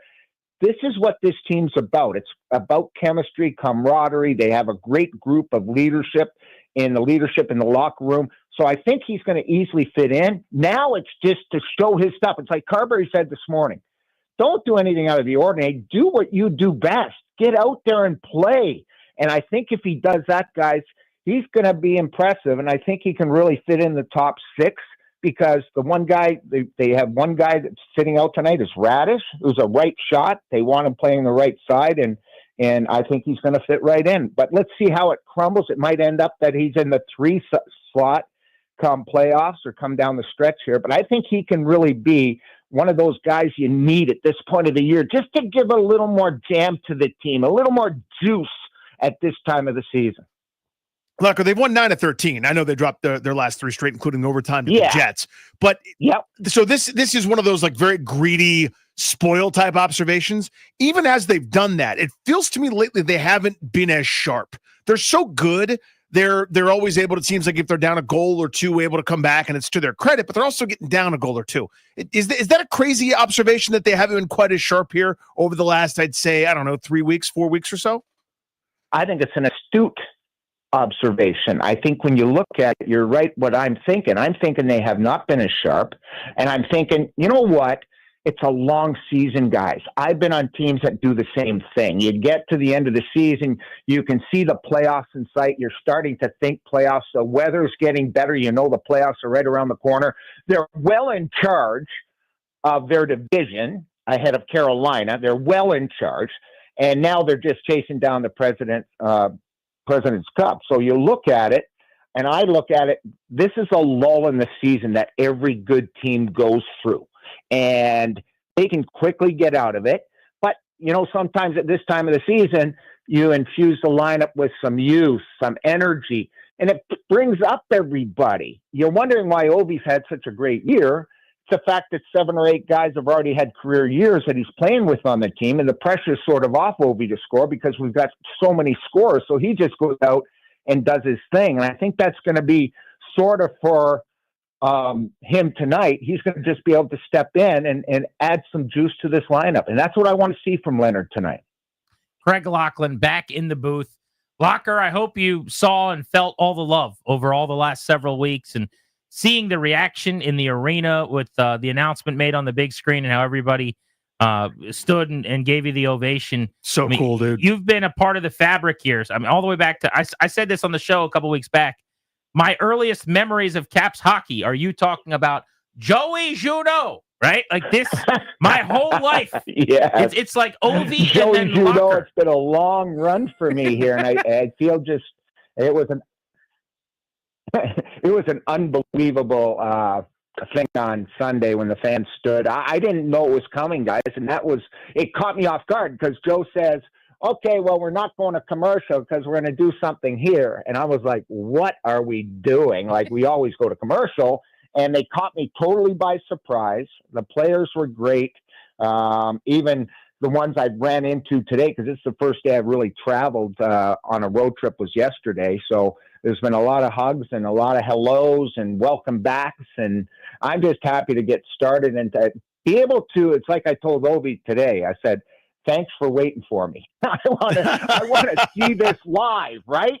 It's totally different. I was sitting at home for 7 or 8 weeks watching him score, counting it down. And that Sunday goal made my day when he scored, because now he's 5 away and it's part of history. It's a historic event of all sports, what he's doing.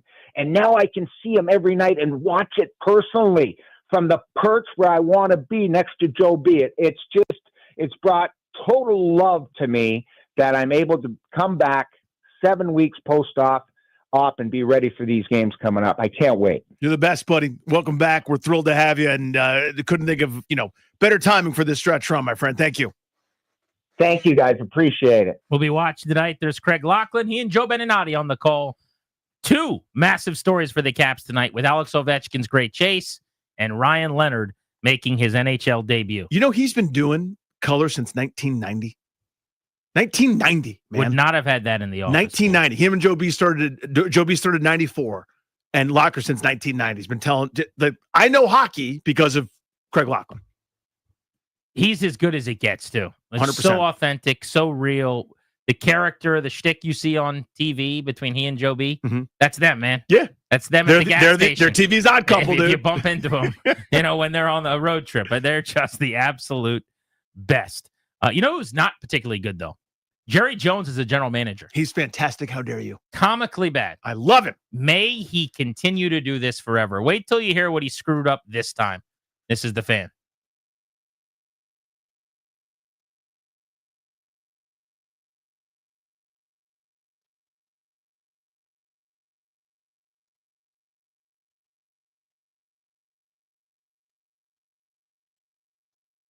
What's up, guys? Danny Rouillet here. What if I told you? What if I was to tell you? 30 for 30 style. What if I was to tell you you could get 6.1% more for the item that you're selling? What if I told you that could translate into tens of thousands of dollars? On average, say $30,500 more dollars. If you just did one simple thing, didn't cost you anymore. All that happens is you go with the right team. That's Debbie, Sarah, and Reynolds' Power Home team with Keller Williams. If you would like more money for the sale of your home, you should probably go with them. On average, 6.1%, which translates to $30,500 more dollars right into your pocket. They are so confident in their services, okay? Your home is going to sell. They can guarantee that your home will sell. Here's how. They're so confident in those services that if your home doesn't sell for some reason, Debbie and Sarah will buy it at a price agreeable to you. That's their guarantee. So your bottom line, several lines, here's the one all the way down at the bottom. Your home is going to sell at a price agreeable to you. You're going to make your money. They're fantastic. Give them a call. 844-654-SOLD. That's 844-654-SOLD, or go to DebbieHasTheBuyers.com.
I'm Earl Forsey, and here's what's happening. Big college hoops news today. Crazy couple of weeks in College Park. Today, they have a new coach, Buzz Williams, former Virginia Tech coach, hired to be the University of Maryland's new basketball coach. Just finished up 6 seasons as Texas A&M. He reportedly gets a 6-year contract. Capitals, we just heard from the guys talking about the game tonight in Boston with Craig Laughlin up the road. The Caps face the Bruins, 7 p.m. on the team, 980. And the kid, the prospect, near his hometown, Ryan Leonard, makes his Caps debut. It's been a dream come true. Meeting all the guys, and my whole team's coming.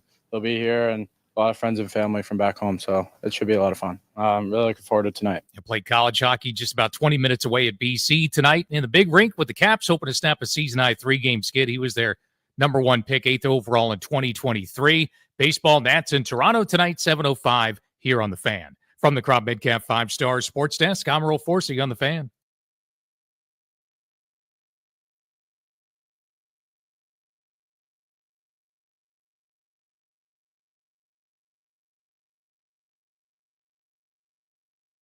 In a little over 30 minutes at 4 o'clock, we're giving away a pair of tickets to a show of your choice for the 2025 Wolf Trap season. They've got a lot of different events and shows you could choose from. If you want to win those tickets, make sure you're listening to Grant and Danny right here on The Fan at 4 o'clock. I always revel in seeing Jerry Jones doing stupid things. There's a great line that I don't even know who to attribute this to, but I've heard it said a few times. Like when your enemy is... The enemy of my enemy is my friend? No. Oh, but I'm glad that that's a line that you like too. When your enemy's messing up, don't get in their way, basically. Like just let people that you don't like do the wrong thing, right? No one should intervene with the Dallas Cowboys and Jerry Jones doing such an embarrassing job running this team. Just let it happen.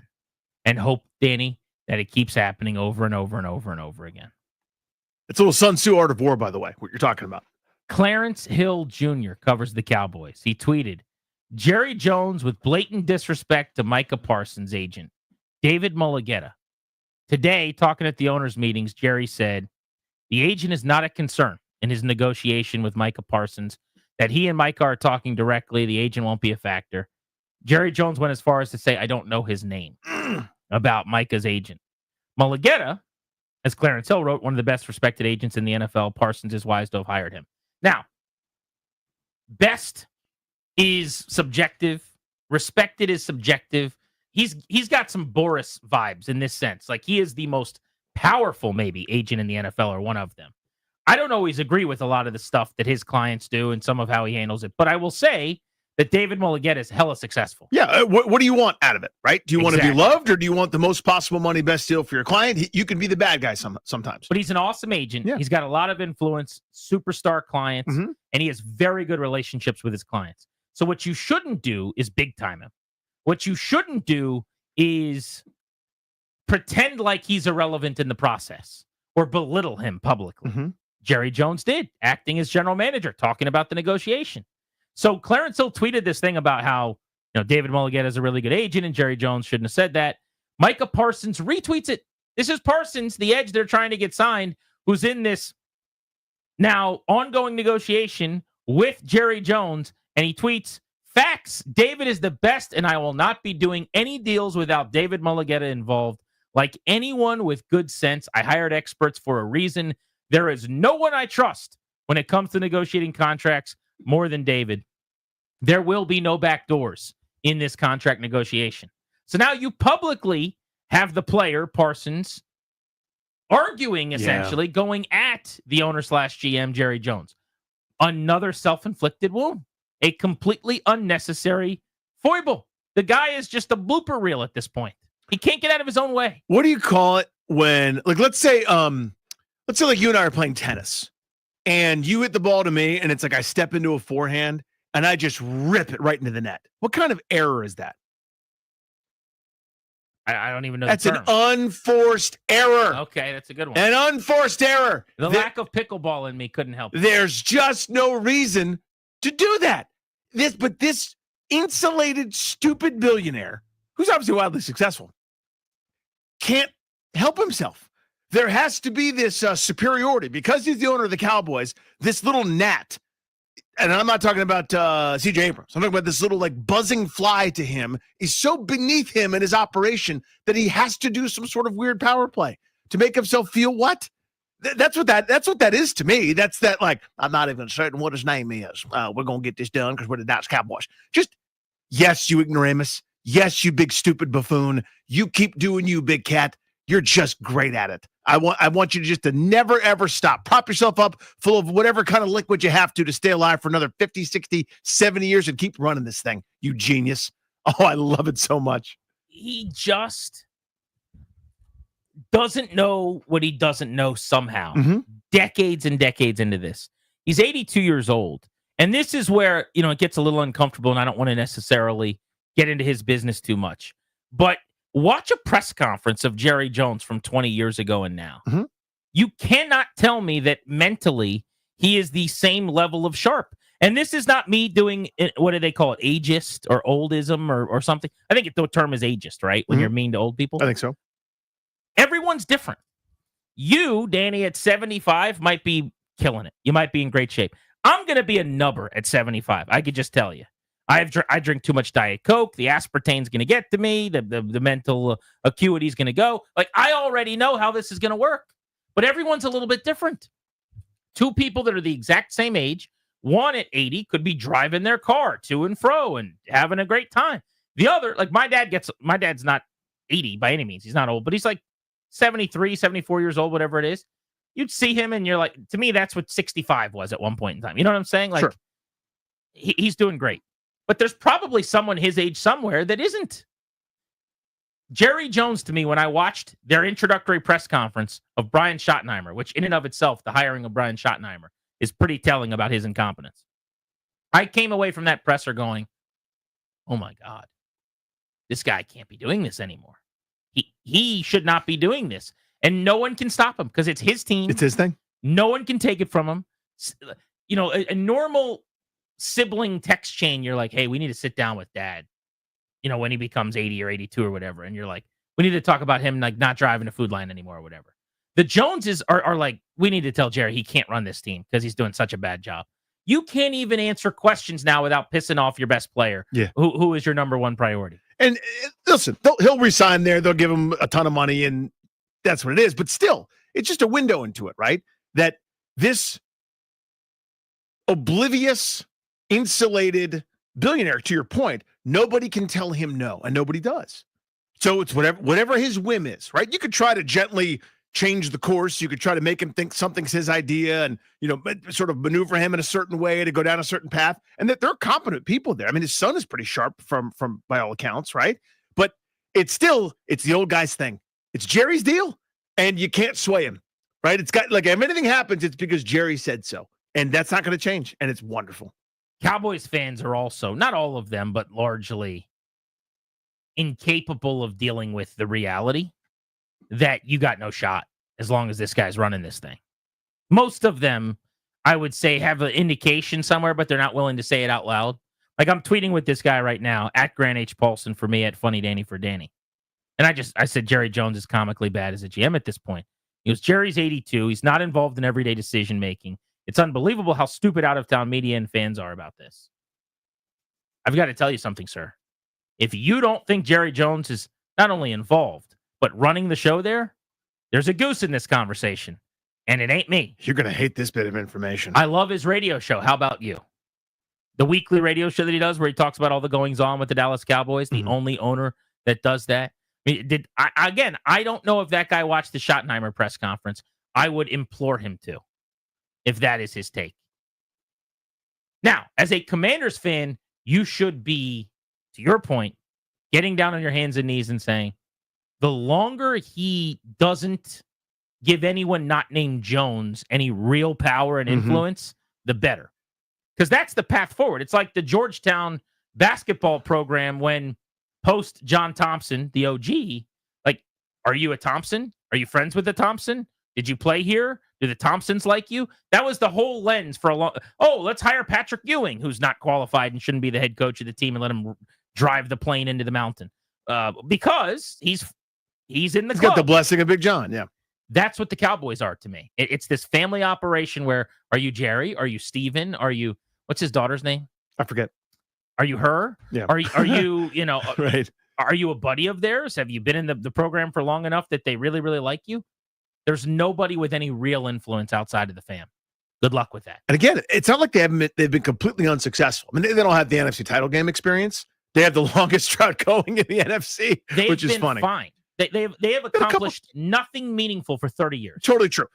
I would, there was a time I would have traded resumes with them though, like with 12-win seasons. I hadn't won 10 in once or twice, fluky in 30 years. I know that I'm saying this to a Commanders fan, so you're not going to believe this. Winning 12 games shouldn't be that hard. Totally. Like, it's you have a quarterback, which they have for the most part. They had Tony Romo was really good. They have Dak Prescott who's really good. They had a window there when they were bad with Dave Campo going 5-11 a few times, where they've had, Chad Hutchinson and some scrubs like, who was the guy that wore number 17 from Georgia? Quincy Carter. They had terrible quarterbacks. But for the most part, they've had pretty good quarterbacks, which means you're a pretty good football team and you hang around a bunch. But, I mean, how hard is it? Again, I'm talking in D.C., so bear with me. To not get to a conference championship game for 30 years, you either have to be the least lucky team possible or incompetent. Or have something working against you, aka this. And we know exactly what that's like. Hence the incompetence. Yeah, and that's and this was my point all along, talking about Snyder and Washington, how much of a disaster it was. Like, this happens all the time. It routinely happens in places that aren't particularly well managed. You just get a good year, or you get the right mix, and you get fortunate. The people that aren't very good try to recreate it and don't know how to. Then there's a reason some of the blue bloods and the royalty are almost always good, despite personnel turnover. And then there's the I lucked box my way into something. See Atlanta get into a Super Bowl despite being the very definition of mediocrity under Arthur Blank, who's a Falcons Hall of Famer, by the way, well deserved. But of course he should. His name's on the thing. So, but you look at Dallas, they are whatever this is. That's who they are, right? It's way more attention than it is achievement, and it's perfect. Double play is next. What's going on in our lives? Nothing to do with sports. And in 20 minutes, we've got those tickets. You're going to be able to choose your own event and show. That is to Wolf Trap, as they've got a lot of great concerts, including James Taylor, Steve Winwood, Harry Potter and the Deathly Hallows Part 2 in concert, National Symphony Orchestra. You'll be able to pick what you want to go see. Win those tickets at 4 in 20 minutes on The Fan.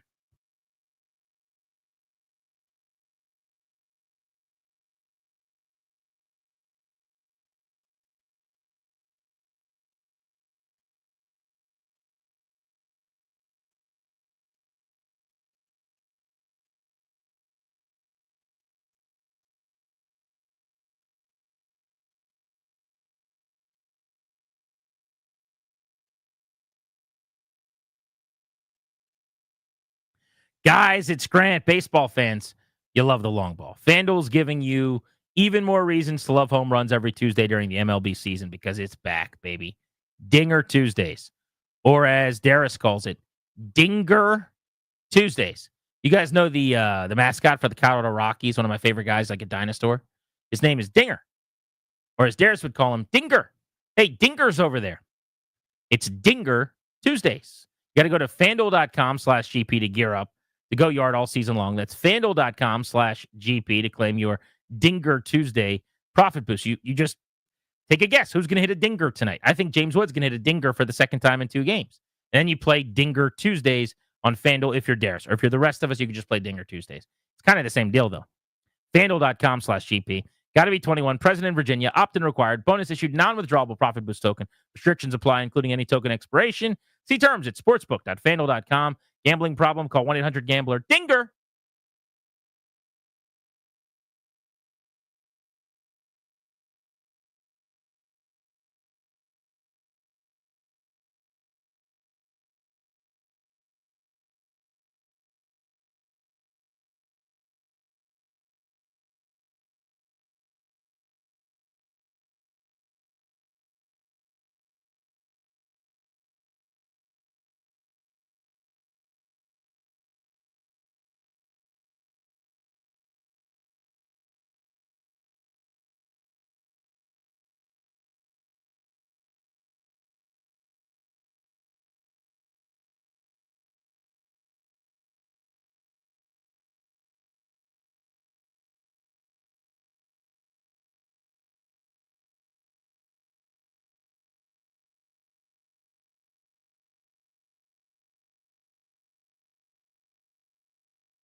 Our double play is driven to you by your local Washington area Honda dealers. Stop in for a great deal on the rugged and capable Honda Pilot. Contact your local Washington area Honda dealers today. Danny, you and I share a lot in common, I would say. Yeah. Both in our lives, our sports fandom, and in our food proclivities. Occasionally, we'll navigate away from each other. There's a lot of crossover, but there's also some divergence there. Sure. But I think one of the areas that is the center of our Venn diagram, where both of our circles overlap, is barbecue. Yeah. We like barbecue. And in fact, this very show, the concept, the initial planning, when we found out we were having a show together, the name of the show, the way the show would work, our boss sat us down and we broke bread, or as it were, we broke brisket. We broke brisket, yeah. At Hill Country Barbecue in Washington, D.C. Pour one out for Hill Country Barbecue. Darius, do you have a little Sarah McLaughlin for me, please? So I saw this last week and haven't been able to get to it. I just kind of have it stored away. But the story from Channel 9 in D.C. was after nearly 15 years of service, it opened probably about a year or two before you and I sat down to have that meal together with our boss, Chris Kynard, when he said, I'm going to put you guys together to do a show. Here's how we think it could go. Hill Country Barbecue in D.C. closing its doors for the last time. And it sounds like it's already happened. Maybe on Friday. We didn't even go for one last ride. The announcement left people very, very upset in D.C. I blame us because I don't know when the last time you went was. I'll blame myself. I have not been there in too long. So I don't know if it was a cost. Yes, I read about it. thing. It was a landlord kind of dispute. It was a massive building. Yeah. So anytime Huge you're in space. that neighborhood and you have that much real estate, that's a problem. A big issue was, I'm not getting political here, just giving you some information, that last I saw, and this number's changed, I'm sure, a bunch, but as of about a year ago, 49% of the people that worked downtown in D.C. had not come back to work. The pandemic was in 2020. Yeah. It's 2025, so that was 2024. That's not ideal for restaurants and bars, obviously. So that probably, plus how much they're spending to do their business, neither of those two things are ideal, right? It's gone, man. Yeah. Hill Country Barbecue, the greatest mac and cheese as a side that there was. I know you weren't as big on the mac and cheese, but God bless the mac and cheese they had there. The brisket, do you want moist or lean? Yes is the answer. Do you remember you used to get those like kind of spicy sausage things The there? cruise sausage, yeah. The one filled with jalapeno and cheddar. That was the one. That one wasn't for me, but I'm glad you liked it. Yep. Danny, it's over, man. I know. It's over. I know. It's And I think if memory serves, you introduced me to it because you had known it from New York. I did. So it's a DC guy that opened his first one in New York, and we basically made it the place where people went to watch then Redskins games. So we just engineered that. Like Sundays, this is now the Redskins hangout. You'd get your giant tray of food, go downstairs. It was on the big screen. It was awesome, and it was great. You watch a terrible team lose in an infuriating fashion, but at least you had barbecue. So then when they opened their DC location, in fact, you and I, we tried to go there on a Saturday night, and it was too packed and the wait was too long, so we went across the street and had a much lesser meal. But yeah, RIP to Hill Country, man. What a shame. Now, we do have a great barbecue spot that has just hit the scene, I will tell you. If you're a barbecue mark like I am, and you haven't tried Stupid Good Barbecue over in Springfield, which is the latest offering from the Great American Restaurants, you should absolutely do this. They do a thing called a potato smash, which is one of the coolest concepts I've ever seen. Very good. They take a baked potato. They basically take what is like a gigantic flat surface, and they just smash down on it. And then they put brisket or, shredded brisket or pulled pork, really whatever you want, meat, cheese on it with bacon, kind of like a cheese fries, but it's a baked potato smashed down. That's just one of the many things on the menu. It's great. So that will replace Hill Country in my heart. But I'm sorry, Hill Country. It's one of those things where it's like you find out somebody died and you haven't called them in a while. It goes away, and here I am sad, but when's the last time I checked in on Hill Country? Totally. I went, I can't remember, it was several months ago, but it was one of those things where you went, I don't know how they're doing this. Like, as you said, the place is so huge, they don't have the daily traffic. For me, it was special occasion. It's like, okay, I'm going to the Caps game, or I've got enough time before a concert, or Wizards game. I can go, and with kids and the different things, the different challenges, that's one of those, hey, let's go have a heavy lunch. I work down there. I've got a meeting down there, and let's go load up on a half pound of brisket and some sides. Place was great, man. one other note on this. Mm-hmm. And again, I agree with you guys. Everything that you think, I also think. Man. The stuff that you guys don't like, I also don't like. We Right. voted for the same people Mhm. in every election ever. Yeah. Danny, Mhm. you know 40% of DC restaurants are likely to close by the end of the year? 40%. Yep. Now, that was via a survey. I saw this. It's on Fox 5, some other places. But almost half. Think about this crazy number. This is one of the great food cities in America. I'm assuming the big sillies, the Jose Andreses and the restaurants, when I go get my nice steaks and stuff, they might be okay. But about half of restaurants are expected to close in D.C. this year. Now, someone might tell me that those numbers are finagled weird or that's not true. I hope that's not true. I would bet against it. But that was the story last week. Some of that is foot traffic and just people being able to go. Some of it, I'm sure, is how much it costs to have, like, to pay rent for these places is insane. But just look around here. Pig Taco just closed. Mm-hmm. And I only went there once. I got a diet soda, sat at the bar. They charged me $5.50, and I said, I'm never coming back in here as long as I live. $5.50? Really? For that soda? Not up in here. Not up in Big Stick closed. Mhm. I've been there 1,000 times. There's other places in the neighborhood that are reportedly, like, maybe closing. It's happening, and as a fat guy who likes food, that's sad. It is a bummer. Yeah. Super quick double play for old Randy Douye, please. Not quite a Netflix show review time. Disney Plus show review time. Daredevil Born Again. Hell yes. So kind of an awkward situation here, Jeeps. So Netflix had the rights to these Marvel shows before this whole Marvel Disney kind of merger type deal, right? I don't have a Marvel here. So good pull. What Netflix was doing was all what I call the local level Marvel shows, right? So there are 3 tiers of Marvel. There's your local friendly neighborhood type hero. There's the planet Earth level hero. Then there's like all of existence, Endgame, Thanos, Infinity Stones, Snap, like all life in the universe type scale, right? Or even multidimensional as they're trying to raise the stakes. So Netflix had the local heroes, right? They had Daredevil, Jessica Jones, Luke Cage, Iron Fist, who stinks so much. He stinks so much. He's the worst. The Defenders couldn't be more nubs. Any Hoodles. Disney now, this is their first foray back into this sort of sphere. This is all post-Endgame and everything that's kind of happened. And they got this one right. Charlie Cox is back as Matt Murdock / Daredevil. Vincent D'Onofrio, probably the most acclaimed actor on the show. That's my guy. He is splendid as Kingpin. I mean, splendid. He's great in the old Netflix part of this. And they got the group back together. DC's own John Bernthal, my former teammate for Ken Beatrice. No, Ken Beatrice was the Ken Beatrice is an old radio. Yeah, he was the radio host. What was his name? Beatrice.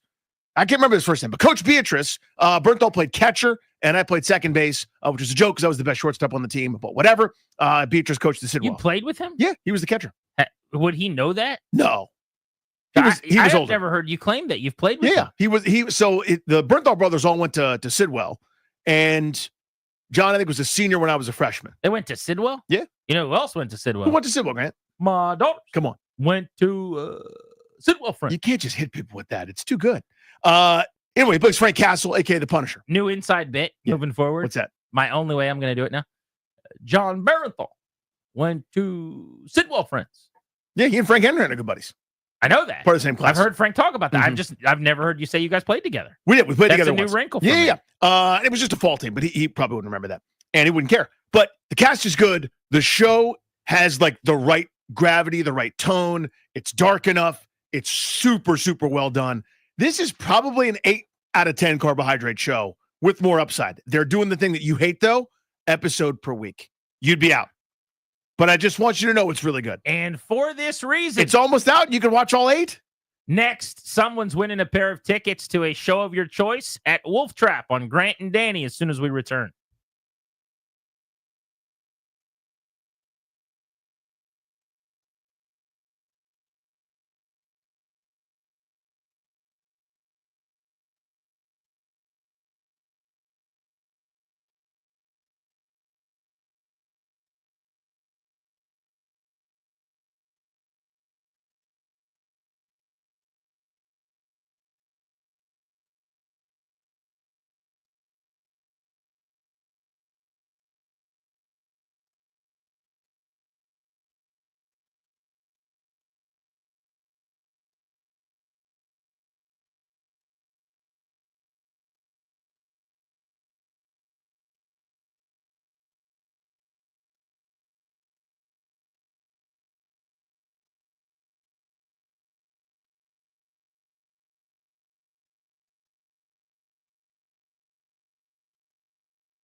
I'm Earl Forsey. We're brought to you by Paul Henry's Window Installation, your clear home improvement choice. Big college basketball news locally today. Buzz Williams is a choice for the Maryland Terrapins, hired to be the University of Maryland's new basketball coach today. Reportedly gets a 6-year contract. Familiar with the DMV, former head coach in Blacksburg at Virginia Tech. He just finished up 6 seasons at Texas A&M. Also, a big game for the Caps on the road tonight, trying to snap a 3-game skid up in Boston. 7 p.m. face-off. That's on the Team 980 tonight. Also, the Caps welcome top prospect Ryan Leonard. Did not play any baseball with John Bernthal growing up, I don't think so, but he did play some college hockey near Boston, about 20 minutes away at Boston College. Grew up in Amherst nearby, so it's a great place for him to make his Caps debut. This is the only debut I'll have.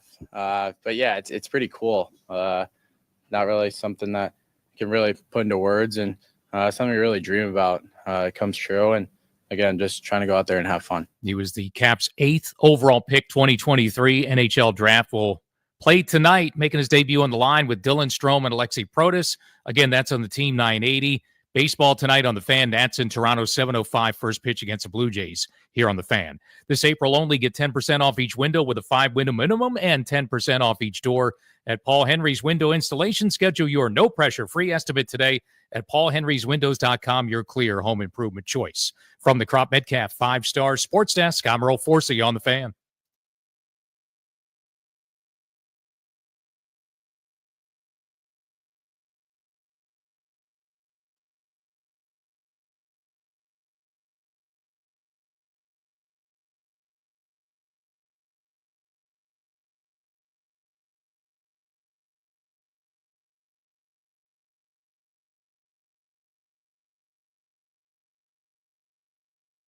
The NFL did change 3 rules today. The tush push was not banned. That got tabled until the Spring League meeting coming up in Minneapolis in late May. That's the one when Josh Harris ended up being voted in and becoming the owner of the Commanders. But the rules that did get passed, touchbacks on kickoffs going to move from the 30 to the 35, try to cut down on touchbacks, make teams kick the ball so that it gets returned. Both teams are going to get the ball in overtime in the regular season, which is long, long overdue. They just recently started having that rule in the playoffs. Now they'll do it in regular season as well. Then they expanded replay assist, which is great. That's a huge win as far as I'm concerned. Dana, I know you like this. You're going to be able to reverse flags that are thrown. If it's not thrown, you can't add a flag after the fact. But based on penalties thrown in-game by officials, face mask, horse collars, defenseless receiver, running or roughing the kicker, tripping, those types of things, the eye in the sky will be able to correct the bad calls made by officials in-game. But let's give away some tickets. Caller number 10 at 800-636-1067. Congrats, you're going to win a pair of tickets to a show of your choosing. You get to pick what you see. 2025 Wolf Trap season schedule coming up this summer at Wolf Trap. James Taylor, Steve Winwood, Harry Potter, Deathly Hallows Part 2 in concert with the National Symphony Orchestra, just to name a few of the shows. Congrats to the winner. Caller 10 right now, 800-636-1067. This radio program right here, we're exclusively sponsored by the law firm of Condori and Morad, estate planning, elder law, real estate transactions, probate administration. Their attorneys are always there to protect you and your family's assets. Schedule a free consultation with their team today by visiting kmlawyers.com, and be sure to let them know that we sent you. That's kmlawyers.com. It is time for our Beltway Blitz. And on a busy day in DC sports, we're going to cover the Nationals who play in Toronto tonight and the Commanders who have been busy talking this week. Peters yesterday, Quinn today. But let's start you off on the ice. Massive story in town today. The Great Chase. Ovi, 4 goals from tying Wayne Gretzky, 5 from surpassing him on the all-time goals list. We'll get to that in a second with Bailey Johnson of the Washington Post. But Bailey, I actually want to begin with the Ryan Leonard debut. Tell Caps fans who Ryan Leonard is and why tonight is so exciting. Yeah, it's a big day for Caps fans. One of the most hyped prospects to make his debut for the Capitals in a long time. Certainly in the 2 years that I've been here, but dating back well before that. They drafted Leonard with the 8th overall pick in 2023. He played 2 years at Boston College, won 2 gold medals at the Under-20 World Championships, is a lights-out goal scorer, plays with an edge, has always said that Tom Wilson is a guy that he models his game after, and now he's one of Tom Wilson's teammates. This jump is unbelievable, and it sounds like he's going to skate with the more or less the top line, Bailey. This is pretty remarkable, no? It is and it isn't. I mean, he's such a skilled player that starting him off in a fourth line role isn't probably the best way to serve his talent. So, yes, he'll start tonight's game with Dylan Strome and Alexi Protas, depending on whether you call that the top line or the Ovechkin-Dubois line the top line. You know, opinions vary, but certainly he's playing a top six role with two talented players. Spencer Carberry said it was important that they start him off in the top six, you know, befitting of a skill player like him, and also with two players who are really intelligent, really know the systems well. It can kind of help him out in his first game in Strome and Protas. What do you expect to see from him tonight? I think he's going to be going a million miles an hour. That's for sure. That's always what you see from guys in their debut. And there's so many emotions for him. I mean, he's from Massachusetts. All of his Boston College teammates are going to be here. Tons of friends and family coming in from Amherst. So there's so much going on. I mean, you love to see a guy score a goal in their debut, but you can't put that as an expectation. High-end prospects like this who come in tend to, again, be kind of flying like they're shot out of a cannon. They don't necessarily really have any idea of the systems, and how could they? He's had one meeting and one optional morning skate to get to know everything, but the expectation from the team is that he competes hard and is himself. And if there's one thing I know about Ryan Leonard, it's that competing hard is who he is. So I would certainly expect to see that. Let's talk about this Ovechkin fella. I'm out of hyperbole. Nothing ceases to amaze. Here we are. It's not a bunch of gimmicks either. It's not for a fringe playoff team or a group of aging veterans that are outside looking in, just trying to feed the guy so that he scores. It's meaningful goals for a team chasing the President's Trophy, potentially a Stanley Cup. Just where are we at in terms of this chase, and try to quantify it for us. It is, and I think the point you made about the meaningful goals is the right one, because I think it almost had to be that way. Ovechkin has always known that the way that he makes the Capitals better is by scoring goals. So, you know, when he's always been so single-mindedly focused on scoring, it's yes, because he loves to score goals, but it's also because he knows that's the best way he can help the team. That's what he does. He scores goals.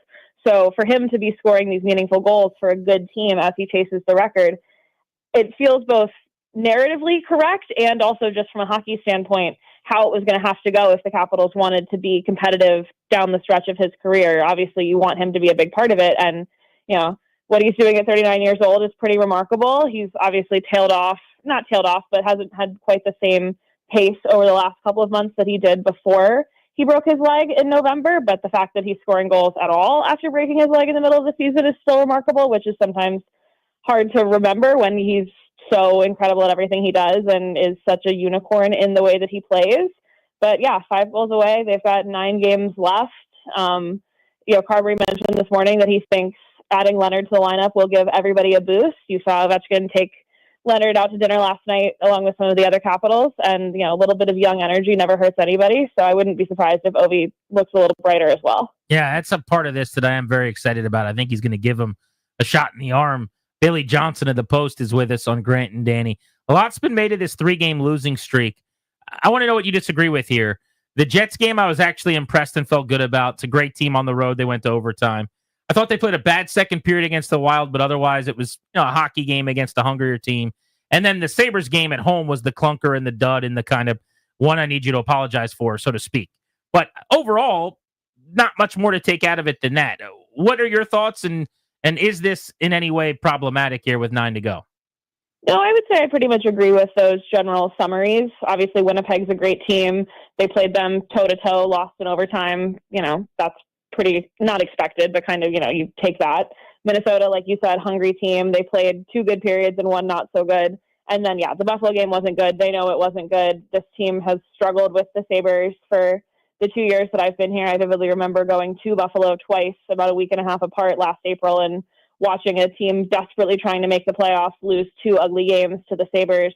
They have a hard time with those sort of run-and-gun, high-skill teams, even though the Sabres aren't a super competitive team top to bottom. They do have some really, really high-end individual skill, and when the Capitals get into those sort of up and down the ice, back-and-forth games, they tend to struggle. Spencer referred to his team as having kind of a mental block when it comes to playing those teams. It's like they forget that they are at their best when they play a heavy, high forecheck, intense, structured game and try to go toe-to-toe with a team that's built to play off the rush like the Sabres, and it all falls apart on them. So it's probably a reminder they needed heading into down the stretch, but I wouldn't be overly concerned about it by any means. Bailey, thank you as always. Talk soon. Thanks, guys. Let's hit that national sounder, please, Darius.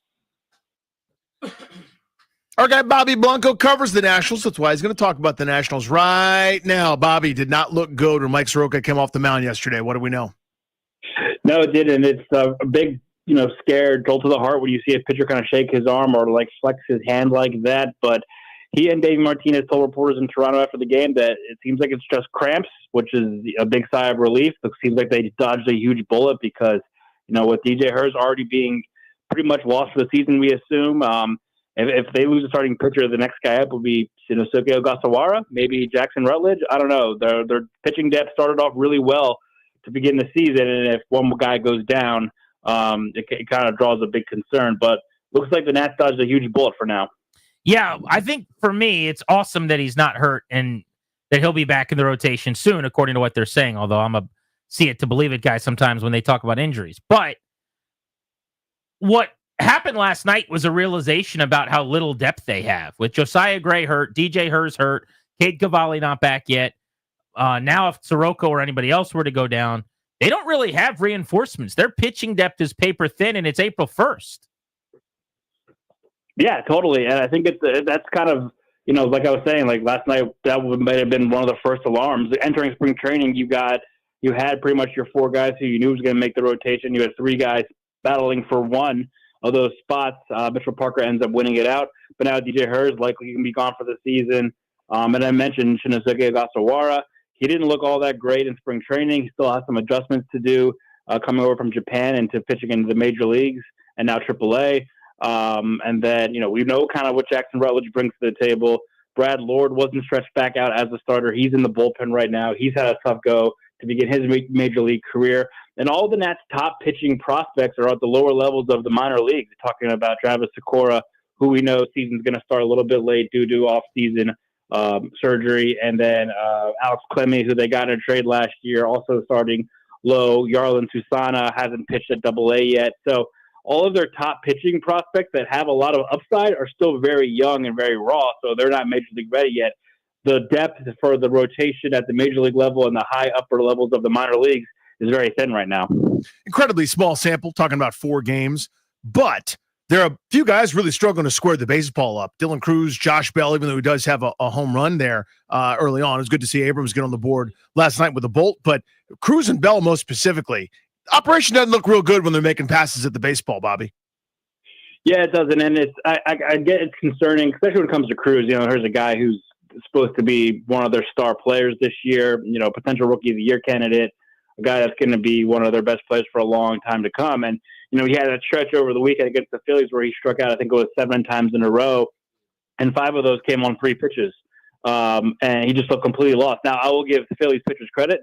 Some of those pitches were on the money, and no one's hitting those, not even, some of the best hitters in the league. Right. But when you see him kind of pressing up there, when he falls behind 0-1, 0-2, and now he's like, oh, well, I got to put a ball in play, and then he's just swinging at everything. I think pitchers can kind of pick up on that and can kind of get him to chase on that last pitch. So he really needs to settle in a little bit, kind of see his pitches, take his walks. He did so well that spring training of, waiting for his pitch and using the middle of the field, and then also getting on base via walks. He really just kind of needs to hopefully take a breath and settle down. And for Josh Bell, he's admitted, he understands that he was brought in to hit for power, hit for home runs. He's also admitted that, yes, the strikeout numbers will probably be high, but if the home run numbers are also high, I think he will live with that. I think the Nationals will live with that. So the big home run on Sunday, that was a good sight to see, along with Nathaniel Lowe. If those guys keep hitting bombs like that, I think that's going to be a good sign for this Nationals offense. Highlight for the Nats last night, C.J. Abrams and James Wood hitting first and second in the order, going back-to-back with home runs in the game.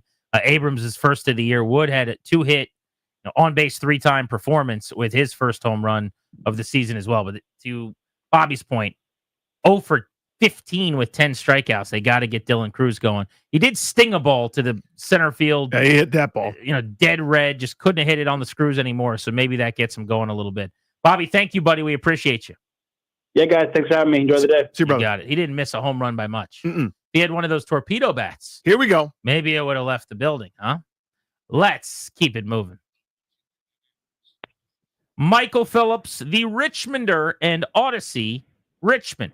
Michael, today, Dan Quinn said Brandon Coleman will not play guard, but he's going to get a chance first at right tackle. What do you think about that? And then they kind of half walk it back with also Wiley's going to start at tackle too, and we'll see what happens during training camp. I kind of expect Wiley to be moved to guard when the dust settles here. I think that's their vision for it. I think Brandon Coleman could be good out there. I think when Adam Peters locks in on something, I think he sees like that's what he wants to follow through with. I think he sees Coleman as a tackle. Kinlaw is a great example of that. I wish anybody in my life loved me as much as Adam Peters loves Javon Kinlaw. I mean, when he's got a guy, he is set on going to bat for that guy, and I think he sees Coleman as a tackle. I wanted to ask you about that, Miguel. This Javon Kinlaw thing, I wish my wife looked at me that way. You know what I mean? Like it's not the tolerance, but the admiration. You could hear it in his voice. Peter's talking about Kinlaw. The production simply hasn't been there. Now I understand. He's part of the group that drafted him. He loves the traits and wouldn't stop talking about just how massive a guy Kinlaw was in the physical presence. But again, the numbers and the production simply haven't been there for him. What do you make of that? Oh, did he flame out with like a really good team last year? Or no. He was, no. I don't get it either. This is the ultimate test. I live by in Peters I trust. Right, whatever he does, I'm for it generally because I think it's probably going to be a good radio take for me long term. Like if you have me on draft night right after the pick, like, you're going to love that pick. Yeah. What do you think of the pick? I love it. What do you love about it? Love that Adam Peters wrote his name on a card and gave it to the commissioner. That was my favorite part of that pick. I trust him.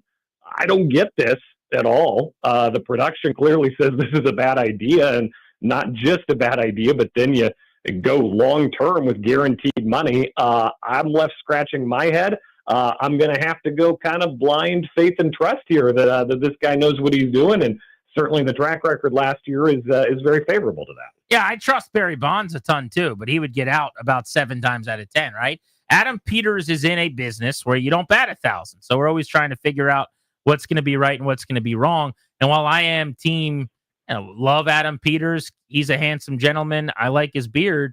I guess I'm not quite like the Enron we trust thing is I couldn't do that.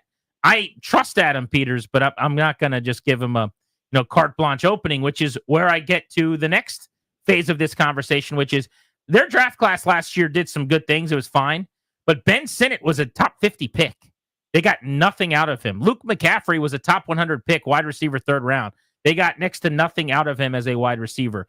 Do you think that both of those guys or either of those guys ends up being mainstays, key contributors this year? Because if not, then it won't look like wins where they got those guys at the end of the year. Yeah, I think the odds are better on McCaffrey. I wouldn't be surprised at all if they draft an impact tight end and go back to that well. It's a really important position. It's tough to find impact guys in free agency and through other methods. So, if they draft one, I think that's going to tell you a lot about what they think about Sinnott, which is, you didn't hear the glowing reviews. With McCaffrey, you could see a year 2 jump. I think there's certainly a history of guys who make a year 2 jump in the league, who it clicks, they put it together. Certainly, a complicated offense. Cliff Kingsbury was throwing a lot of concepts out there.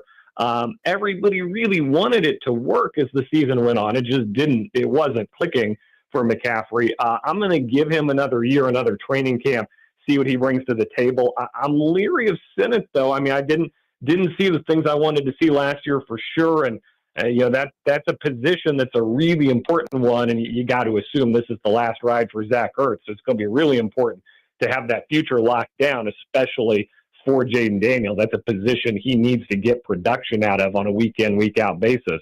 Both those guys I got my eye on. I think McCaffrey's probably got the better odds of breaking out this year. Michael, thank you as always, buddy. Talk soon. Take care, guys. He's a good egg. He's our buddy. He's Michael Phillips, the Richmonder. Check him out. And Odyssey Richmond. Next on Grant and Danny, one of the biggest, most talked about stories in sports the last few days, the Torpedo bat.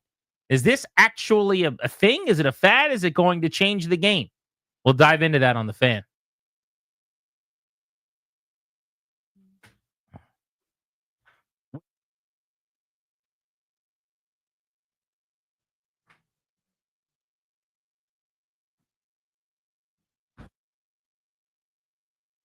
Guys, it's Grant. Remember when I was telling you how Darius says dinger all the time? He runs around here, you're calling everyone dingers. Well, Dinger Tuesday's back. And that's why I told you that earlier, because Darius is excited for Dinger Tuesday. FanDuel is where you're going to go. FanDuel.com/GP. That means that you bet on moonshots. You can take your winnings to new heights. Whether it's a big blast or an Oppo Taco, FanDuel is your home for betting home runs. So it's Tuesday. So tonight, Nats are playing. How about you bet on Dylan Cruz at his first home run? He almost hit one yesterday. He's looking for his first hit of the season. Get him off the schneid. You put a little bet down on Dylan Cruz at a homer. FanDuel.com/GP. Gear up to go yard all season long. FanDuel.com/GP. It's Dinger Tuesday. Dinger Tuesday. Got to be 21, present in Virginia. Opt-in required. Bonus issued non-withdrawable bonus food.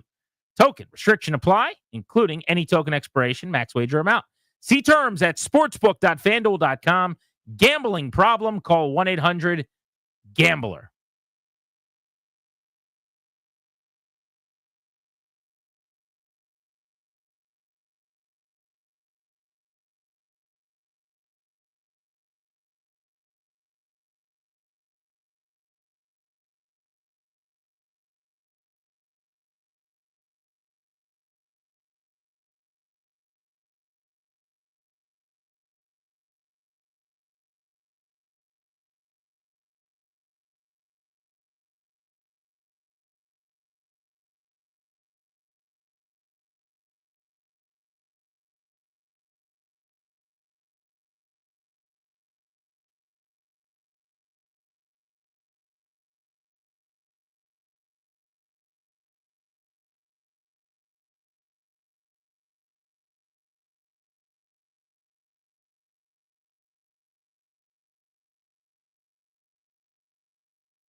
I'm Earl Forsey. This update brought to you by Reynolds and Power Home Team, Keller Williams Realty. The big basketball news, Buzz Williams is the choice to be the University of Maryland's new head basketball coach. Reportedly gets a 6-year contract, leaving Texas A&M after 6 seasons to come to College Park. Big hockey game tonight for the Capitals, hoping to snap a season-high 3-game skid, and their top prospect, Ryan Leonard, will make his debut up in Boston tonight. Caps hockey, 7 p.m. face-off over on the Team 980. Nationals baseball tonight here in the Fan. Nats in Toronto for Game 2 of their series against the Blue Jays. 7:05 first pitch here on the Fan. Want to hear the fastest way to know what your home would sell for? Reach out to the Empower Home Team. Simply text your address to 800-763-3000. No phone call. Just text your address to 800-763-3000. That's 800-763-3000. From the Crop Metcalf 5-Star Sports Desk, I'm Earl Forsey on the Fan.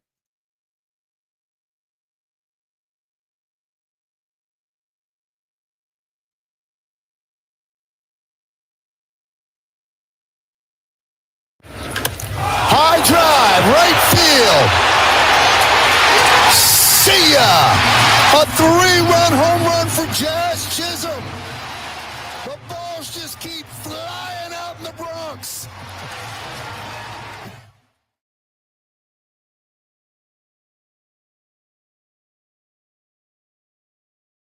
The 2 most used, searched, written, spoken words in baseball and maybe in all of sports the last few days, torpedo bat. The torpedo bat is the rage. I was thinking about, as a sports fan, how funny it is. A month ago, who can predict what the stories are going to be in the season? Right. But, a few years ago, it was the spider tack, and you go back over certain years and you're like, oh, that was the year in the NFL of the pandemic season. This could end up being the torpedo bat season. Or this could be something 3 months from now we have not thought about since early April, because it could be a couple of day blip on the radar. So as we like to do generally, I want to set this up by just explaining for the people who have no idea what's going on, what the torpedo bat is, and then I think there's a good conversation you and I can have here. We can peel back the layers of the onion and dive deep into this thing. So the Yankees hit a lot of home runs. They hit them with whatever bat they use. If you gave them a toothpick, they'd hit some damn home runs in that ballpark, okay? Aaron Judge, as an example, on Saturday hit 3 home runs in a game without a torpedo bat. He was using a normal bat. But it came to the attention of everybody watching and viewing the game and went viral on social media, thanks to their play-by-play guy, Michael Kay, Bob Carpenter, who, in the midst of a 20-run outburst where they hit a franchise record 9 home runs, on their telecast, they showed what appeared to be a gigantic-looking, like, wiffle ball bat you'd give your kid, one of those big plastic bats. And it's on the back shoulder of one of the Yankee sluggers. I don't remember who specifically was at the plate, but let's say it's Volpe.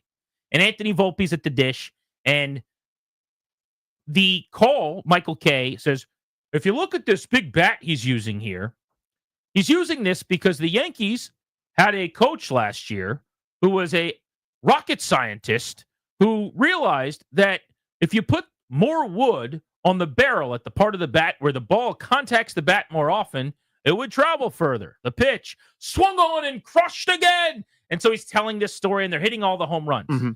The idea is this bat is called a torpedo bat. The way that it works is forever, Danny. The biggest part of a bat that you played with, wood bat, that anyone's ever seen, is toward the end of the bat. It gets bigger as you get toward the end, right? Yes. These torpedo bats are not that way. They are their biggest at the barrel. So if you're holding and looking at a bat, what you want to hit, where you want to hit the ball to square it up is on the barrel. That's never been the biggest part of the bat. It's beyond that, down toward the end of the bat, where you don't want to hit. So this guy, and I'll tell you who he is and what his whole deal is, but his name's Aaron Lenhart, who worked for the Yankees last year. He is actually, like, quite literally a scientist, right?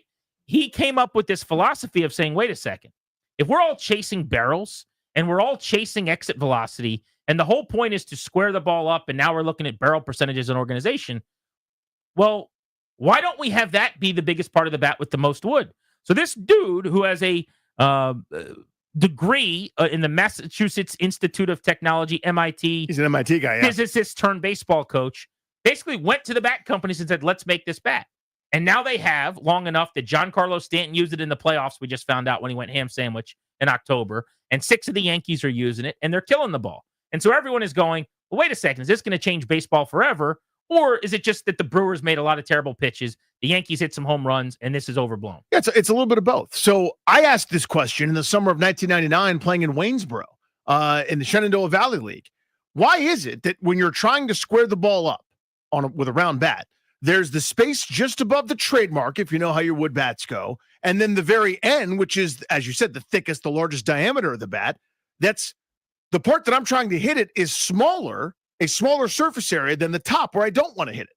Why wouldn't we have a reinforcement here? Or why wouldn't it be different You here? asked this question. Yes. You're a real Aaron Lenhart. Look at you. No. Danny cracked the case. I did not, because there's nothing you could do about it. The point is there's been no innovation until it was revolutionary when Barry Bonds started using maple. Everyone had used the same ash or a couple, derivations or different kinds of wood. Nobody ever done anything different. And now all of a sudden, oh, he's got maple. It's so different. This is just the latest. Now, let me rephrase. Somebody finally did something about the fact that you could basically order one of three models. There are three what are called bat turns, the way that they take this piece of lumber, the piece of the tree, that's got good enough grains as you look vertically on the bat. You want a nice grain that's even. You don't want too many grains. It means the wood's lower quality, but there's a certain fine thing that you find, okay? It's a 243, a 271, and a 110. Now, why they're called that, I have no idea. But one is basically more uniform. That's the 110. That's very balanced. The 271 is the most common model used by every hitter that's ever hit with a wood bat. The 243 was the big advancement like 70 years ago. Thin handle, fatter barrel. So those are more susceptible to breakage. You get jammed, you hit off the top. There's less wood close to the handle where your hands are, which means that bat can break more frequently, but it's end loaded, so it's a trade-off that you make. That's the key term, by the way, trade-off. Doesn't guarantee anything. There's no homing signal in the middle of this wood. They're not adding a second layer of wood inside the bat. They're not reinforcing it. It's not corked. All they're doing is simply saying, when you put that wood, that big piece that we're going to start from, it could be a chair leg or it could be a wood bat, when you're sanding it down with the spins, with the turns, you just sand less in the spot where you're going to make contact the most. I texted my buddy last night, who's a pitcher with the Orioles, Kyle Gibson, and he said essentially that he needs more information before he has any kind of real opinion on this. But his take was that this is going to blow over, essentially. Mm-hmm. And he seems to think that this is overhyped because his point is you could miss hit balls off the end of the bat that you can't with this bat. Correct. So, yes, if you square it up and hit it on the barrel, this is a good bat for you. Mm-hmm. If you used to get jammed a bunch down toward the bottom of the barrel, so to speak, yes, this is a perfect bat for you. But if you're a guy that often hits the ball off the end of the bat or down further away from you, edge of the barrel, so to speak, this is bad for you because the mishit that may have had exit velocity to get into the gap, like James Wood could do or something, mm-hmm. or a ball that maybe falls in as a jam shot, you get nothing on and now is a weak pop out. And his point is you're just redistributing the weight on the bat. That's it. Now, the rules in baseball are very simple on this. Bats have to be a certain length, range. They can be from X to Y, but they cannot be longer than Y. Okay. You can't use like a chair leg, or like a telephone pole. You also, from a width standpoint, with a baseball bat, have to be smaller than the width that is allowed. And these bats, even though they look crazy fat, they look so much bigger than a normal bat mm-hmm. is. They are still within the range of what is allowed in terms of the width of a baseball bat. So baseball approved them. They have to be approved to be used in game. The manufacturers can't manufacture en masse and send them to the players until they get approved, and they have been. They're so popular now that these orders all over the country, from high schoolers and college kids now this week to baseball players all over the big leagues who want to start experimenting and just hitting with them in BP. Yep. Supposedly, and I'll play audio next segment from Phillies infielder Bryson Stott about this, but like the idea is you shouldn't be able, in his opinion, just order the bat and then use it in a game because it's not for everyone. You can do that. But his point is, I went this offseason because it's been around since last year. Most people inside baseball knew about it. We all kind of find out about it this week. Mm-hmm. But he's like, I went to my lab where they create my bats. There are actual engineers there that work with They me. hook you up to these harnesses that looks like they're trying to diagnose what's wrong with you. But it's like they're measuring your biomechanical energy and motion and everything else. And he swung a bat 1,000 times. And they watch where the ball hits on every pitch, right? Mm-hmm. And then they monitor. They go, okay, this is where you often swing and miss on this pitch, that pitch. And it's enough swings over a day or two where they get all this data and they tell you this is the part of the bat where you often hit the ball. And that's theoretically where you could customize and have the bigger part of the bat for this torpedo bat. Mm-hmm. But his point is everyone swings a little bit different. This will work differently for everybody. Just to go get it because the Yankees hit some home runs is crazy talk. Right. Like, that is not what people should be doing. Now, there are players I saw all over the sport TV, radio, in print yesterday who are saying after seeing this, they ordered some. They asked their company, ship me some so that I could see what this is all about. So this is a growing thing. And I guess my question to our listeners is, A, it looks so aesthetically odd. To me, it looks like it shouldn't be allowed because the bats are huge. I know that they're within the realm of the rules. Do you have any issue with this? Because it's basically been happening for years and years and years, like the redistribution of weight on a bat. 800-636-1067. And then the other question is, do you think this is a fad or do you think this is going to change the game? Like 5 years from now, are we going the torpedo bat era where everyone's now using that? Because to your point, if you look at a timeline of like bat tech over 30 years, Danny, there's almost nothing. There's nothing. It's like you used the great example that's in this story that I'm sure you read from the New York Times, where they basically said everyone used a type of wood. And then Barry Bonds used a different type of wood, and everyone said, oh, my God, I'm going to use that. Like Jazz Chisholm from the Yankees, who's off to a great start using the torpedo bat. He had not used one of these bats. And then in-game, he grabbed somebody's bat in spring training. I can't remember whose it was that I read last night. But let's say it's, Austin Wells or something. He grabs his bat. He hits 2 at-bats, home run and a double, and he said, I'm using this bat This forever. is what I use, yeah. And that's how finicky some of these guys think, right? But this is fascinating to me. I know this is nerd stuff. I hope it's not too nerdy, but I think this is so interesting. We'll open up the phones, 800-636-1067. Yeah, I'm with you. I'm fascinated by it. And again, there have been so many violent shoves forward in terms of innovation, and they've all been pitching, quite frankly, when it comes to it. Guys have different pieces of equipment now to make themselves protected. Like, I remember it was weird first seeing Jeff Bagwell with the pads on his hands. Remember those? Like on the back of his batting gloves, they had custom built because he got hit in the hands so much. And that was like, what is going on? And now it looks like guys are, RoboCop going up there with the shin protector, the arm protector, being able to dive out over the plate to, try to protect themselves and, not get thrown out or not get plunked and have their careers altered, right? But you look at all the pitching, everything that's happened. Guys are in the lab, biomechanically engineering themselves and figuring out how to supinate their pronators. And these little, guys that would have thrown 85 with movement 10 years ago are now everybody throws 100. Right? There's no Tom Glavine. There's no Greg Maddux. So in order to kind of compete, you need to maximize. So I remember that from my own meager career, I broke a couple of bats in the first month I was playing with wood bats my freshman summer, right? And I just picked up, hey, this is the model for you. You hit some home runs your freshman year. You hit pretty well freshman year with the aluminum. Here, use this. It's a 243 model. I'm going, why am I breaking bats? Going up against good pitching. And it was, I get hit off I hit off the hands, that shattered one, hit off the top, I shattered one. And so I'm going through too many bats. So you need to switch models. I switched to an M110, more balanced. I sacrificed some power, but I'm able to make more consistent contact. That's what I used. So what this is doing, it doesn't cure anything. It doesn't fix anything. It simply maximizes your efficiency if you're a certain kind of guy. Paul Goldschmidt went, and it was a big story about a couple years ago, to that same lab or one of these labs, and they put this extra weight on the knob of his bat. That's an extra piece on the bat. Ellie De La Cruz had that. David Martinez made to take it off, then he hit a bomb. But those extra pieces are different than just bats cut differently. Those they weren't allowed to use because you're like adding something to it. It does feel like, though, if you're changing the technology, it's as if you like bring your own pitching balls to the game, and now you've doctored and changed the pitching balls to help exacerbate what you do well. Again, it is within the rules. It is legal. What I'm asking people, though, is, are you cool with it? Does it feel right? To me, when I first heard about this and I saw the bats, they look so big and goofy, I thought, these should not be allowed. Why are we doing this? Now, as I've read and actually gotten the information and dug way deeper into this, I don't have a big problem with the bats, if I'm being honest. But I also don't think they're making as big an impact maybe as people think. But this all started with this guy, Aaron Lienhart, who said in a phone interview with the New York Times, he asked the question to players, where are you trying to make contact? And they all said, well, I want to barrel it. He's going, well, why wouldn't we make the bat the biggest with the most wood on the barrel then? He began his work when he was a member of the Yankees minor league hitting department in 2022. It's taken 3 years, and now it's all the rage.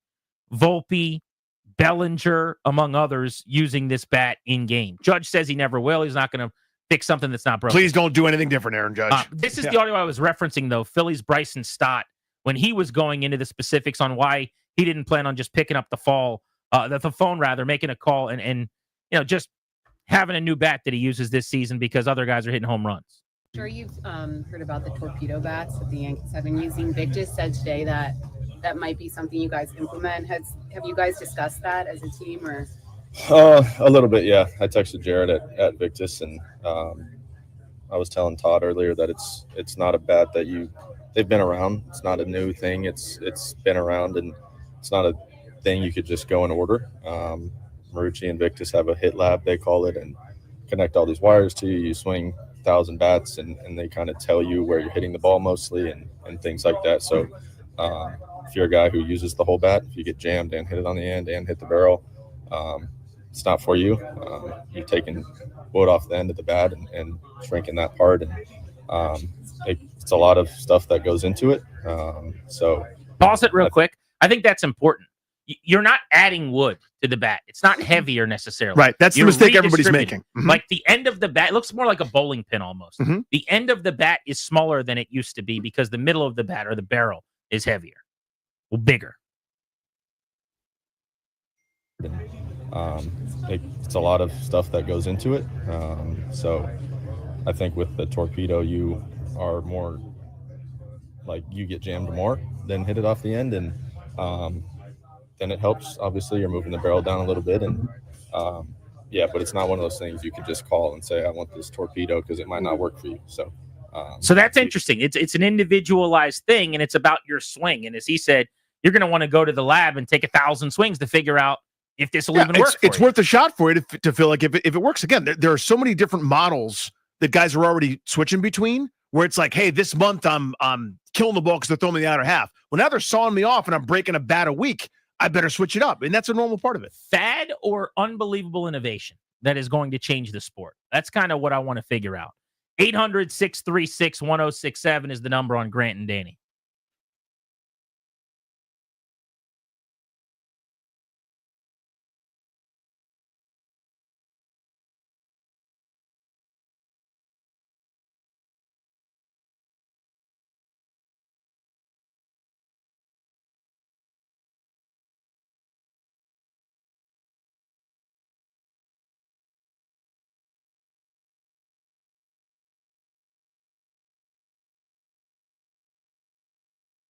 Window Nation. We love our guys at Window Nation who have taken care of my house and Danny's house. In fact, 2 homes over many, many years for me, and the same for Danny.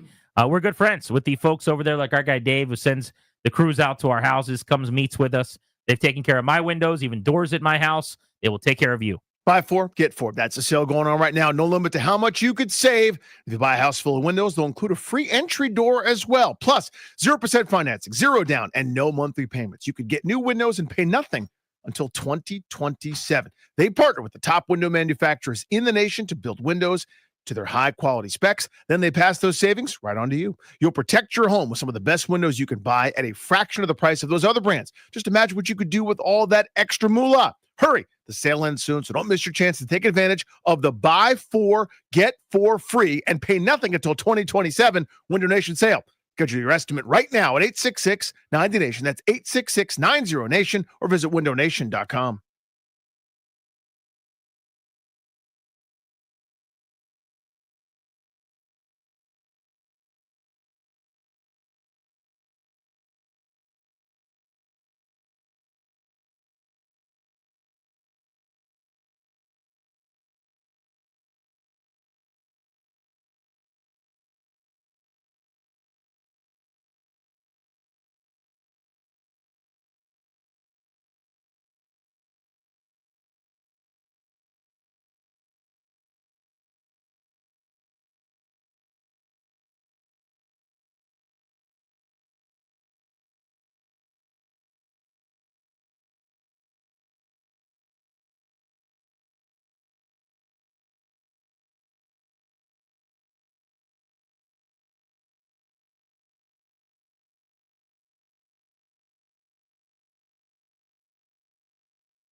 Now, you see the shape of Chisholm's bat. I do. It's got a big barrel on it. Well, it's actually a little bit lower than the barrel. The Yankee front office, the analytics department, did a study on Anthony Volpe. And every single ball, it seemed like he hit on the label. He didn't hit any on the barrel. So they had bats made up where they moved a lot of the wood into the label, so the harder part of the bat is going to actually strike the ball. That'd be a weird way to hit. Going up there expecting to get jammed and putting the meat of the bat towards the label. It'd allow you to wait a little bit longer. Yeah, your weight, all right. One of the things I do love about the torpedo bat discussions of the last few days now is how you just tell new school, old school. When you hear some of these commentators who played 30, 40 years ago and they're old school, that's the dumbest thing I've ever heard. The people that just immediately out themselves. What was I watching the other day where analytics came up? Oh, it was my guy, Alan May, who I actually like a lot. But he was like on television on Monumental, and they showed something with like expected goals against or added. He's like, I don't care about that. I don't know what it is, and I'm not even going to mention it. It was like on a graphic or something. I'm just like, just outing people who, it's just information. Yeah. We don't have to be scared of data and information. Like, there's no reason to run from it. The Yankees have already hit 16 home runs. They hit a lot of home runs with or without the torpedo bat. Danny, is this a fad? Is this a hot thing for a couple of days that'll go away? Or is baseball changed in front of our eyes? I think it's changed. And I think it's, again, there's been so little innovation when it comes to bats and bat technology over decades. So I think this is actually a new, smart way to do it. So, because again, it was the same. So you think this is a game changer that like 10 years from now, the majority of hitters will be using torpedo bat? I don't think so. I don't think it's a game changer necessarily. I don't think it's what Spider Tack was or other forms of cheating, because this is not cheating. This is just a smart use of the same amount of wood, just reapplied in a different way. So I do think it's an innovation finally in that regard. This is so simple though.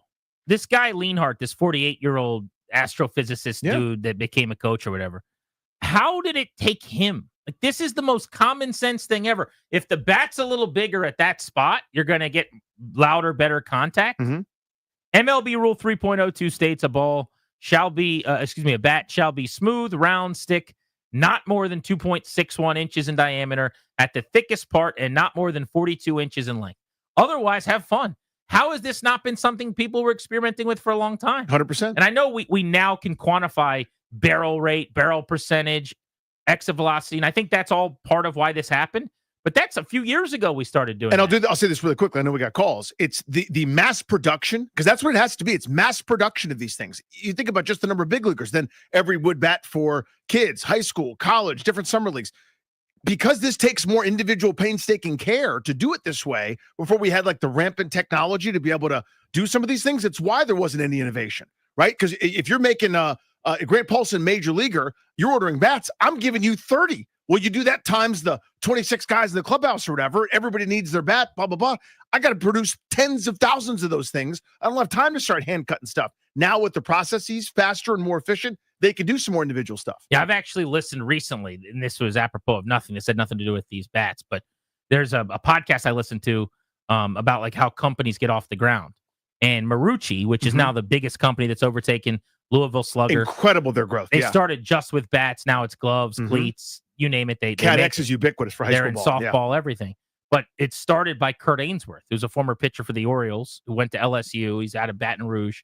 And anyway, it was fascinating, but they talked about the painstaking operation of actually getting off the ground, making bats, to your point. Let's go to Chris in Hyattsville on Grant and Danny. What do you guys think of this torpedo bat conversation in baseball? Grant, you make a lot of really interesting points. I think this is going to be a game changer. And like you said, it sounds so logical. You wonder why they didn't think of this 50 years ago. There is an interesting point that not every batter hits the majority of balls on the label. But if you just think about it logically, and Danny can tell you this, every kid is taught check swing to make sure your bat location covers the plate. Well, when you do that, the barrel is off to the right half of the plate. So half of the bat is you're going to make contact on the label. It would make more sense to recenter that to get more density and get more pop. Is it going to work for every batter? I don't know, but I think it's going to work for probably a majority of batters. And I just think it's impressive that they came up with this and no one else thought of it. It's kind of ingenious. It's wild. It's so simple and yet so genius. Just looking at barrel percentage in baseball. So the guys that hit the barrel the most often, and this is based on the 2024 numbers, so a full season last year. What percentage of the time do you think the leader in the sport, Aaron Judge, barreled it? Oh, gosh. 34, 35%? So 27%. Oh, it's lower than that. Yeah, wow. So my point is, you don't hit the barrel as often as you think. Right. So if you're using this bat that is great for when you hit the barrel, that means a lot more often it's going to screw you up more than it helps you. That said, if you're Judge, if you're Ohtani, if you're Stanton, if you're Soto, these are the exit velocity kings, right? If you're some other guys that aren't on that level, like Nolan Gorman of the Cardinals, Tyler O'Neill now with the Orioles, Michael Toglia, first baseman Rockies, Brent Rooker A's. I don't see any Nationals on this list, regrettably. What? Really? But these guys that barrel the baseball really high rate, this could be perfect for you. Russ in Alexandria, how are you? Hey, first time. I just picked my son up from daycare. First time caller. Love the show. Thank you, man.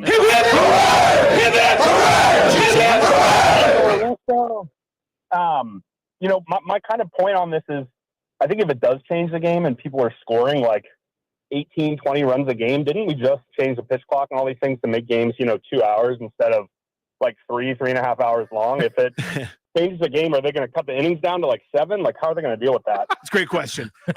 Stick aside, it's not going to result in 20 runs a game. We're not in the steroid era in the late 90s. No, but if runs are up, a half run, that's a massive difference. It's a huge deal, and you might see it. Here's my response, though. I don't think necessarily it's about – I know everybody points to the cutting down times of game as the essential thing. To me, it was the elimination of the nothing is happening for extended periods of time part. And a corollary of that is, okay, the games are going to be shorter now. So in other words, instead of, all right, now the shortstop jogs in to talk to the pitcher. Then the catcher comes out and does a visit on the mound. Then here comes the pitching coach, just so the lefty specialists can warm up and get hot for the next batter. We're cutting out those 3, 4, 5 minutes when nothing's happening. It's to keep action going. They want action. They want stolen bases. They want hits. They want runs. So they're trying to have their cake and eat it too. So I don't think they'll view it as a problem. If we start adding 15, 20 some minutes and it's a 4.5 hour Red Sox Yankees game, like again, it's the early 2000s, maybe there's an adjustment coming, but I think you're far away from that. Well, remember, the baseballs were wound tighter and flew like golf balls, and that led to more home runs, which baseball was happy about. Maybe they're going to be thrilled about this. 800-636-1067. Do you think this will change baseball forever, or is this something that a month from now we'll go, what were those things called again? The bats the Yankees were using, everyone was talking about? Torpedo bats. Vic, our buddy, who's one of the engineers for Nats baseball, Slick Vic Ferreira, you may know him as, he texted me and said, torpedo bats are the new tush push. Oh, which no. is just kind of a funny thing. No. Everyone's going to want to get rid of the torpedo bats. G&D on the Fan.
I'm Earl Forsey, and here's what's happening. Start with the big basketball news today. Certainly has been a tumultuous couple of weeks for the Terps, but today they found a new head coach, Buzz Williams, hired by the University of Maryland to be the Terrapins' new basketball coach, reportedly getting a 6-year contract. Familiar with the DMV, of course, from his time as head coach in Blacksburg at Virginia Tech. He just finished up 6 seasons as Texas A&M's head coach. Buzz Williams has been to 4 Sweet 16s in 18 years as a college head coach, took Marquette to the Elite Eight in 2013. Now the new head coach at Maryland. Hockey Caps tonight on the road up in Boston. 7 p.m. face-off on the Team 980 tonight for Caps hockey. Top prospect Ryan Leonard's going to make his Caps debut, NHL debut tonight. Been a wild couple of days for him. He was playing college hockey just a few days ago.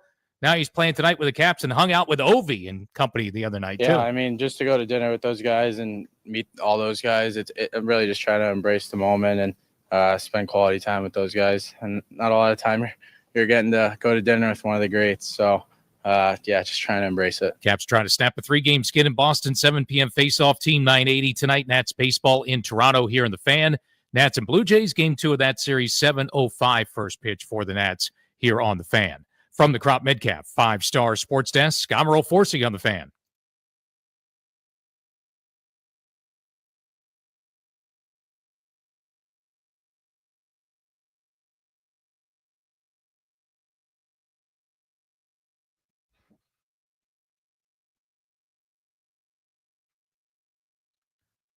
What a night for the Capitals looming in Boston. Ryan Leonard's debut, as Earl just told you.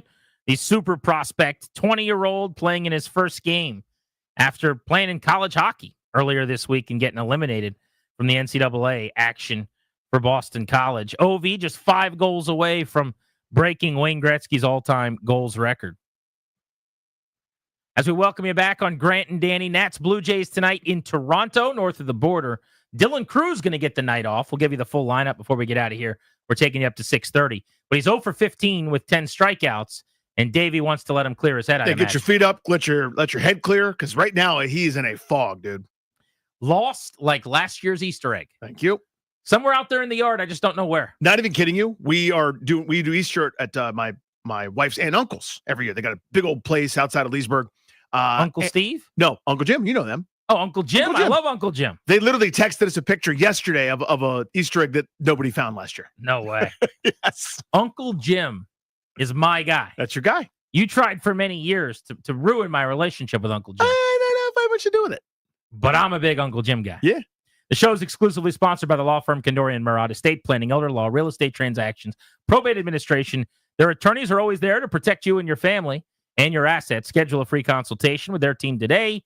KMLawyers.com. Be sure to tell them we sent you to get a discount. That's KMLawyers.com. Some NFL news to tend to coming up at 5:30. 3 rule changes plus what Dan Quinn said about the Commanders. But we wanted to wrap up our conversation on the torpedo bat that is taking sports and baseball by storm. The gist is the Yankees are using these bats with technology that doesn't seem like it's that groundbreaking, but it's a game changer, seemingly. They're redistributing the weight on the bat to move the biggest part of the bat down to around the barrel, where occasionally inside of the top of the bat where all the weight is, where you can get jammed occasionally, it can help you a little bit. It can be a boost, but it's not for everybody. And there's some debate as to whether or not this is helping the Yankees as much as everybody thinks. Like the idea, the way it's being talked about, Danny, is that the Yankees, who have the most home runs in the big leagues, the secret sauce. They're cheating. They're getting away with it. They'd have a home run right now. They're banging trash cans to know that curveballs are coming or whatever. Aaron Judge leads the league in home runs every single year. Yeah. He's going to hit a lot of home runs. He's and by the way, 62. he's not using a torpedo bat. Now, when I see Anthony Volpe go a bridge 30 times this year, you're going to have my attention. He's off to a fast start. Jazz Chisholm's off to a fast start. But what's your take generally on these? That is the question at 800-636-1067.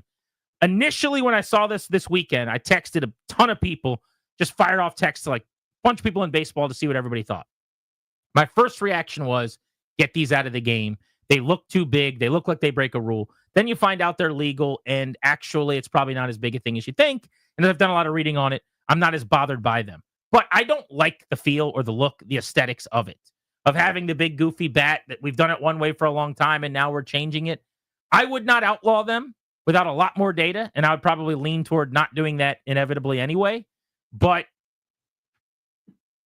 this feels to me like something that when pitchers do it, we take it away from them. I know it's not the same as spider tack, but it would be like, honestly, kickers who control their own football, they bring it to the game. If they brought their ball to the game and they had a way to make the ball move a certain way, it would just sound and feel weird and maybe not legal, even though it is. I think it is within the rules. I'm not sure that I like it. My answer was finally somebody did the thing that I've never understood why we had to do it this dumb, stupid way, because Stockings Magoo in 1887 was like, well, this is the best I could find. This is how the chair leg goes, and let's put two in play. Let's play two today. Yes, this is so correct. Now, again, it's not for everybody. It will not make sense for all the people. The same way there are different models that a power hitter might prefer versus a contact hitter. The same reason, or the same way that Tony Gwynn could use a 32.5 and Lance Johnson could use a 40-ounce bat that was a 38. Ryan Zimmerman used a 35 or 35.5. The next guy's going to use a different model. These are different models for different players. This has always made so much intuitive sense. And the fact that nobody's done it, I've always been furious about. Why did an MIT physicist need to come up with this change? That's what's so crazy to me, because it just sounds like such common sense. The idea that where you I don't have an answer. Are trying to hit the ball, you would want more wood and basically the help up from the bat. And the idea that it whether it crossed someone's mind before, there's the idea that now you can do the production of it. You finally matched up the ideas. Baseball for decades had been notoriously reluctant to implement any new ideas. They hated them. Now we got shifts, and then shifts got taken away. Now we got a pitch clock. Now we got the DH in both leagues. We're shucking and jiving, dude. So this MIT guy that coached with the Yankees, now with the Marlins, Lienhart, who started all this 2022 and got the Yankees basically ahead of everybody else on this. Miami's probably in the process of evening them. He said, I would talk to players over the years. They'd reveal their biggest concerns were twofold. They wanted to make more contact with pitches, and they wanted to strike the ball more often with the bat's sweet spot or the densest area. Quote, they're going to point to a location on the bat that is probably 6 or 7 inches down from the tip of the bat.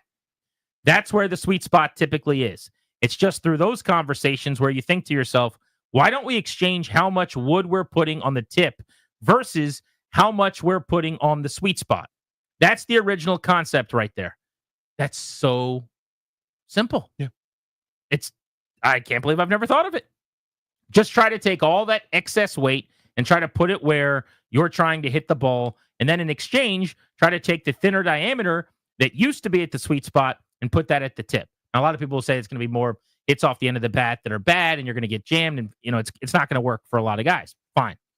He goes on to say the bat speed should stay the same. Maybe the bat speed can even increase a little bit depending on how you want to redesign the bat. But ultimately, you're getting a fatter barrel, a heavier barrel at the sweet spot. So in some sense, you can have your cake and eat it here too.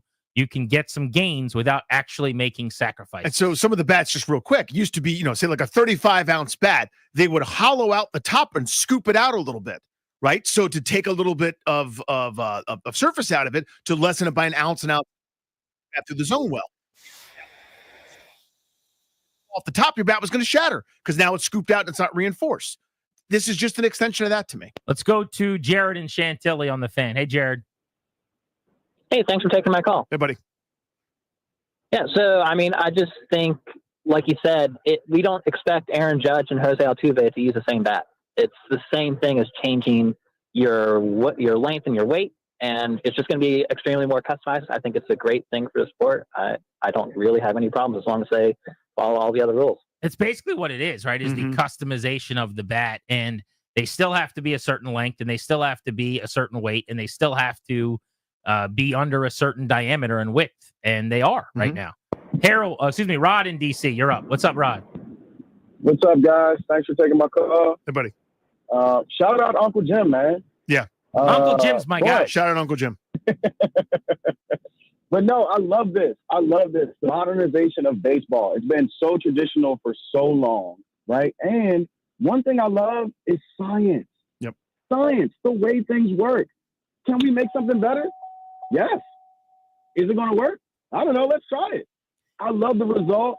Let's get more offense in, and can we extend the pitch clock a little bit? Let's make it like 30 seconds instead of the fast 20. Because, these balls are getting out of this park now.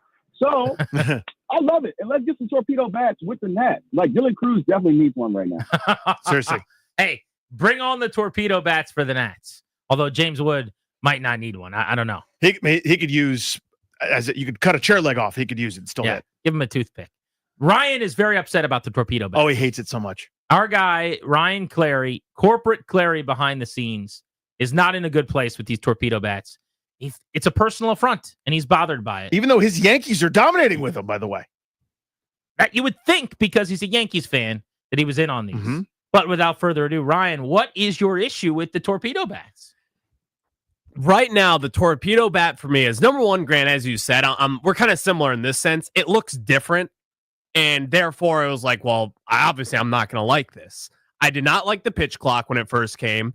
I am now in on the pitch clock. I enjoyed it. I think it makes sense. It makes the game better. You also hate technology being used for balls and strikes. Yes. So you're just a guy that doesn't like any change.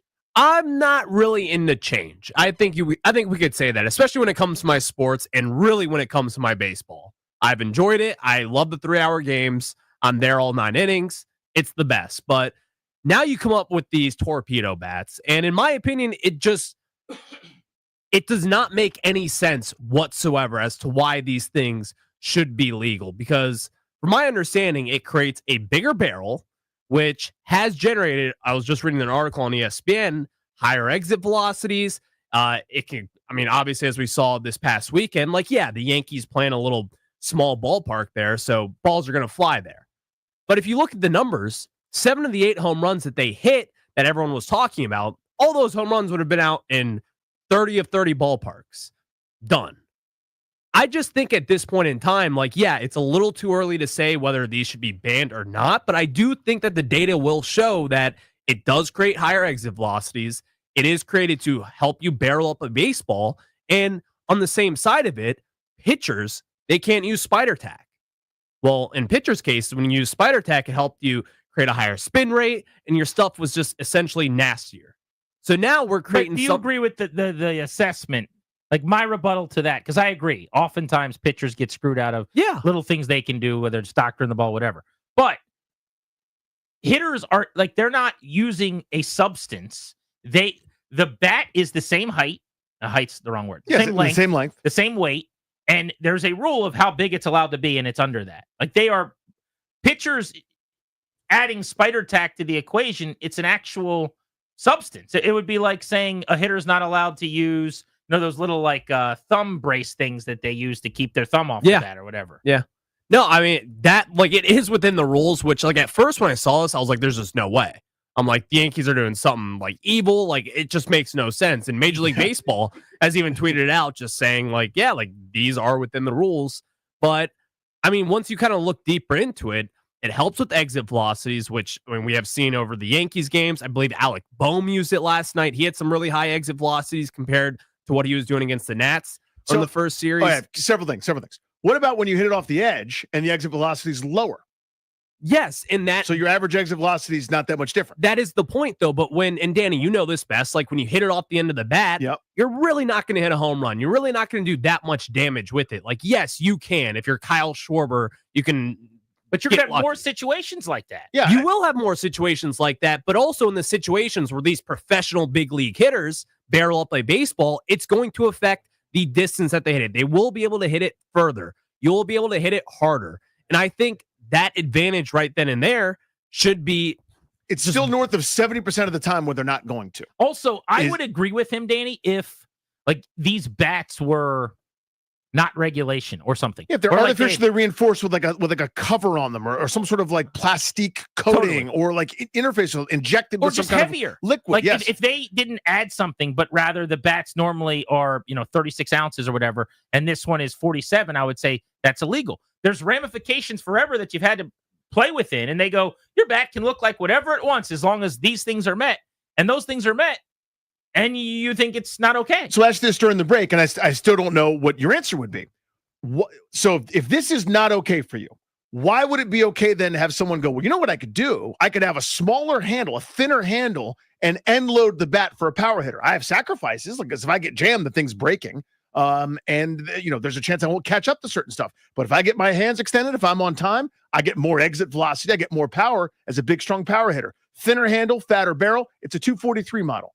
Why is that okay? And this one's not. Because I think in this instance, though, like you are helping the barrel of the baseball, and a hitter's goal every single time you go up there is to barrel up a baseball. Isn't that what the 243 is doing for a power hitter? You're yes, enhancing but the barrel. it's not that big of a difference, though. Like, yes, there is a difference, but like the average person watching it on TV and the consumers of this, we would not be able to tell. Like, I played baseball my whole life. You did also, Danny. You understand the differences between these models, Sure. but still, in this So the instance, aesthetics matters to you. I think that's what I'm trying to get to, Ryan. Is not to call you out, but I think you don't like the way it looks. No, and it's a little bit of that. Yeah. I will But say it's a to be slice fair of the to pie. Ryan, the way it does look illegal because we have It seen looks unusual. We Yeah, have seen for what sure. a bat looks like forever, and then Michael Kay's telling you that they're using this special bat that helps you barrel the ball, and it looks like a bat a clown walks up to the plate with. You're like, this looks wrong. It's like a weird Exactly. gimmick from the 30s where a guy had an actual bowling pin to go up there. Yeah. with. Yeah. Well, I mean, what it looks like it's like an adult bringing a big barrel bat to a little league field.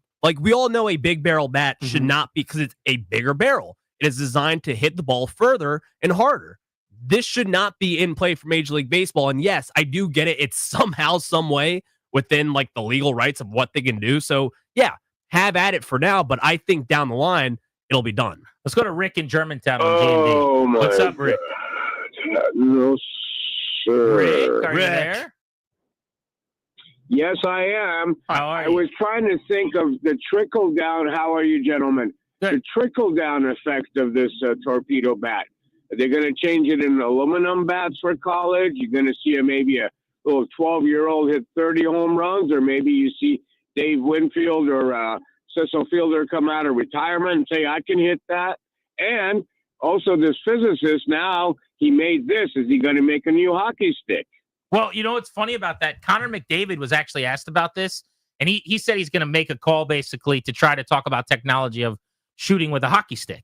How about And that? like where the puck is and how big different pieces You could are. reinforce certain parts of the curve. Yeah. He's like, why Sure. wouldn't I look at that? By the way, that's a fascinating thing to get into. Ovi's curve is different than somebody else's. The way the puck comes off of certain players' sticks. Again, they have to be regulation within the rules with it, like the angles you're allowed. But like Ovi's curve, I've got a bunch of sticks in my basement. Game used Oshie, Eric Fair, Carl Alsner, a bunch of guys, righty, lefty, doesn't matter. And every single curve is very, very different. The way they tape it is different. So he's right. I think there is actually a future where those guys could start to look into some of that technology. But metal bats, by the way, naturally, I think there is already some of this. Like I remember one of the metal bats I used actually did have a bigger barrel than tip.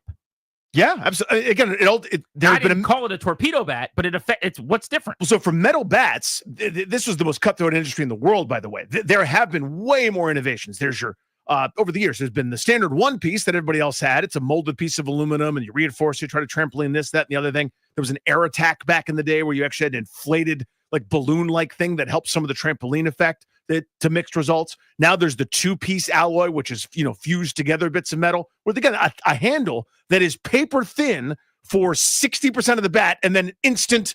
It looks like a clown mallet. We're in a technology era, Danny, and we now have data we didn't used to have. So 5 years ago, nobody really could quantify barrel rate necessarily. We didn't publicly have that information. Now we do, and everybody's chasing percentage of the time you barrel it up. So what's the next question? How do I get more barrels? How does the barrel impact grow for me? Yep. And we have the tech. You're not going to be able to stop it. Eric's in Gaithersburg. What's up, Eric? Yeah, so you were just sort of mentioning that point about the hockey sticks and the curves, and that's sort of what I was saying. There's very few sports where you have individualized pieces of equipment that each player can use. Volleyball, basketball, football, we're all using the same ball, but in baseball, you can have a bat that suits you, and it's the same with hockey. You were talking about that earlier, the curve, how they tape it. If it's within the rules, it's within the rules. If you don't like it, then you got to change the rules. But as far as I can tell, I think that it's great to use science to figure this out. Yeah, I agree. That's the question is, are they going to ultimately change a rule? And to me, it's more likely that these bats don't actually make that big of a difference than that they make such a difference that they change a rule. Brendan, Fredericksburg, how are you? Yeah, that's what I was going to say. I mean, it's made out of wood, right? Both teams can use it, right? So you're just trying to legislate, progress. and you just can't do that. Like, do you want to go back to Arnold Palmer golf clubs at the Masters? That's a great because bit. the golfers hit it too far now. You just have to figure out how to keep up with the progress of technology and athletes. That's a great comp, by the way. Love that. How much different is the data and the technology and the way that golf clubs? Yeah, like at the Happy Gilmore clubs, the old wood Yeah. ones, versus like the flex staff. I don't know the head words, graphite, but like whatever. Yeah, you know, the freeze Totally. frame of when a hockey player is shooting and like the stick, like the actual shaft of the Mhm. stick looks like a C. It's crazy. Like the whip on some golf clubs, I'm sure are the same way, right? Alex and Wheaton, what's good?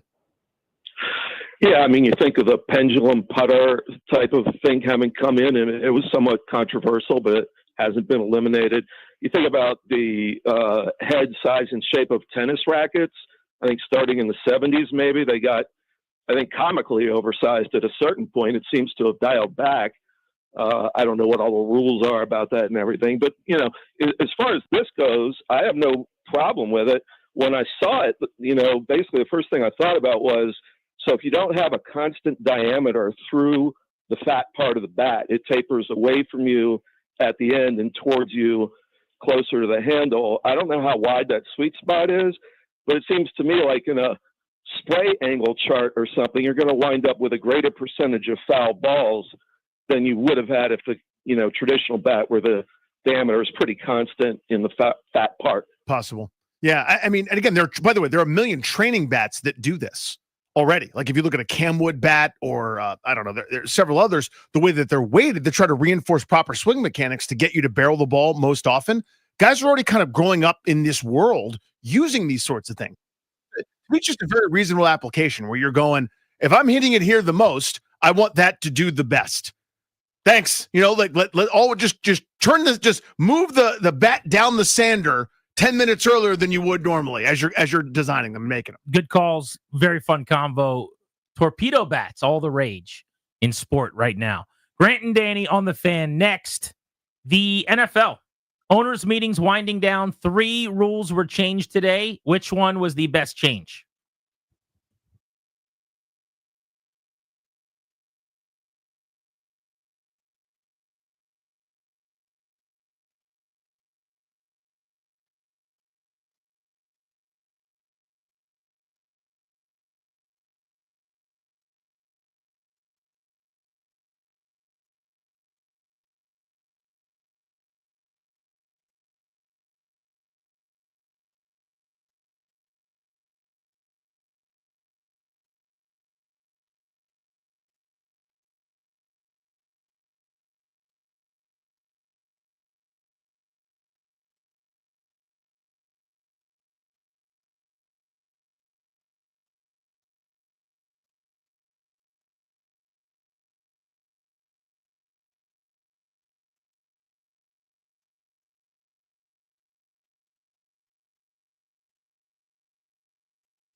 I'm Earl Forsey. We're sponsored by Easterns.com, Easterns Automotive Group, any car, any way for everyone. Big hoops news today. Buzz Williams tabbed to be the Maryland basketball coach. Terps found their guy today, hiring the former Virginia Tech head coach. Williams most recently at Texas A&M. He gets a reported 6-year contract. Hockey, big game for the Caps tonight, hoping to snap a 3-game skid on the road in Boston. 7 p.m. face-off on the Team 980. 8th overall pick from 2023, top prospect Ryan Leonard's going to make his Caps debut tonight. NFL meetings today. They announced Sony Hawkeye optical tracking technology is going to be used to electronically measure first downs in the NFL next season. For 35 years, Eastern's Automotive Group has been helping families move forward, get the lowest rates on the DMV's largest selection of affordable vehicles, maximize your tax return, and lock in low payments today at Easterns.com. Easterns Automotive Group, any car, any way for everyone. From the Crop Metcalf 5-Star Sports Desk, I'm Earl Forsey on the Fan.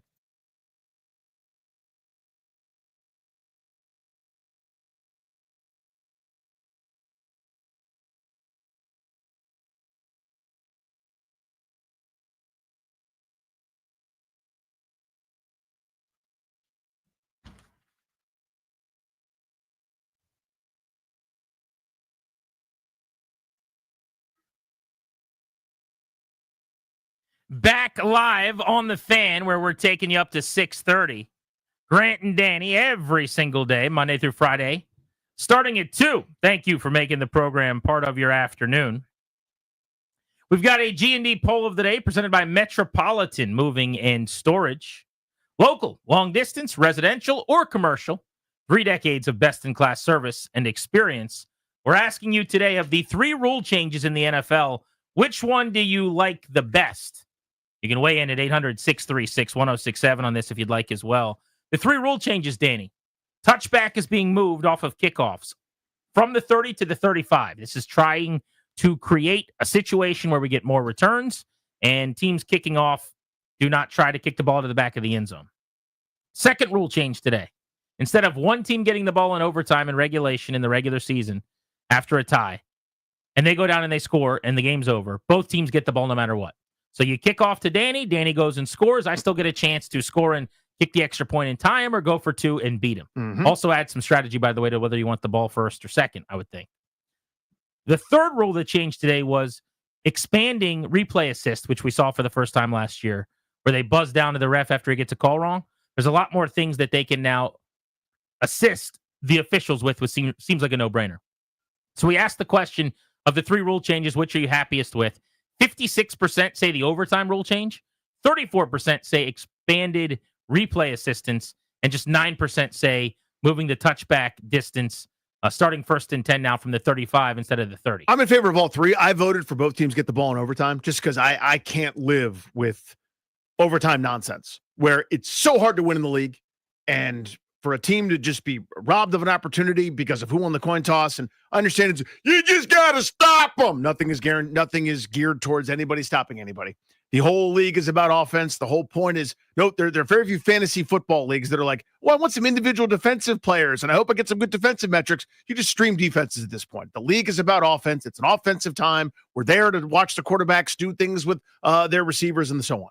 You still need good defense, but the point is, this set of archaic rules that we're gradually moving out of the dark ages here, right? Of whoever wins the coin toss kicks field goal and wins. That wasn't that long ago. That's where we were. We have made a lot of progress. We're close to where it needs to be, but that's my favorite. But I love the touchback rule. I love replay assist as well. So my vote would have gone to overtime as well. I thought that was going to be so lopsided that I wanted to give a little love to the replay assistance, because to me, the more things that we're able to help the officials with, the better.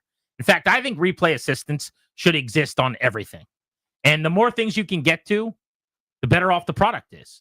You're not going to be able to fix everything. You're not going to be able to monitor 16 games at one time or fix 100 calls, but let's fix 11. Let's fix 27. 38's better than 29 and 52's better than 46. Yep. Like, let's get as much stuff right as possible. So I think that's an easy, very, very happy change for me that I was excited to see. The rules that are still on the table and or didn't get passed. So yesterday, you and I talked about 2 potential rule changes. One that you really, really want and have for years, and one that I love. Neither went through today. Mine was the wild card teams hosting a division champion in the playoffs. And my argument is just way too often we get these losing record teams that win horrendous divisions, and then they host a good 11-12 win wild card team in the playoffs. Mm-hmm. And honestly, I didn't even remember that this was Washington's situation at Tampa Bay. That's right. Because the Bucs, if we're being honest, were not the champion of a terrible division. It wasn't particularly good, but they were 9-8, 10-7, whatever they were. Washington was obviously a 12-win team. This would have benefited the Commanders this year. I actually, more notably, was thinking about when Washington won the division with Ron Rivera with 7 wins, and they hosted Tom Brady in Tampa Bay without any fans in the pandemic season back in 2020, a game they never should have hosted because they were awful and the Bucs were pretty good. Coincidentally, the same 2 teams. But I think this is something that should be done. I know that it's not at the top of a lot of people's lists, but because it was there to be voted on, I was just kind of hoping now's the time. Do I have your support on the wild card team that is superior hosting the division team, which did not go through today? If it's, I generally support it, or I'm not necessarily opposed. I still like the division winner getting something, but to me, the scenario of losing team because their division stinks, just getting a playoff game. Yeah, if you're I a don't love losing that. record division champion and you are playing a team with a better record, you should not host them. I have no issue with a 10-7 team hosting an 11-5 team. And I know some people don't, and they want their line drawn. I'm not going to fight you on it. I'm not that passionate about that one. I can't make a good legal argument for it. I still like the idea of you win the division, you get something. I want that. And I know that you get into the playoffs, and maybe that's enough for some people, but I like the idea of a divisional winning team. As long as you have a winning record hosting a playoff game, I'm fine with that. But if you're 500, 8-1, or 7-10, 8-9, whatever, I would eliminate that ability to host that playoff game from you. Your auto first down on illegal contact, so the 5-yard penalty that gives a team a first on 3rd and 17 because some corner shoved the guy in the chest at the line of scrimmage and wasn't supposed to, or 6 yards downfield or whatever. That did not go through. So you will not be getting your dream. The other thing that did not happen today, but it's not done altogether, they just moved it to the Minneapolis meetings, which come up at the end of May, about a month after the draft. So we're looking at 7 weeks from now. The Tush Push, which there were a lot of coaches that came out at their breakfasts. Sean McVay was just holding court about it. One by one, though, a lot of these coaches came out and had opinions. Many of them didn't like it. A couple of coaches were defending the Tush Push. But this is clearly something that a lot of people in league circles think needs more conversation. But we will get resolution on that at the end of May, it sounds like. Yeah, I don't think there's enough momentum now. I think if there was enough momentum for a vote, they would have voted on it. And I don't think they thought they'd have the votes. So they just said, hey, we'll do some more discussion, maybe lobby some teams either way. But I don't expect that one to pass. But maybe I'm just too skeptical. But I think there's enough discussion about it that it's going to be banned at some point in the future. I don't think it's this year, though. Dan Quinn met with reporters today. The one big juicy news item was that Brandon Coleman, the former left tackle, is not being kicked inside the guard, but instead they will start him to begin camp over at right tackle, where he'll compete with Andrew Wiley. What does that mean for the rest of the line? We can get into that. Some of the other notable things Dan Quinn's 6th debut in Boston. Ovechkin trying to hunt down Gretzky. You're listening to Grant and Danny.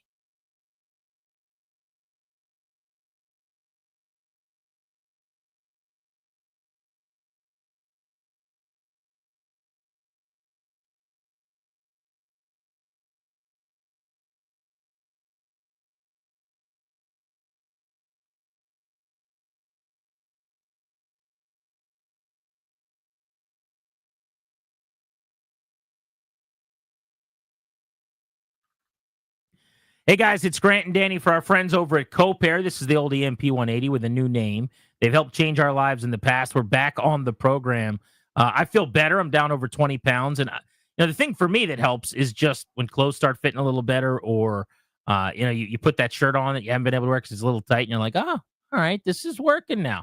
Very, very cool. We've got a lot of listeners who are getting on the program as well. Nick in Alexandria has lost 28 pounds in 6 weeks. He's killing it. Leslie in Ashburn, she is down 26 pounds in her first 2 months as well. That's awesome. Very good job to those listeners. There's so many great things about the program, GP, but my favorite part is it's not one size fits all for everybody, because we're all busy. We've all got different challenges. I had 7 different sporting events this weekend for my kids in various counties and municipalities all around. So how am I going to navigate that weekend? That's why it's so important to have that coach to figure out a strategy, what to do, when to do it, and how to do it. Some folks use the injections, others don't. The point is, you will reach your fitness and weight loss goals. They are the best over there, Cobra. Give them a call, 855-888-0180. That's 855-888-0180 or copairhealth.com.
Grant and Danny on the Fan. Dylan Cruz out of the Nats lineup tonight in Toronto after starting the season 0 for 15. We'll have thoughts on that when we hit the leadoff before we get out of here as we take you up to 6:30. Also, we'll get you a Caps preview in the power play next segment. Ryan Leonard's debut tonight. Alex Ovechkin, 4-back of Wayne Gretzky as the Caps get ready to take on the Bruins. But Dan Quinn did speak with the media today. A couple of things I wanted to get into that he talked about. He discussed Deebo Samuel for the first time since Washington made the trade for their new wide receiver. This is what Dan Quinn had to say about the weapon being added to the offense. Coaching against him, this is an explosive player. Not just the scheme, but after he gets the ball in his hands, sometimes you can tell the toughness of a player with and without the ball, and he has both of those, the explosive nature. So to add a player of his caliber into a tough and strong group, we're really pumped about it. So as a defensive guy, like that, what were the challenges alignments, one, where he could be in the different locations and not just play in traditional spots. So sometimes when there's a unique player and you're wanting to give special attention, but they're inside, outside, in the backfield, all the spots. And fortunately, also Cliff's really equipped with that too, and how to be unique and feature players, into their best spots. So I'm really pumped to have him. One of the things you've seen now over the last 2 days, both Adam Peters and Dan Quinn talk about, is when they've been asked about Deebo Samuel, they go to how many different ways Cliff Kingsbury might use him. They are really counting on Kingsbury to make it work. Yep. And they should. I mean, he's a pretty dynamic, exciting offensive coordinator who had a great year last year. But this is what they perceive to be a weapon, not a receiver. Gadget is almost an infamous, like a negative term, a pejorative, but it shouldn't be. He's a guy you can get creative with, and they think Kingsbury will use him in a lot of different ways. It's not like they're going to just line him up at wideout. And that's kind of the point here, right? That's why you do it. You don't, if you're going, we need a number 2 receiver, let's go get Deebo Samuel. You're misusing it. That's not a good use of resources. Now, I mean, a 5th round pick for him is still smart, but the whole point is when you invite Deebo to show up, Deebo's showing up. That means I want slot. I want in a stack formation with him and Terry McLaurin, or him behind Noah Brown, or him as a decoy, or him running those shallow crosses to force the eyes of safeties in the box or linebackers or whoever to have to tuck up. Because if he gets the football with a head of steam, that's a big gain. I want everyone to worry about where he's going to be and not know play to play. That to me is an asset. Well, here's what I wanted. I wanted them to be a lot better at wide receiver on opening day this year than they were as they walked off the field against the Eagles in the NFC title game. There you go. I don't think they are. They are not a lot better at wide receiver. They might be a little bit better because Deebo Samuel is a great weapon, and he and McLaurin will be on the field together, and hopefully Luke McCaffrey in year 2 will be able to show some growth. And down the depth chart, I don't mind their veterans as like back of the depth guys. Chris Moore had some decent games with the Texans at one point in time. Noah Brown, speaking of the Texans, has played at a high level. KJ Osborne was really good with the Vikings at one point in time. It's been years, but Michael Gallup has had success with the Cowboys. But those guys are all like 5th and 6th receivers, 4th through 6th type guys. I was hoping for, and still am, one more dude who can help a bunch. And maybe that guy's coming as a speedy burner in the draft. If they don't go with a burner running back and they keep the running back room intact like they did at tight end, and it's still Brian Robinson, Austin Eckler, Jeremy McNichols, Chris Rodriguez, then maybe the speed you add to the offense is at wide receiver, and it's McLaurin, Deebo, and that rookie with Luke McCaffrey. That's kind of the core of the wide receiver room. They got a little bit better there. They didn't get a lot better like I wanted. But one area where I don't think they've gotten better where they were bad last year is stopping the run. They seem to disagree, and I'll take their word for it until I see otherwise. But when you lose John Allen and you bring in Javon Kinlaw, who has struggled against the run statistically over the years, and the other guys you bring in are fringe roster bubble type guys on the interior, I'm just not convinced. This was Dan Quinn on trying to stop the run, which they could not do at all last season. There's a lot of things that we want to get better at, and that's our expectation. So run defense was certainly part of that. I think you look at the full circle of it, like what can we do better from a scheme standpoint? How do we position the players in the right spots to do that better? And so we just want to take a different lens and a different view at everything. And what did we do well and what do we need to work on? And so that's what a lot of the time in the offseason is spent on, whether it's run defense or, a certain part of, all 3 phases. And we work really hard at that. So that's still an ongoing process, looking at other teams as well, who did things well, who didn't. So we really take a deep dive on the things that need our most attention. Danny, tell me I'm wrong. Are they better stopping the run? And significantly so, because that's what they need to be to just be above average. Yeah, not significantly, but I do think they are better on paper. I think Dietrich Wise is the kind of the wild card there, right? When you're talking about first down or running downs, it's not Fowler anymore. It's now Wise. Now, is that world beating? Does that mean you're a top 5 run defense? Of course it doesn't. But they're not going to be the disaster I think they were this past year. But you go historically, outside of a couple years in Seattle when he was the DC and they were, Legion of Boom and they were great at stopping everything, this has not been Dan Quinn's calling card. I think part of it is scheme. I think part of it is a trade-off that he has made over the years to have elite and excellent pass defenses that turn you over a bleep ton. And I think they've kind of sacrificed that a little bit with some of the rush defenses. Over the last decade plus, I think his defense is the best year they've had. They've been either 14th or 15th in terms of stopping the run. That's an elevation that everybody would trade right now, I think, sight unseen, because they were so bad last year. But I don't know that it's their number one. We can't go to bed at night until we're a top 5 or 6 group at that. Dietrich Wise was a 19th percentile graded run stuffer among defensive ends last year. He ranked 151 out of 211. So that's not necessarily a world beater there. I mean, that's why we're better in that area. Better than Fowler. I mean, to me, I like Fowler a lot. And for what he was, he's a situational pass rusher that was playing with his hand that are getting mauled. And every time they wanted to run a pitch play or a stretch or anything to that side, he was getting knocked in the next week unless he made kind of a, wiggle-free penetrating type tackle. But to me, that's the biggest thing. Even if Wise just stands there and doesn't get moved, 10, 15 yards out of the way.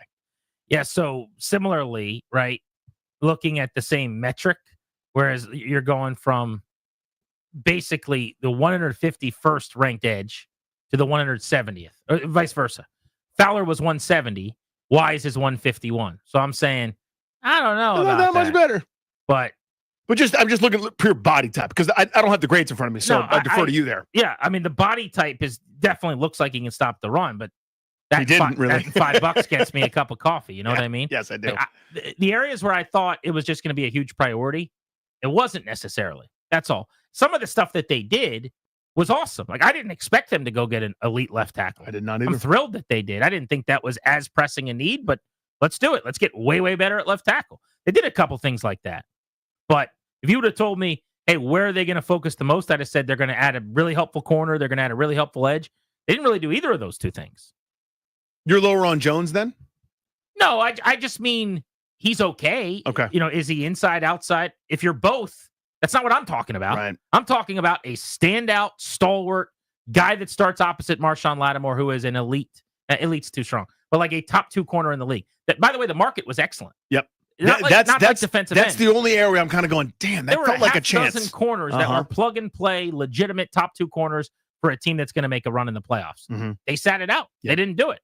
So I didn't really get that all that much. We could talk to John Keim. We'll check in with him next. He's been at the owners' meetings in Palm Beach. We'll get his thoughts on what Peters and Quinn had to say the last couple of days. And then as we take you up to 6:30, we will set the table for tonight, preview the Nats and the Caps right here on The Fan.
I'm Roll Forsey, and here's what's happening. Well, it's been a tumultuous 2 weeks for Terrapin basketball fans, hasn't it? Things settling down maybe starting today. Buzz Williams, hired as the Maryland basketball coach earlier today, reportedly getting a 6-year contract. Familiar with the DMV, of course, former head coach in Blacksburg at Virginia Tech, just finished up his 6th season at Texas A&M. He has been to 4 Sweet 16s in 18 years as a college coach, taking Marquette to the Elite Eight in 2013.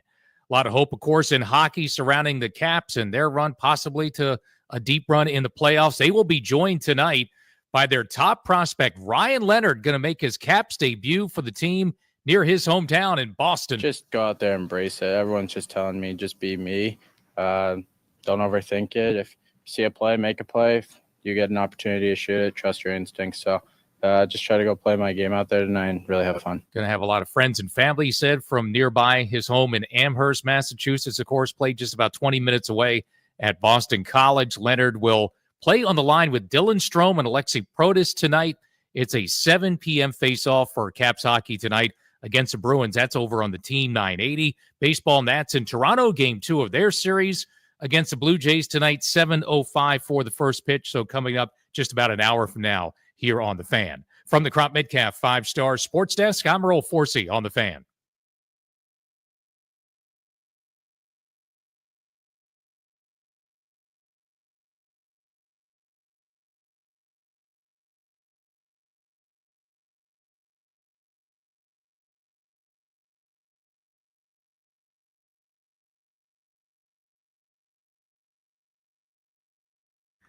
Four o'clock tomorrow, 22 hours from right now, your next chance to win a pair of tickets to Wolf Trap. You're going to get to pick a show of your choice for the 2025 upcoming calendar schedule. The show is brought to you by Kondori and Murad, estate planning, elder law, real estate transactions, probate administration. Their attorneys are always there to protect you and your family's assets. Schedule a free consultation with their team today, kmlawyers.com. Tell them we sent you, kmlawyers.com. Let's go to the Rude Guest Hotline. Rude, the most reliable heating and air conditioning products in the DMV. That's where we find our buddy John Keim to talk all things owners' meetings, Commanders, and NFL coming out of a beautiful couple of days in Palm Beach. Should let you know we're taking you up to 6:30, and we've got a preview of the Nats and the Caps games tonight. Huge Caps game. We'll tell you why in just a few. But, John, thanks for a few minutes. Got to talk to Adam Peters yesterday, Dan Quinn today. This event has become one of the real benchmarks of the offseason in terms of covering teams, huh? Yes, it has. And I will say it's so different when your team isn't for sale, has a quarterback, and isn't under investigation. It's quite a different world this year. Yeah, they get to put that sign up like 1 year now, scandal free. Just hoping to add to that number as it goes. That's right. Yeah, Dan Quinn spoke today. A couple things jumped out, but I want to give you the floor here, John. What stood out to you the most? So a couple things that I guess you'd look at. I think this is something that's been true since they had the signings. Like the way they feel about the depth of the defensive line now, they still need. You still need to go out and get a guy who can help with rushing the passer a little bit more for sure, right? But I think it's that 1 through, let's say it's 9 defensive linemen they keep will be stronger than it was last year. So that's one thing. I think the corners, Jonathan Jones, Samerstill, Igbenogany, and Lattimore. Again, I think with let me say that not even just those guys. The guys they signed are the kind of guys that they really feel are a good fit, right? And I think like last year, you can look at it. There are a lot of guys who fit very well. That was as close a group as I've covered, but they also inherited a lot of guys. So I think they're more putting their stamp on things.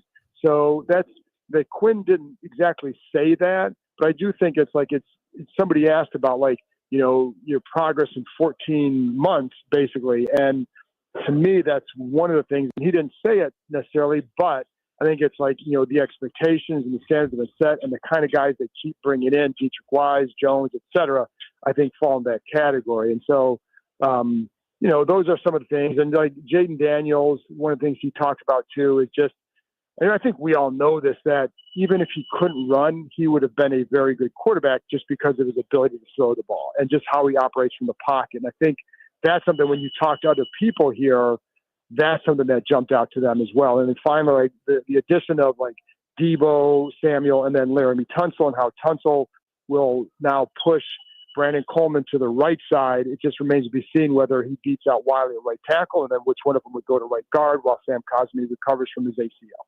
Yeah, so we'll get into that in just a second. I want to go back to the defensive line, though, if you don't mind.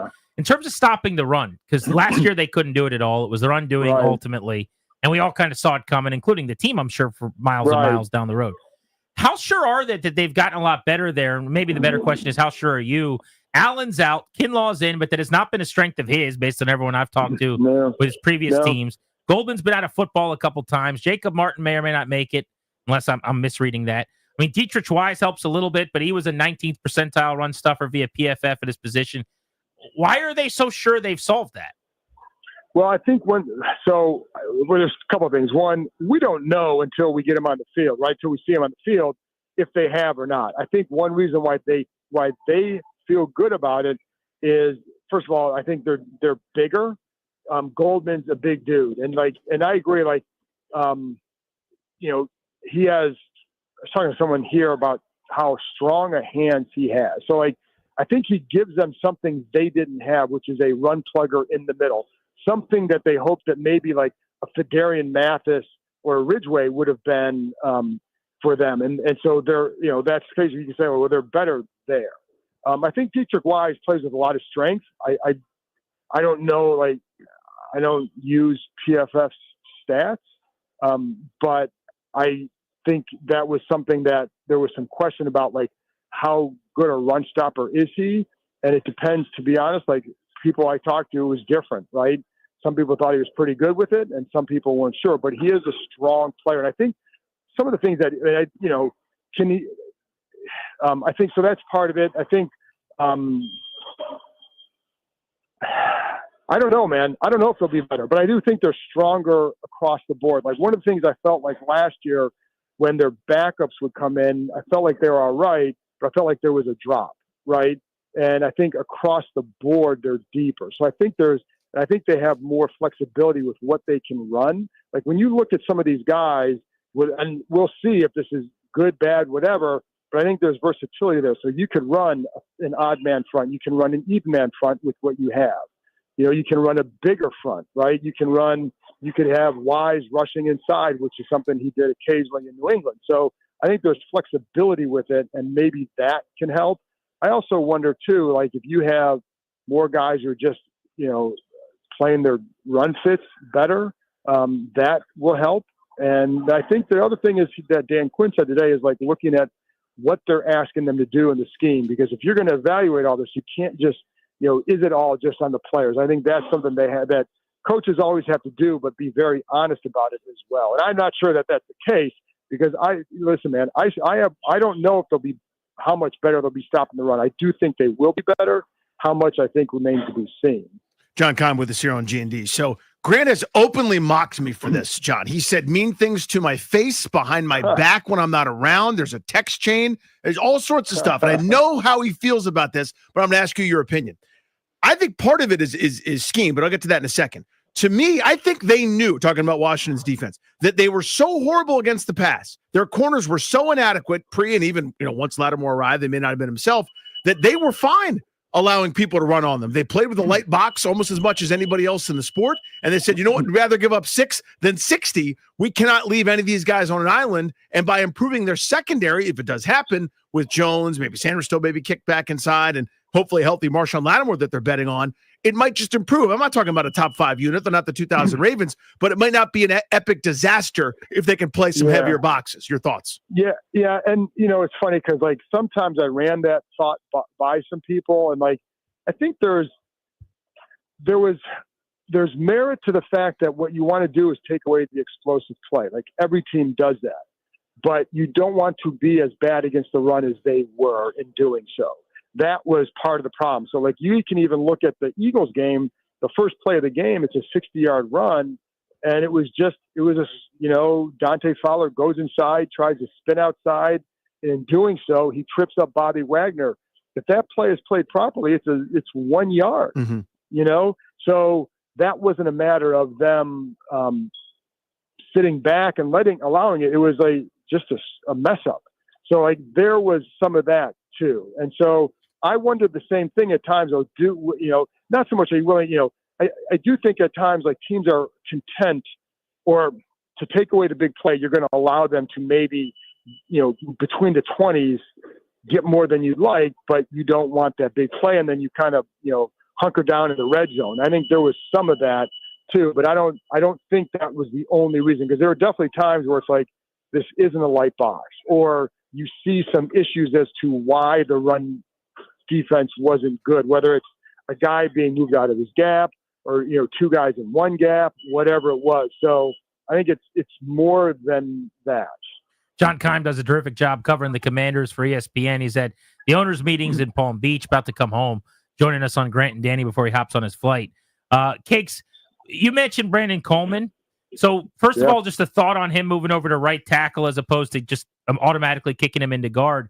And then the one hypothetical I have here that would worry me is there a path to he plays right tackle, but Wiley beats him out. Then he goes to right guard, then Cosme comes back. And then does he go to left guard over Allegretti, or is he just watching? I mean, at that point, he's played at 4 positions in a year. When he wasn't that bad at left tackle, it just seems like a fall from grace and a stunning of his development. Yeah, and that part we'd have to answer them, because I don't know how it's going to look. But I will. There's a couple things with him. First of all, he's a very good athlete. It's funny because when he was drafted, obviously, as you know, a lot of people felt like he might be better as a guard. And when you and I remember, like, you look at his reach is really good for a guy. For his arm length. His arm length is really good, right? It was among the tops at tackle last year, like top 10 at the position, something like that in the draft. But he's only like 6'3", and so his body shape is a little bit more guard-esque than it is a tackle. But he has good athleticism as a tackle. So I like the fact that they're going to try him at tackle first, at right tackle, to see can he be better there. And because I think if he is, then you get, when Cosme's back, then you get a pretty athletic right side, 2 guys who would be good on pulling action and on screens. So I think that would be a big help. And he wasn't like, he did not come across to me as a left tackle of the future for sure last year, but he certainly looked like somebody who can play in the league. And so I think, I do think eventually he'll find a home on this line. I think that, to me, it would be disappointing if he doesn't win that job on the right side, not because, for no other reason than part of the thing with the Tunsil trade, the impact of it is it felt like you made one move but filled 2 spots, right? And so if he doesn't beat out Wiley, the line's obviously better with Tunsil. But I think if he beats out Wiley, now I think the line is really good. And then you have bookends in place for a few years, and you got Cosme and Biadasz for sure. But yeah, Quinn was pretty clear that it'd be on the right side, so he did not bring up left guard. So I don't know that would be an option or not. But if he's if he goes to right guard and he's playing well, you have to consider it, because the whole goal, one thing I know about these guys is they're huge on competition. And I didn't think that they would just say, oh yeah, Coleman's going to start at right side on at right tackle, because they didn't even give Daniel the job last year, right? He had to go out and earn it. So they're not going to just give it to him. But I do think to make this line look better, he's got to win that job. This running back room, Robinson, Eckler, McNichols, Rodriguez, is that kind of your main group, and the depth comes from the Michael Wiley tier, or do you think they spend a resource? Oh, I think they draft somebody. And I know there's definitely been interest in these backs in this class, and it's a good draft class for what they need. One of the things that they talked about is, getting more explosiveness, dynamic play, whatever. And Deebo Samuel, they hope, brings some of that. But you have running backs who can give that. And, that run, to me, we talk about the run defense. It was disappointing to see the way the run game developed in the season, aside from Jaden Daniels. And I think that's something you've got to fix. I think one way is obviously some improved blocking up front, but then also getting a guy who can hit a homer or 2. And I don't think that, Brian Robinson, tough runner, but that hasn't been his MO. Austin Eckler, good third down back. But you need a guy and they the guys like Travion Henderson, Quinshawn Judkins, my guys from Ohio State, but they fit what they would want, right? Tootin from Virginia Tech, has dynamic ability, like guys like that, Omarion Hampton, that you could really who can hit more homers and get more big chunk runs because I could definitely see them doing that. And the other thing is like if they don't do that, but they take a speed receiver who's really good, well, you need that too, or you could use that too. But I do think to balance out this offense, to make it a little bit more complete, getting a back like that would really help. Cakes, excellent coverage from Palm Beach. Hopefully enjoyed the trip and safe travels back. All right, guys. Thanks a lot, man. Be good. There's John Keim. Check him out. ESPN.com covering the Commanders. He is the dean of the beat, the longest tenured member by many, many years. He's been covering the team since the mid-'90s. Was great when I was on the beat as a veteran in the room, helping everybody out, and it's just long been plugged in on the organization. We got two teams to get you ready for games for tonight. We got the Caps and the Nats. Why don't we start out on the ice right now with your Capitals power play?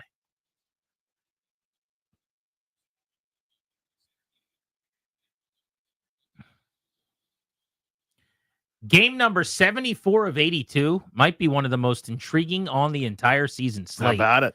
You got two massive storylines. We'll start with Alex Ovechkin, Danny. He is 4 goals from tying Wayne Gretzky, 5 away from breaking the all-time record, sitting at 890. He's got 37 on the season in 57 games. That's some good numbers over the years against the Boston Bruins. Tonight's opponent, who had the second fewest points in the Eastern Conference, the team with the fewest points, they just lost to this past week in Buffalo. So good opportunity for him to keep closing, add a tally, get a goal or two, God forbid, and get yourself closer to maybe a President's Trophy, clinching the number 1 overall seed in the Eastern Conference. But yeah, Ovi's chase, it is very much on. That goal the other night, I think, I don't want to say it assuaged a lot of fears because there's not a lot of fear here. He's doing this at some point, but kind of kept that possibility alive. Yeah, he could do it this year. 5 with 9 to play. 9 power play goals on the season for Alex Ovechkin. Second on the team behind top line, Tom Wilson. Tommy Wilson, thank you. Who's got 11 power play goals. Getting him on the power play has changed his career. A 30-goal season for the first time. If you're curious, the Caps have played the Bruins twice. They're 1-1 on the season. In 2 games against Boston, Alexei Protas is the one Capital with multiple goals. It's been tough sledding in terms of putting the puck in the net against the Bruins for the Capitals. Jake Verana no longer on the team. Jacob Chikrin, our guy who's got 20 goals on the season, will be on the show tomorrow, also scoring against the Bruins so far this season. Both Logan Thompson and Charlie Lindgren have a start against Boston. Thompson was actually a lot better. Lindgren, I believe, is between the pipes tonight. The other storyline is the debut of the super prospect, Ryan Leonard, the 20-year-old college star from BC, who will be making the leap right to the NHL. He'll be wearing number 9. That's Dmitry Orlov's old number. Oh, wow. He is going to play on the right wing. It sounds as though, we'll call it a top line because I'd imagine they'd put him on. What do we do? Ovi's the top line, right? I think generally whatever line Ovi's on is your number 1 line. So that would be Ovi, Dubois, and Wilson, right? So PLD, Tommy, and Ovi. But Protas, Strome, and Leonard probably start the game on the ice. And whatever you want to say, that's your top 6. It's interchangeable. Probably go Ovi on your top line. But Protas is a 30-goal guy. Strome's leading your team in points. And Ryan Leonard's the kid everybody's there to see from Boston College, playing in Boston tonight on the road. So storyline. And Spencer Carberry knows the assignment, putting him up top to try to get him on the ice right away. Yeah, the whole point is to maximize his skill sets, get him where you can, and play like your hair's on fire, have some fun while doing it. This is such a cool thing, man. Again, the guy's going from the geology in the morning to his morning skating, walking over from campus to play in an NHL arena tonight. Incredible. What a better life, by the way. Seriously. Just hanging out at the bar last night with Ovi and Chicky is than getting ready for your geography exam. Seriously. All right, let's get you the leadoff ahead of Nationals baseball tonight. They're north of the border in Toronto. You'll hear the Caps game over on our sister station, The Deuce, the Team 980. Of course, the Nats are right here on 106.7, The Fan, about 45 minutes from now. And Charlie and Dave pregame comes your way in about 10 minutes. The leadoff is brought to you by The Window Man. Since 1989, The Window Man has been the educational window company. Get your free in-home estimate or visit thewindowman.com and their all-new Fairfax showroom. Behind Trevor Williams, leading off playing shortstop. Jake Abrams batting second in left field. James Wood batting third, doing the catching. K-Bear Ruiz. Batting fourth, playing first base, Nathaniel Lowe. Batting fifth, their designated hitter, Josh Bell. Batting sixth and playing second base, Luis Garcia Jr. Batting seventh, playing third base, Paul DeYoung. Batting eighth, not Dylan Cruz, mind you. It is Alex Call gets a start in right field. And batting ninth, your guy, my guy, our guy in center field, Jacob Young. K-Barrett Ruiz, 6 for 14 to start the season with a couple of homers. He went deep in the first and second games of the year for the Nationals. He's got a hit in every game so far this season. He's leading all NL catchers. He's second in Major League Baseball at the position in slugging percentage in the early going this year. Tied for the MLB lead among catchers in home runs as well. Threw a runner out last night, has thrown the ball well. I mean, again, who knows how the caught stealing percentage is. There's always something on, whether it's the pitcher, whether it's somebody got a good look, who knows what. But I know this, he's a different player this year. The eye test tells you just the way he's bouncing around behind the plate. His at-bats have, by and large, been more quality. I know he swung at a pitch that hit him, but still, by and large, it's been much better for Ruiz. He almost did that again last night. Yeah. Made contact on a pitch that was like coming in on the belt. Or the swing and miss on a slider that finished behind him. James Wood last night hit a homer, had 2 hits, got on base 3 times. He has now reached base 3 times in a game in his young career, 14 times in his first 83 games, which is the equivalent of basically a half season. Matching Ryan Zimmerman and Bryce Harper for the second most times in a Nats career, first 85 games that somebody has reached base 3 times. So if he can do it in the next couple of games, he'll surpass those guys on the list. Only Juan Soto, who did it 19 times, will end up being ahead of James Wood on said list. But he's special, spits on some tough pitches, has great at-bats. Love watching him. That was an early season strong highlight moment last night with Abrams and Wood both going deep back-to-back. Abrams caught a changeup, looked like on the outer half. He's good at getting around and hooking those and keeping them fair. That's actually a harder thing to do than people realize. Well, what's even harder is to do what James Wood did. Just casually backspinning a ball opposite field, 10 rows deep. It's stupid how good that guy is. Stupid. He's just from another planet. Yeah. People don't know. As much as we talk about him, people sleep on how good he could be. Quietly, though, the Nationals are hitting home runs. Now, if you look at it right now, the Nats look very, very different than they did last season. They're basically not scoring unless they're hitting home runs. It's only been 4 games, so there's not a reason to really take a whole lot out of what we've seen. But they had 135 jacks last year, which was second worst among all Major League Baseball teams, if you remember. And that was an emphasis for them going into this season. So far through 4 games, they have 8 home runs, which is 5th most in the major leagues. The problem for them so far is that they just haven't come through with runners in scoring position when they aren't hitting home runs. They're 4 for 33 in that area, which is a 121 average, which is 5th worst in Major League Baseball. But I like the power. That's been a concern. And, a couple guys like Bell and Lowe have said they're going to air it out a little bit.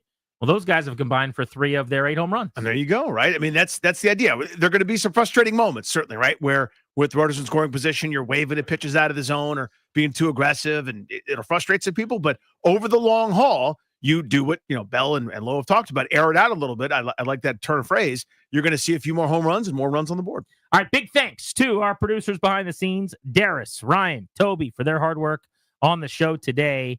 For Danny Rouet, I'm Grant Paulson saying so long. We're back at it at 2 o'clock tomorrow for a sandwich show around daytime Nats baseball. Reminder, Friday afternoon, we're at City Tap over there near Capital One Arena. If you're going to the Capitals game on Friday, you should pregame with us. That's a nice little place to stop on by before the old puck drop. We'll tell you more about that tomorrow. Another chance for you to win tickets to go out to Wolf Trap tomorrow as well. Until then, enjoy the Nats, enjoy the Caps. Have yourself an evening. Thank you for coming.